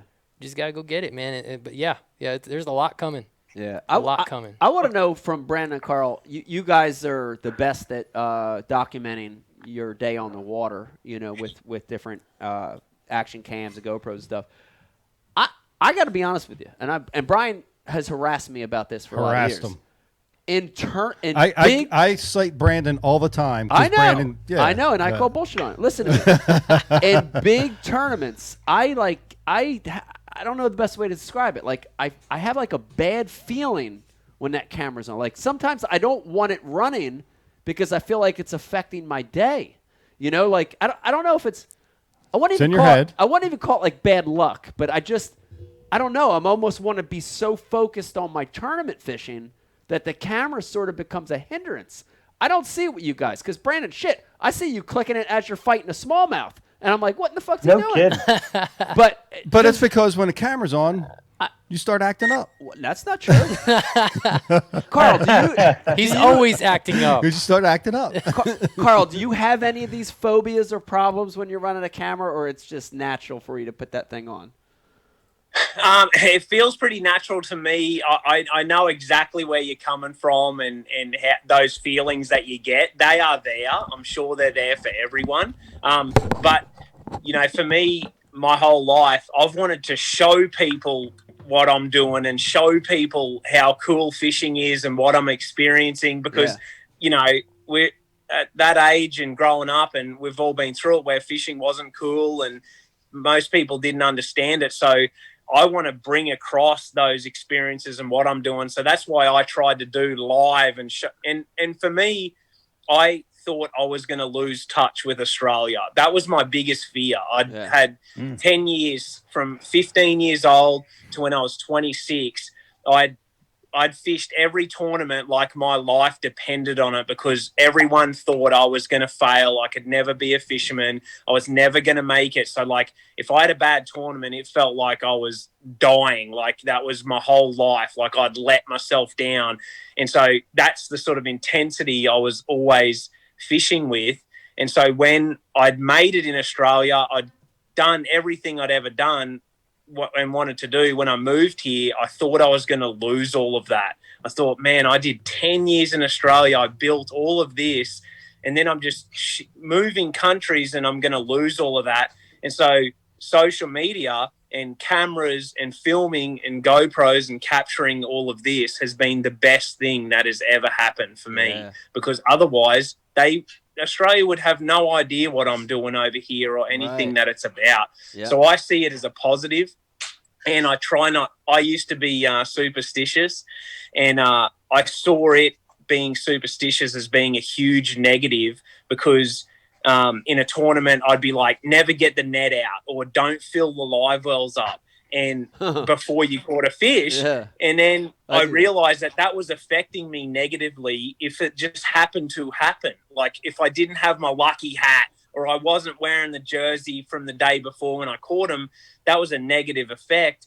And so I was like, I'm letting go of all of that. That is in your head and it's crap. Just fish. You know how to do it. Yeah. And since I did that, now cameras, running, chesty as much as you can get and see it all of it as only as a positive. That's it. Yeah, that's awesome. And Brandon, I know you got a library. It's unbelievable. I can't wait. 10, 20 years down the road, I can't wait to see what you do with this immense amount of footage. It's unbelievable. But what else is another? What else do you do with the footage? We see it on Facebook. We see it on YouTube. We see it on your post. But do you actually use it for your own benefit? Do you go back and review? Do you try to learn from it? What are some of the things you're doing with it? Yeah. So one thing is that it helps supplement sponsorship stuff, right? Like we have this massive library where if a sponsor comes and says, hey, do you have any footage of this or that? Yeah. Odds are we probably have it somewhere. Right. The other thing that I didn't expect to happen when I started this or when I had the idea of filming with a third person, because I had already been filming with a GoPro, but I knew that there was a whole different perspective that I wanted to be able to capture that I couldn't do myself in the moment. And throughout that process, I learned a lot about like different things, like being able to look back and say, okay, why did I lose that fish? Right. And could I go back and watch it in 120 frames a second and slow it down and say, okay, what was it? A gear malfunction? Was it a hook set angle? Was my body turned wrong? Were my hips turned the wrong direction? And I've surprisingly learned an incredible amount of stuff from that. A lot of just like things that, people don't think about or talk about, like body positioning when you're making that cast or, and how much that would actually affect the hook penetration that I would get just based on how my body was turned. And the other thing it's helped me out with is because I talked to the camera, it allows me to talk out loud and process that information. Like you were talking about earlier, and we were talking to Oliver about it, of like, if you think it, then just go do it. And when you have a camera there and you're talking about it and you're like, man, I should go do this. Man, I should go do this. Yeah. It's like writing something down. Like when you actually say it, it holds a lot more clout. And I feel like it allows me to think with more of an open mind of when I actually speak it out loud and say, man, I should go do this. Self-accountability. Odds are I go and I do that more often now. Yeah. And it's crazy how much that's helped me. And like for me, it's a positive because it gives me an outlet to talk to, and I feed off of that energy. Yeah. And it's like, I love having people on the water watching me. Yeah. I know there's a lot of guys that hate it. Yeah. And yes, there are times where you have, the bad apple guy that's just disrespectful.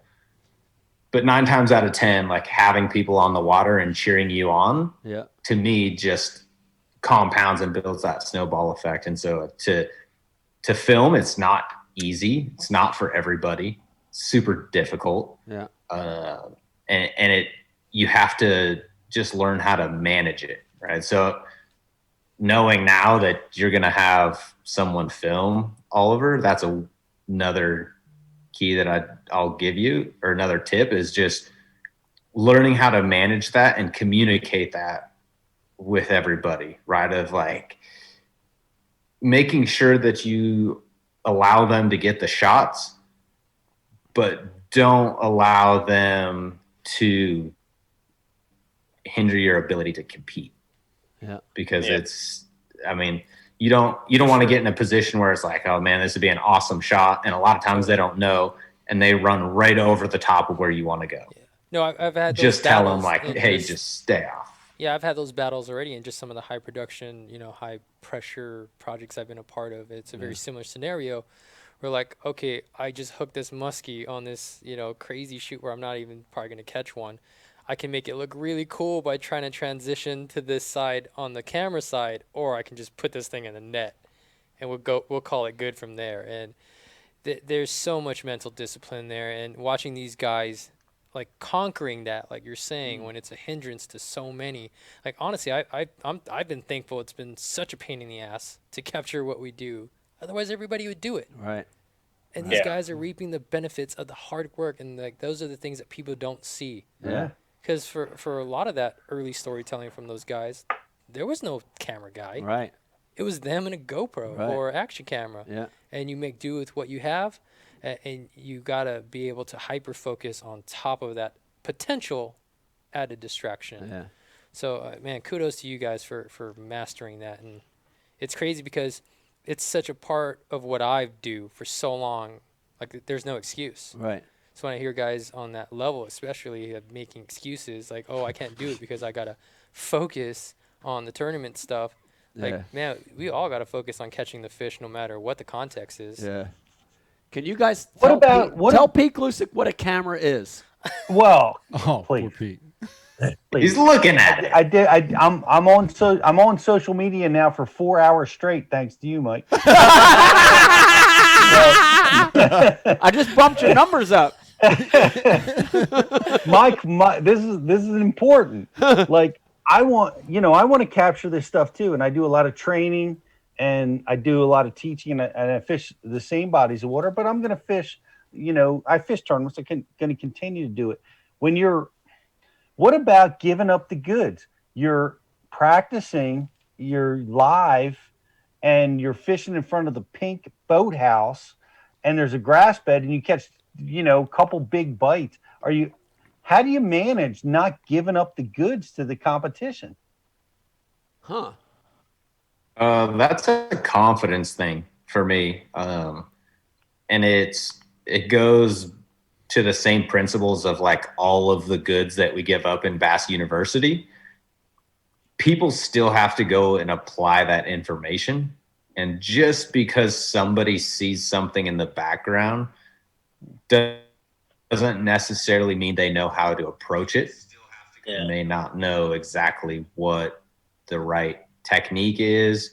Because a lot of times someone may see me fishing out in front of a dock and it looks like I'm fishing the dock, but I'm actually staring at my Mega 360 casting the other direction and fishing something out off the bank. And so there's a lot of info that you see, but it doesn't always tell the entire picture, and the approach and the timing that guys have can be off, and it may not work. And I just always tell myself that today is not going to be the same as tomorrow, and today is not the same as yesterday. And it's just like always having that open mind and being able to change. And I feel like if a guy is watching my videos to figure out where I caught him last time, I'm already that much further ahead in my thinking. Yeah, that was going to be my point. I think that if someone is looking at your stuff for your spot and then to go there to catch them, they've already lost. Losers. Losers.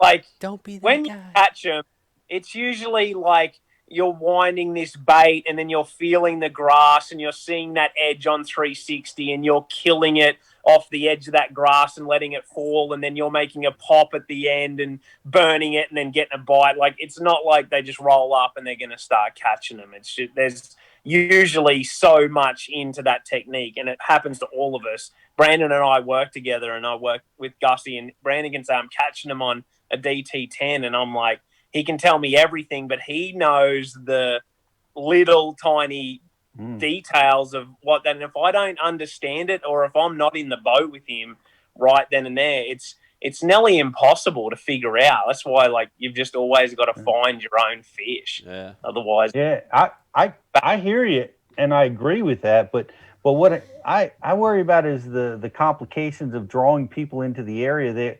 They may not be able to catch them, but they can inhibit you from being able to fish there. yeah, You know, it's a problem. It's definitely a problem. You've got a point. It's a massive problem in the whole sport. You know, the information thing and just the way it all happens. Like any of us could win at any time if it wasn't for outside from spectators to just fishermen. It's a tough sport, but I think confidence is where a lot of it comes from, and knowing the place and being able to move around. But that side of things is one of the toughest things in our entire sport, I think, is just how big of an influence one other human can have on your entire career, on your tournament, on your livelihood. I explain, like, they're playing golfers play on public courses. Anyone can play there, but they shut it off for them. But imagine if two guys laid up and they're both on the green, but then a spectator just came in and just teed off one guy's ball clean off the green and left the other guys. And they're like, sorry, dude, like, off. And then you've just got to wear it on the chin. That's what we do and anglers do every single tournament we go to. That happens. Yeah. And you just got to fish enough of them to where it ends up on your side and they leave your stuff alone, or you lay up, or you find the right things where your stuff gets left alone and you get to play out how you want to play it. Yeah. I'm going to put this back on the people, man. And there's no better correction than when it comes from the people. community. Yes. So if you see people acting like a Richard, call them out on it and be like, yo, that's not cool, man. It's about a culture in an area too, and I think some areas just don't have that culture. I know when the elites came to the Delaware, we know how the Delaware fishes. It fishes small. There's not a lot of spots. Dude, we hustled them guys out of there, gave them a hard time, harassed them. Right. Tell them Richard's out. Yeah, dude. Because those people are you freaking kidding me, dude? The Delaware sucks. Why you got to fish here today? And it wasn't even Mike. It was John Cruz was trying to fish a dock, and some idiots were trying to fish it. Dude, darn the elites. For real. real. Fuck out of here. Yeah, because the motivation of fishing it was in their head. Yeah. They wanted to be out there. They wanted to catch more fish than It's because they got little tiny ones. Yeah. Little tiny. That tells a lot of someone, man. Yeah. And their character or lack of it. Like, don't be that dude. Yeah, don't have a small penis. Yeah. Don't be Richard. Please, if you're watching, don't be Richard. Okay. Yeah, give some people some respect, you know. It's all good, dude. Give them some respect. Yeah. I want to wrap this up. I know we're super over, but here's what I want to say right now. I got 3 amazing anglers on the panel right now. Brandon. Thank you. Carl.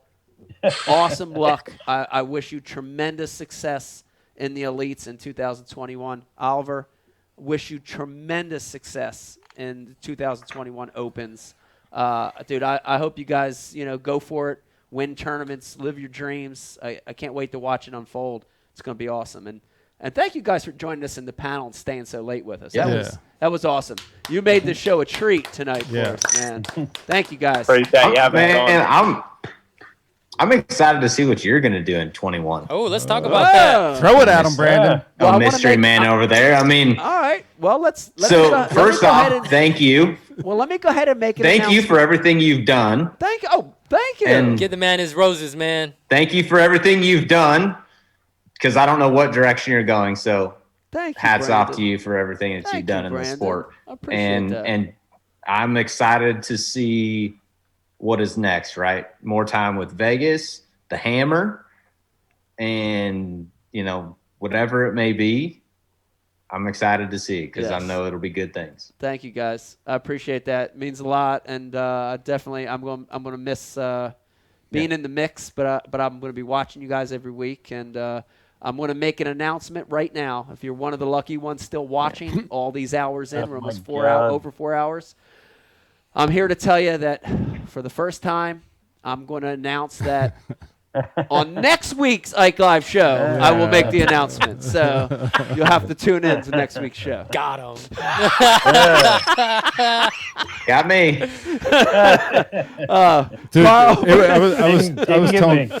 I was telling Oliver about how that time that you had your MLF announcement, we went 5 hours. 5 hours, kept everybody on. Oh, yeah. And then didn't announce it. And then we staged the feed cutting out. Oh, yeah. Put the static on. And Dude, I thought it was brilliant. We did it. We nailed it. The timing was perfect.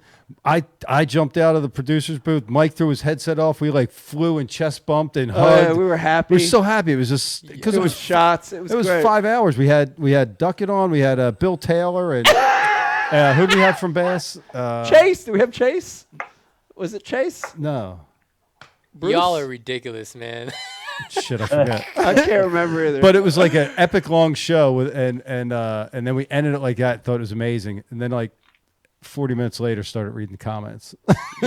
Hate mail for weeks. Oh, God, they hated it. It was great. But I still loved it. Yeah, I still loved it, too. I think it was the best show ever. I do, too. Yeah. Brandon, Carl, thank you guys for joining us tonight. Thanks, Appreciate guys. it. Appreciate it. Thanks You're for having welcome. us on. We'll see you. Good luck this year, See you guys. guys. See ya. Have a good night. Later. Dude, what a show. Thanks, man. What a show. This was a good one. Yeah, let me give us a few things here. All right. Because we got to get and Yeah, get. yeah. We got to do an MTB unboxing. Yes. We've got to give away our Facebook like and share. Yep. Are we fishing tomorrow? Oliver, fishing? are we gonna film tomorrow? Or are we gonna film on Wednesday? I said Wednesday. I said Sunday. I said Saturday. I said Monday. You shut the hell up. 'Cause we'll be here forever. Are we fishing tomorrow? Mike, you out? I'm out. I'm not fishing tomorrow. I need Do you want to fish tomorrow? Man, I'm down to do all of it. Well, we got to be there at 7 Hold on. Oh, a Winter League. Are you talking about the Winter League? on Sunset. Oh, you should fish it. I know You we should should. fit. I'm in. Mike's in. He ain't gonna go. I'm pulling that card. I am going to open this. All right, well, we'll talk MTV about box it. up, though. Okay. I know you've waited for it all show. You waited over 4 hours for this segment. This is one of your favorite parts of the show. I know it is. It's mine for sure. And this is the only live podcast to do a live unboxing of MTB. And 4 we're going hours, to do it today here with the Pro Box. You know the rules. I'm going to grab one item out of here. Oliver, I'm going to pass to you. We're going to pass it over to Brian the Carpenter. Pete's got his own box in front of him.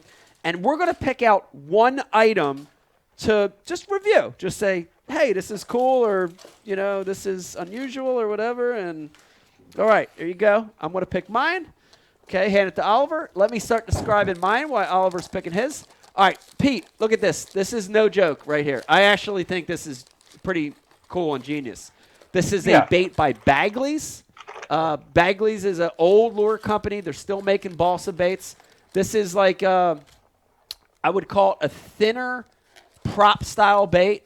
I could see this working in scenarios where you have a little chop on the water. I could see it working when you need to have a smaller profile.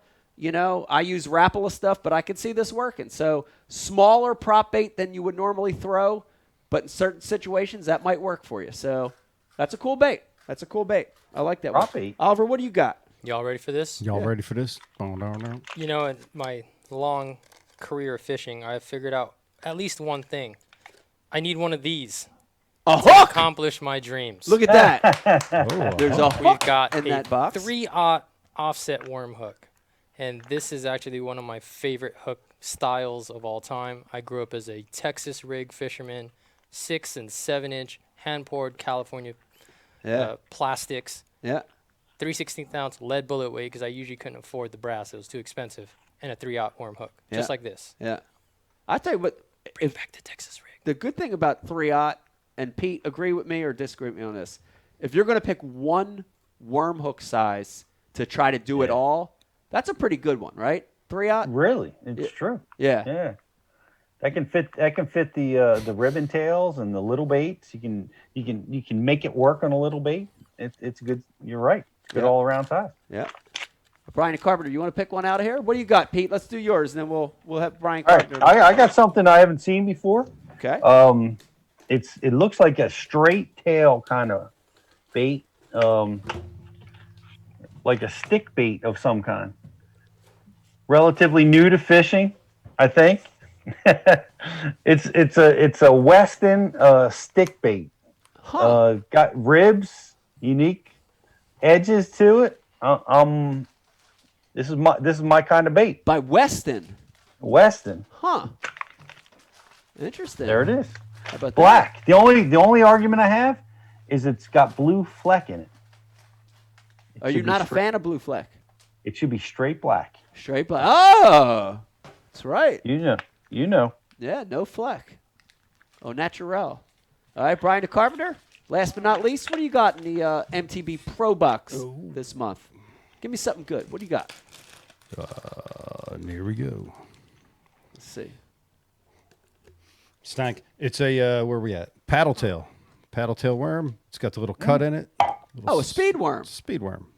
Speed worm. Speed worm by Buddha Bait Company. Cool. Dope little speed worm. Mike, you might have won a Classic Bassmaster Classic trophy. I on the may have. swim I worm. may have won a classic with a speed worm or a swim worm. Yeah, You may have. I may have. Yep. It's a good possibility. So Wow. this is what we were using on the top before frogs. Yeah, there you have it. For all that, another great example of MTB box puts in your hands a lot of stuff that you might not normally get, showing you new techniques, new products. There you have it. Let's end this amazing show with our like and share giveaway. Riz, I know we had people all night on Facebook liking and sharing the feed, and tonight's is better than the Ike Live gift bag. I think we're going to throw that on top of all the other stuff. Are we really? Because we couldn't think of anything else the entire Okay. time. At 4 hours to come up 4 with an hours in. idea. We're at our limit. Listen, if you hung with us and you were nice enough to like and share the feed. Rich, pick two. Pick two. Riz, if you pick two, we're going to give one. We're going to give Oliver's gracious enough to have a Big Bass Dreams package, including And a swim bait. including amazing $60. What's the name of the swim bait? He's going to let you hang. I can't. Turtle. Devastating. That's a good name. Devastating groundbreakers. Devastating ground controllers. There And, it is. and for the second winner, you're going to win the traditional Ike Live gift bag coming in at over 20 pounds, loaded with Ike Live sponsored products. Riz, what do we got? So for the first winner for the Big Bass Dreams package, the winner is Trevor Tucker. Congratulations. All right, Trevor Tucker. Trevor Tucker. Yo, shout out to Trevor Tucker. Fun fact, he owns my old Dream Machine. Really? Wait, what? Yes. TJ! Wow. Yeah, man. He's the new captain of the old Ranger Dream Comes Machine. full circle Oh, how again. about that? How about Classic. I had nothing to do with that, I'm saying. Wow. No. No, that's all Riz. that? Rich didn't know that either. Wow. All right, Riz, for the Ike Live gift bag. The Ike Live gift bag winner is Frank Spangenberg. Let me guess, this guy owns your old cat or something. What's going on here? No, I ate that thing. Frank Spangenberg. No, I don't know Frank, but Frank, congratulations. Congrats, man. On winning the Ike Live gift bag. Good job. I got So Yeah, what do you got? Yeah, a couple more things. Did you know where our intern, where our beloved Eric is these days? No, Barstool. He moved to Florida. He moved to Florida? On a Tuesday night, him and Johnny just got in their car and started driving on a whim. Wow. They got there, and after about a day and a half, they're like, we ain't going back. Wow. Yeah. It's awesome. Yeah. So for you, good Eric. to live like that. Yep. Enjoy Florida. They now live in Florida. And But the weather's so beautiful up I here. know. I don't know. I They really want to leave one bite for 7-hour lakes? I told him, dude, do not come back. Do not come back, Eric. You are home. Don't even look in the rearview mirror. You're home, buddy. Go. Good for them. Oh, guess what Oliver had last night? Miles Stromboli. Oh, Yeah. wow. I didn't even know what that was. Wow. Yeah. What That's rock did I awesome. live under? Yeah. That's cool. Yeah, it was pretty good. That's good. Practice making them. I like it. That's all I got. I like it. I want to thank everybody for this show. This show was really special. Like, I'm honest. I'm not just saying it. Brian Dude, Carpenter, it was a good one. It was it's really, really instantly good gone in my top 10 Yeah, of favorite shows ever. Yeah, higher than I'm that. telling you. I want to thank everybody for tuning in and watching. I want to thank everybody involved. Rizzo on IM's, Pete Glusick for hanging in all 4 hours. Great insight tonight. Brian the Carpenter, thank you, dude. Amazing job. Thank Thank you you. for the surprise guest. Clint for hanging in there with us all show. Also want to thank our mystery guests, Carl Jochumson, Brandon Polinick, and Mustache Man, Seth Fighter. Great mystery guest, Brian Carpenter. Yeah, Mike Pilot. Mike Pilot for tuning in. VFX. VFX Wraps. Please check them out if you want to get something wrapped. Yep. Last but not least, dude, I want to thank you for coming this week. Yes. Hey, man, mad respect, bro. Thank you. It was a big dream for me to have you here. Dude, that's and I crazy to appreciate hear it. that from you, man. This is Yeah. a very humbling experience. Yeah, well, It's it was crazy. It was our pleasure. So thank Thanks, you for man. hanging with us. For sure. Hope everybody had a good time. We'll see you. Yes? Yes? Have you released the AFCO commercial, the full one, the long one? It's been released on social. Yeah. Yeah, you want to play it on Do there? you want to roll out to that? Yeah, if you can find it. Yeah. Yeah. Or, all right, give me 1 second. Keep Yeah. congratulating each other for Okay. a minute. Let's sing an old fishing song. Pete, pick one.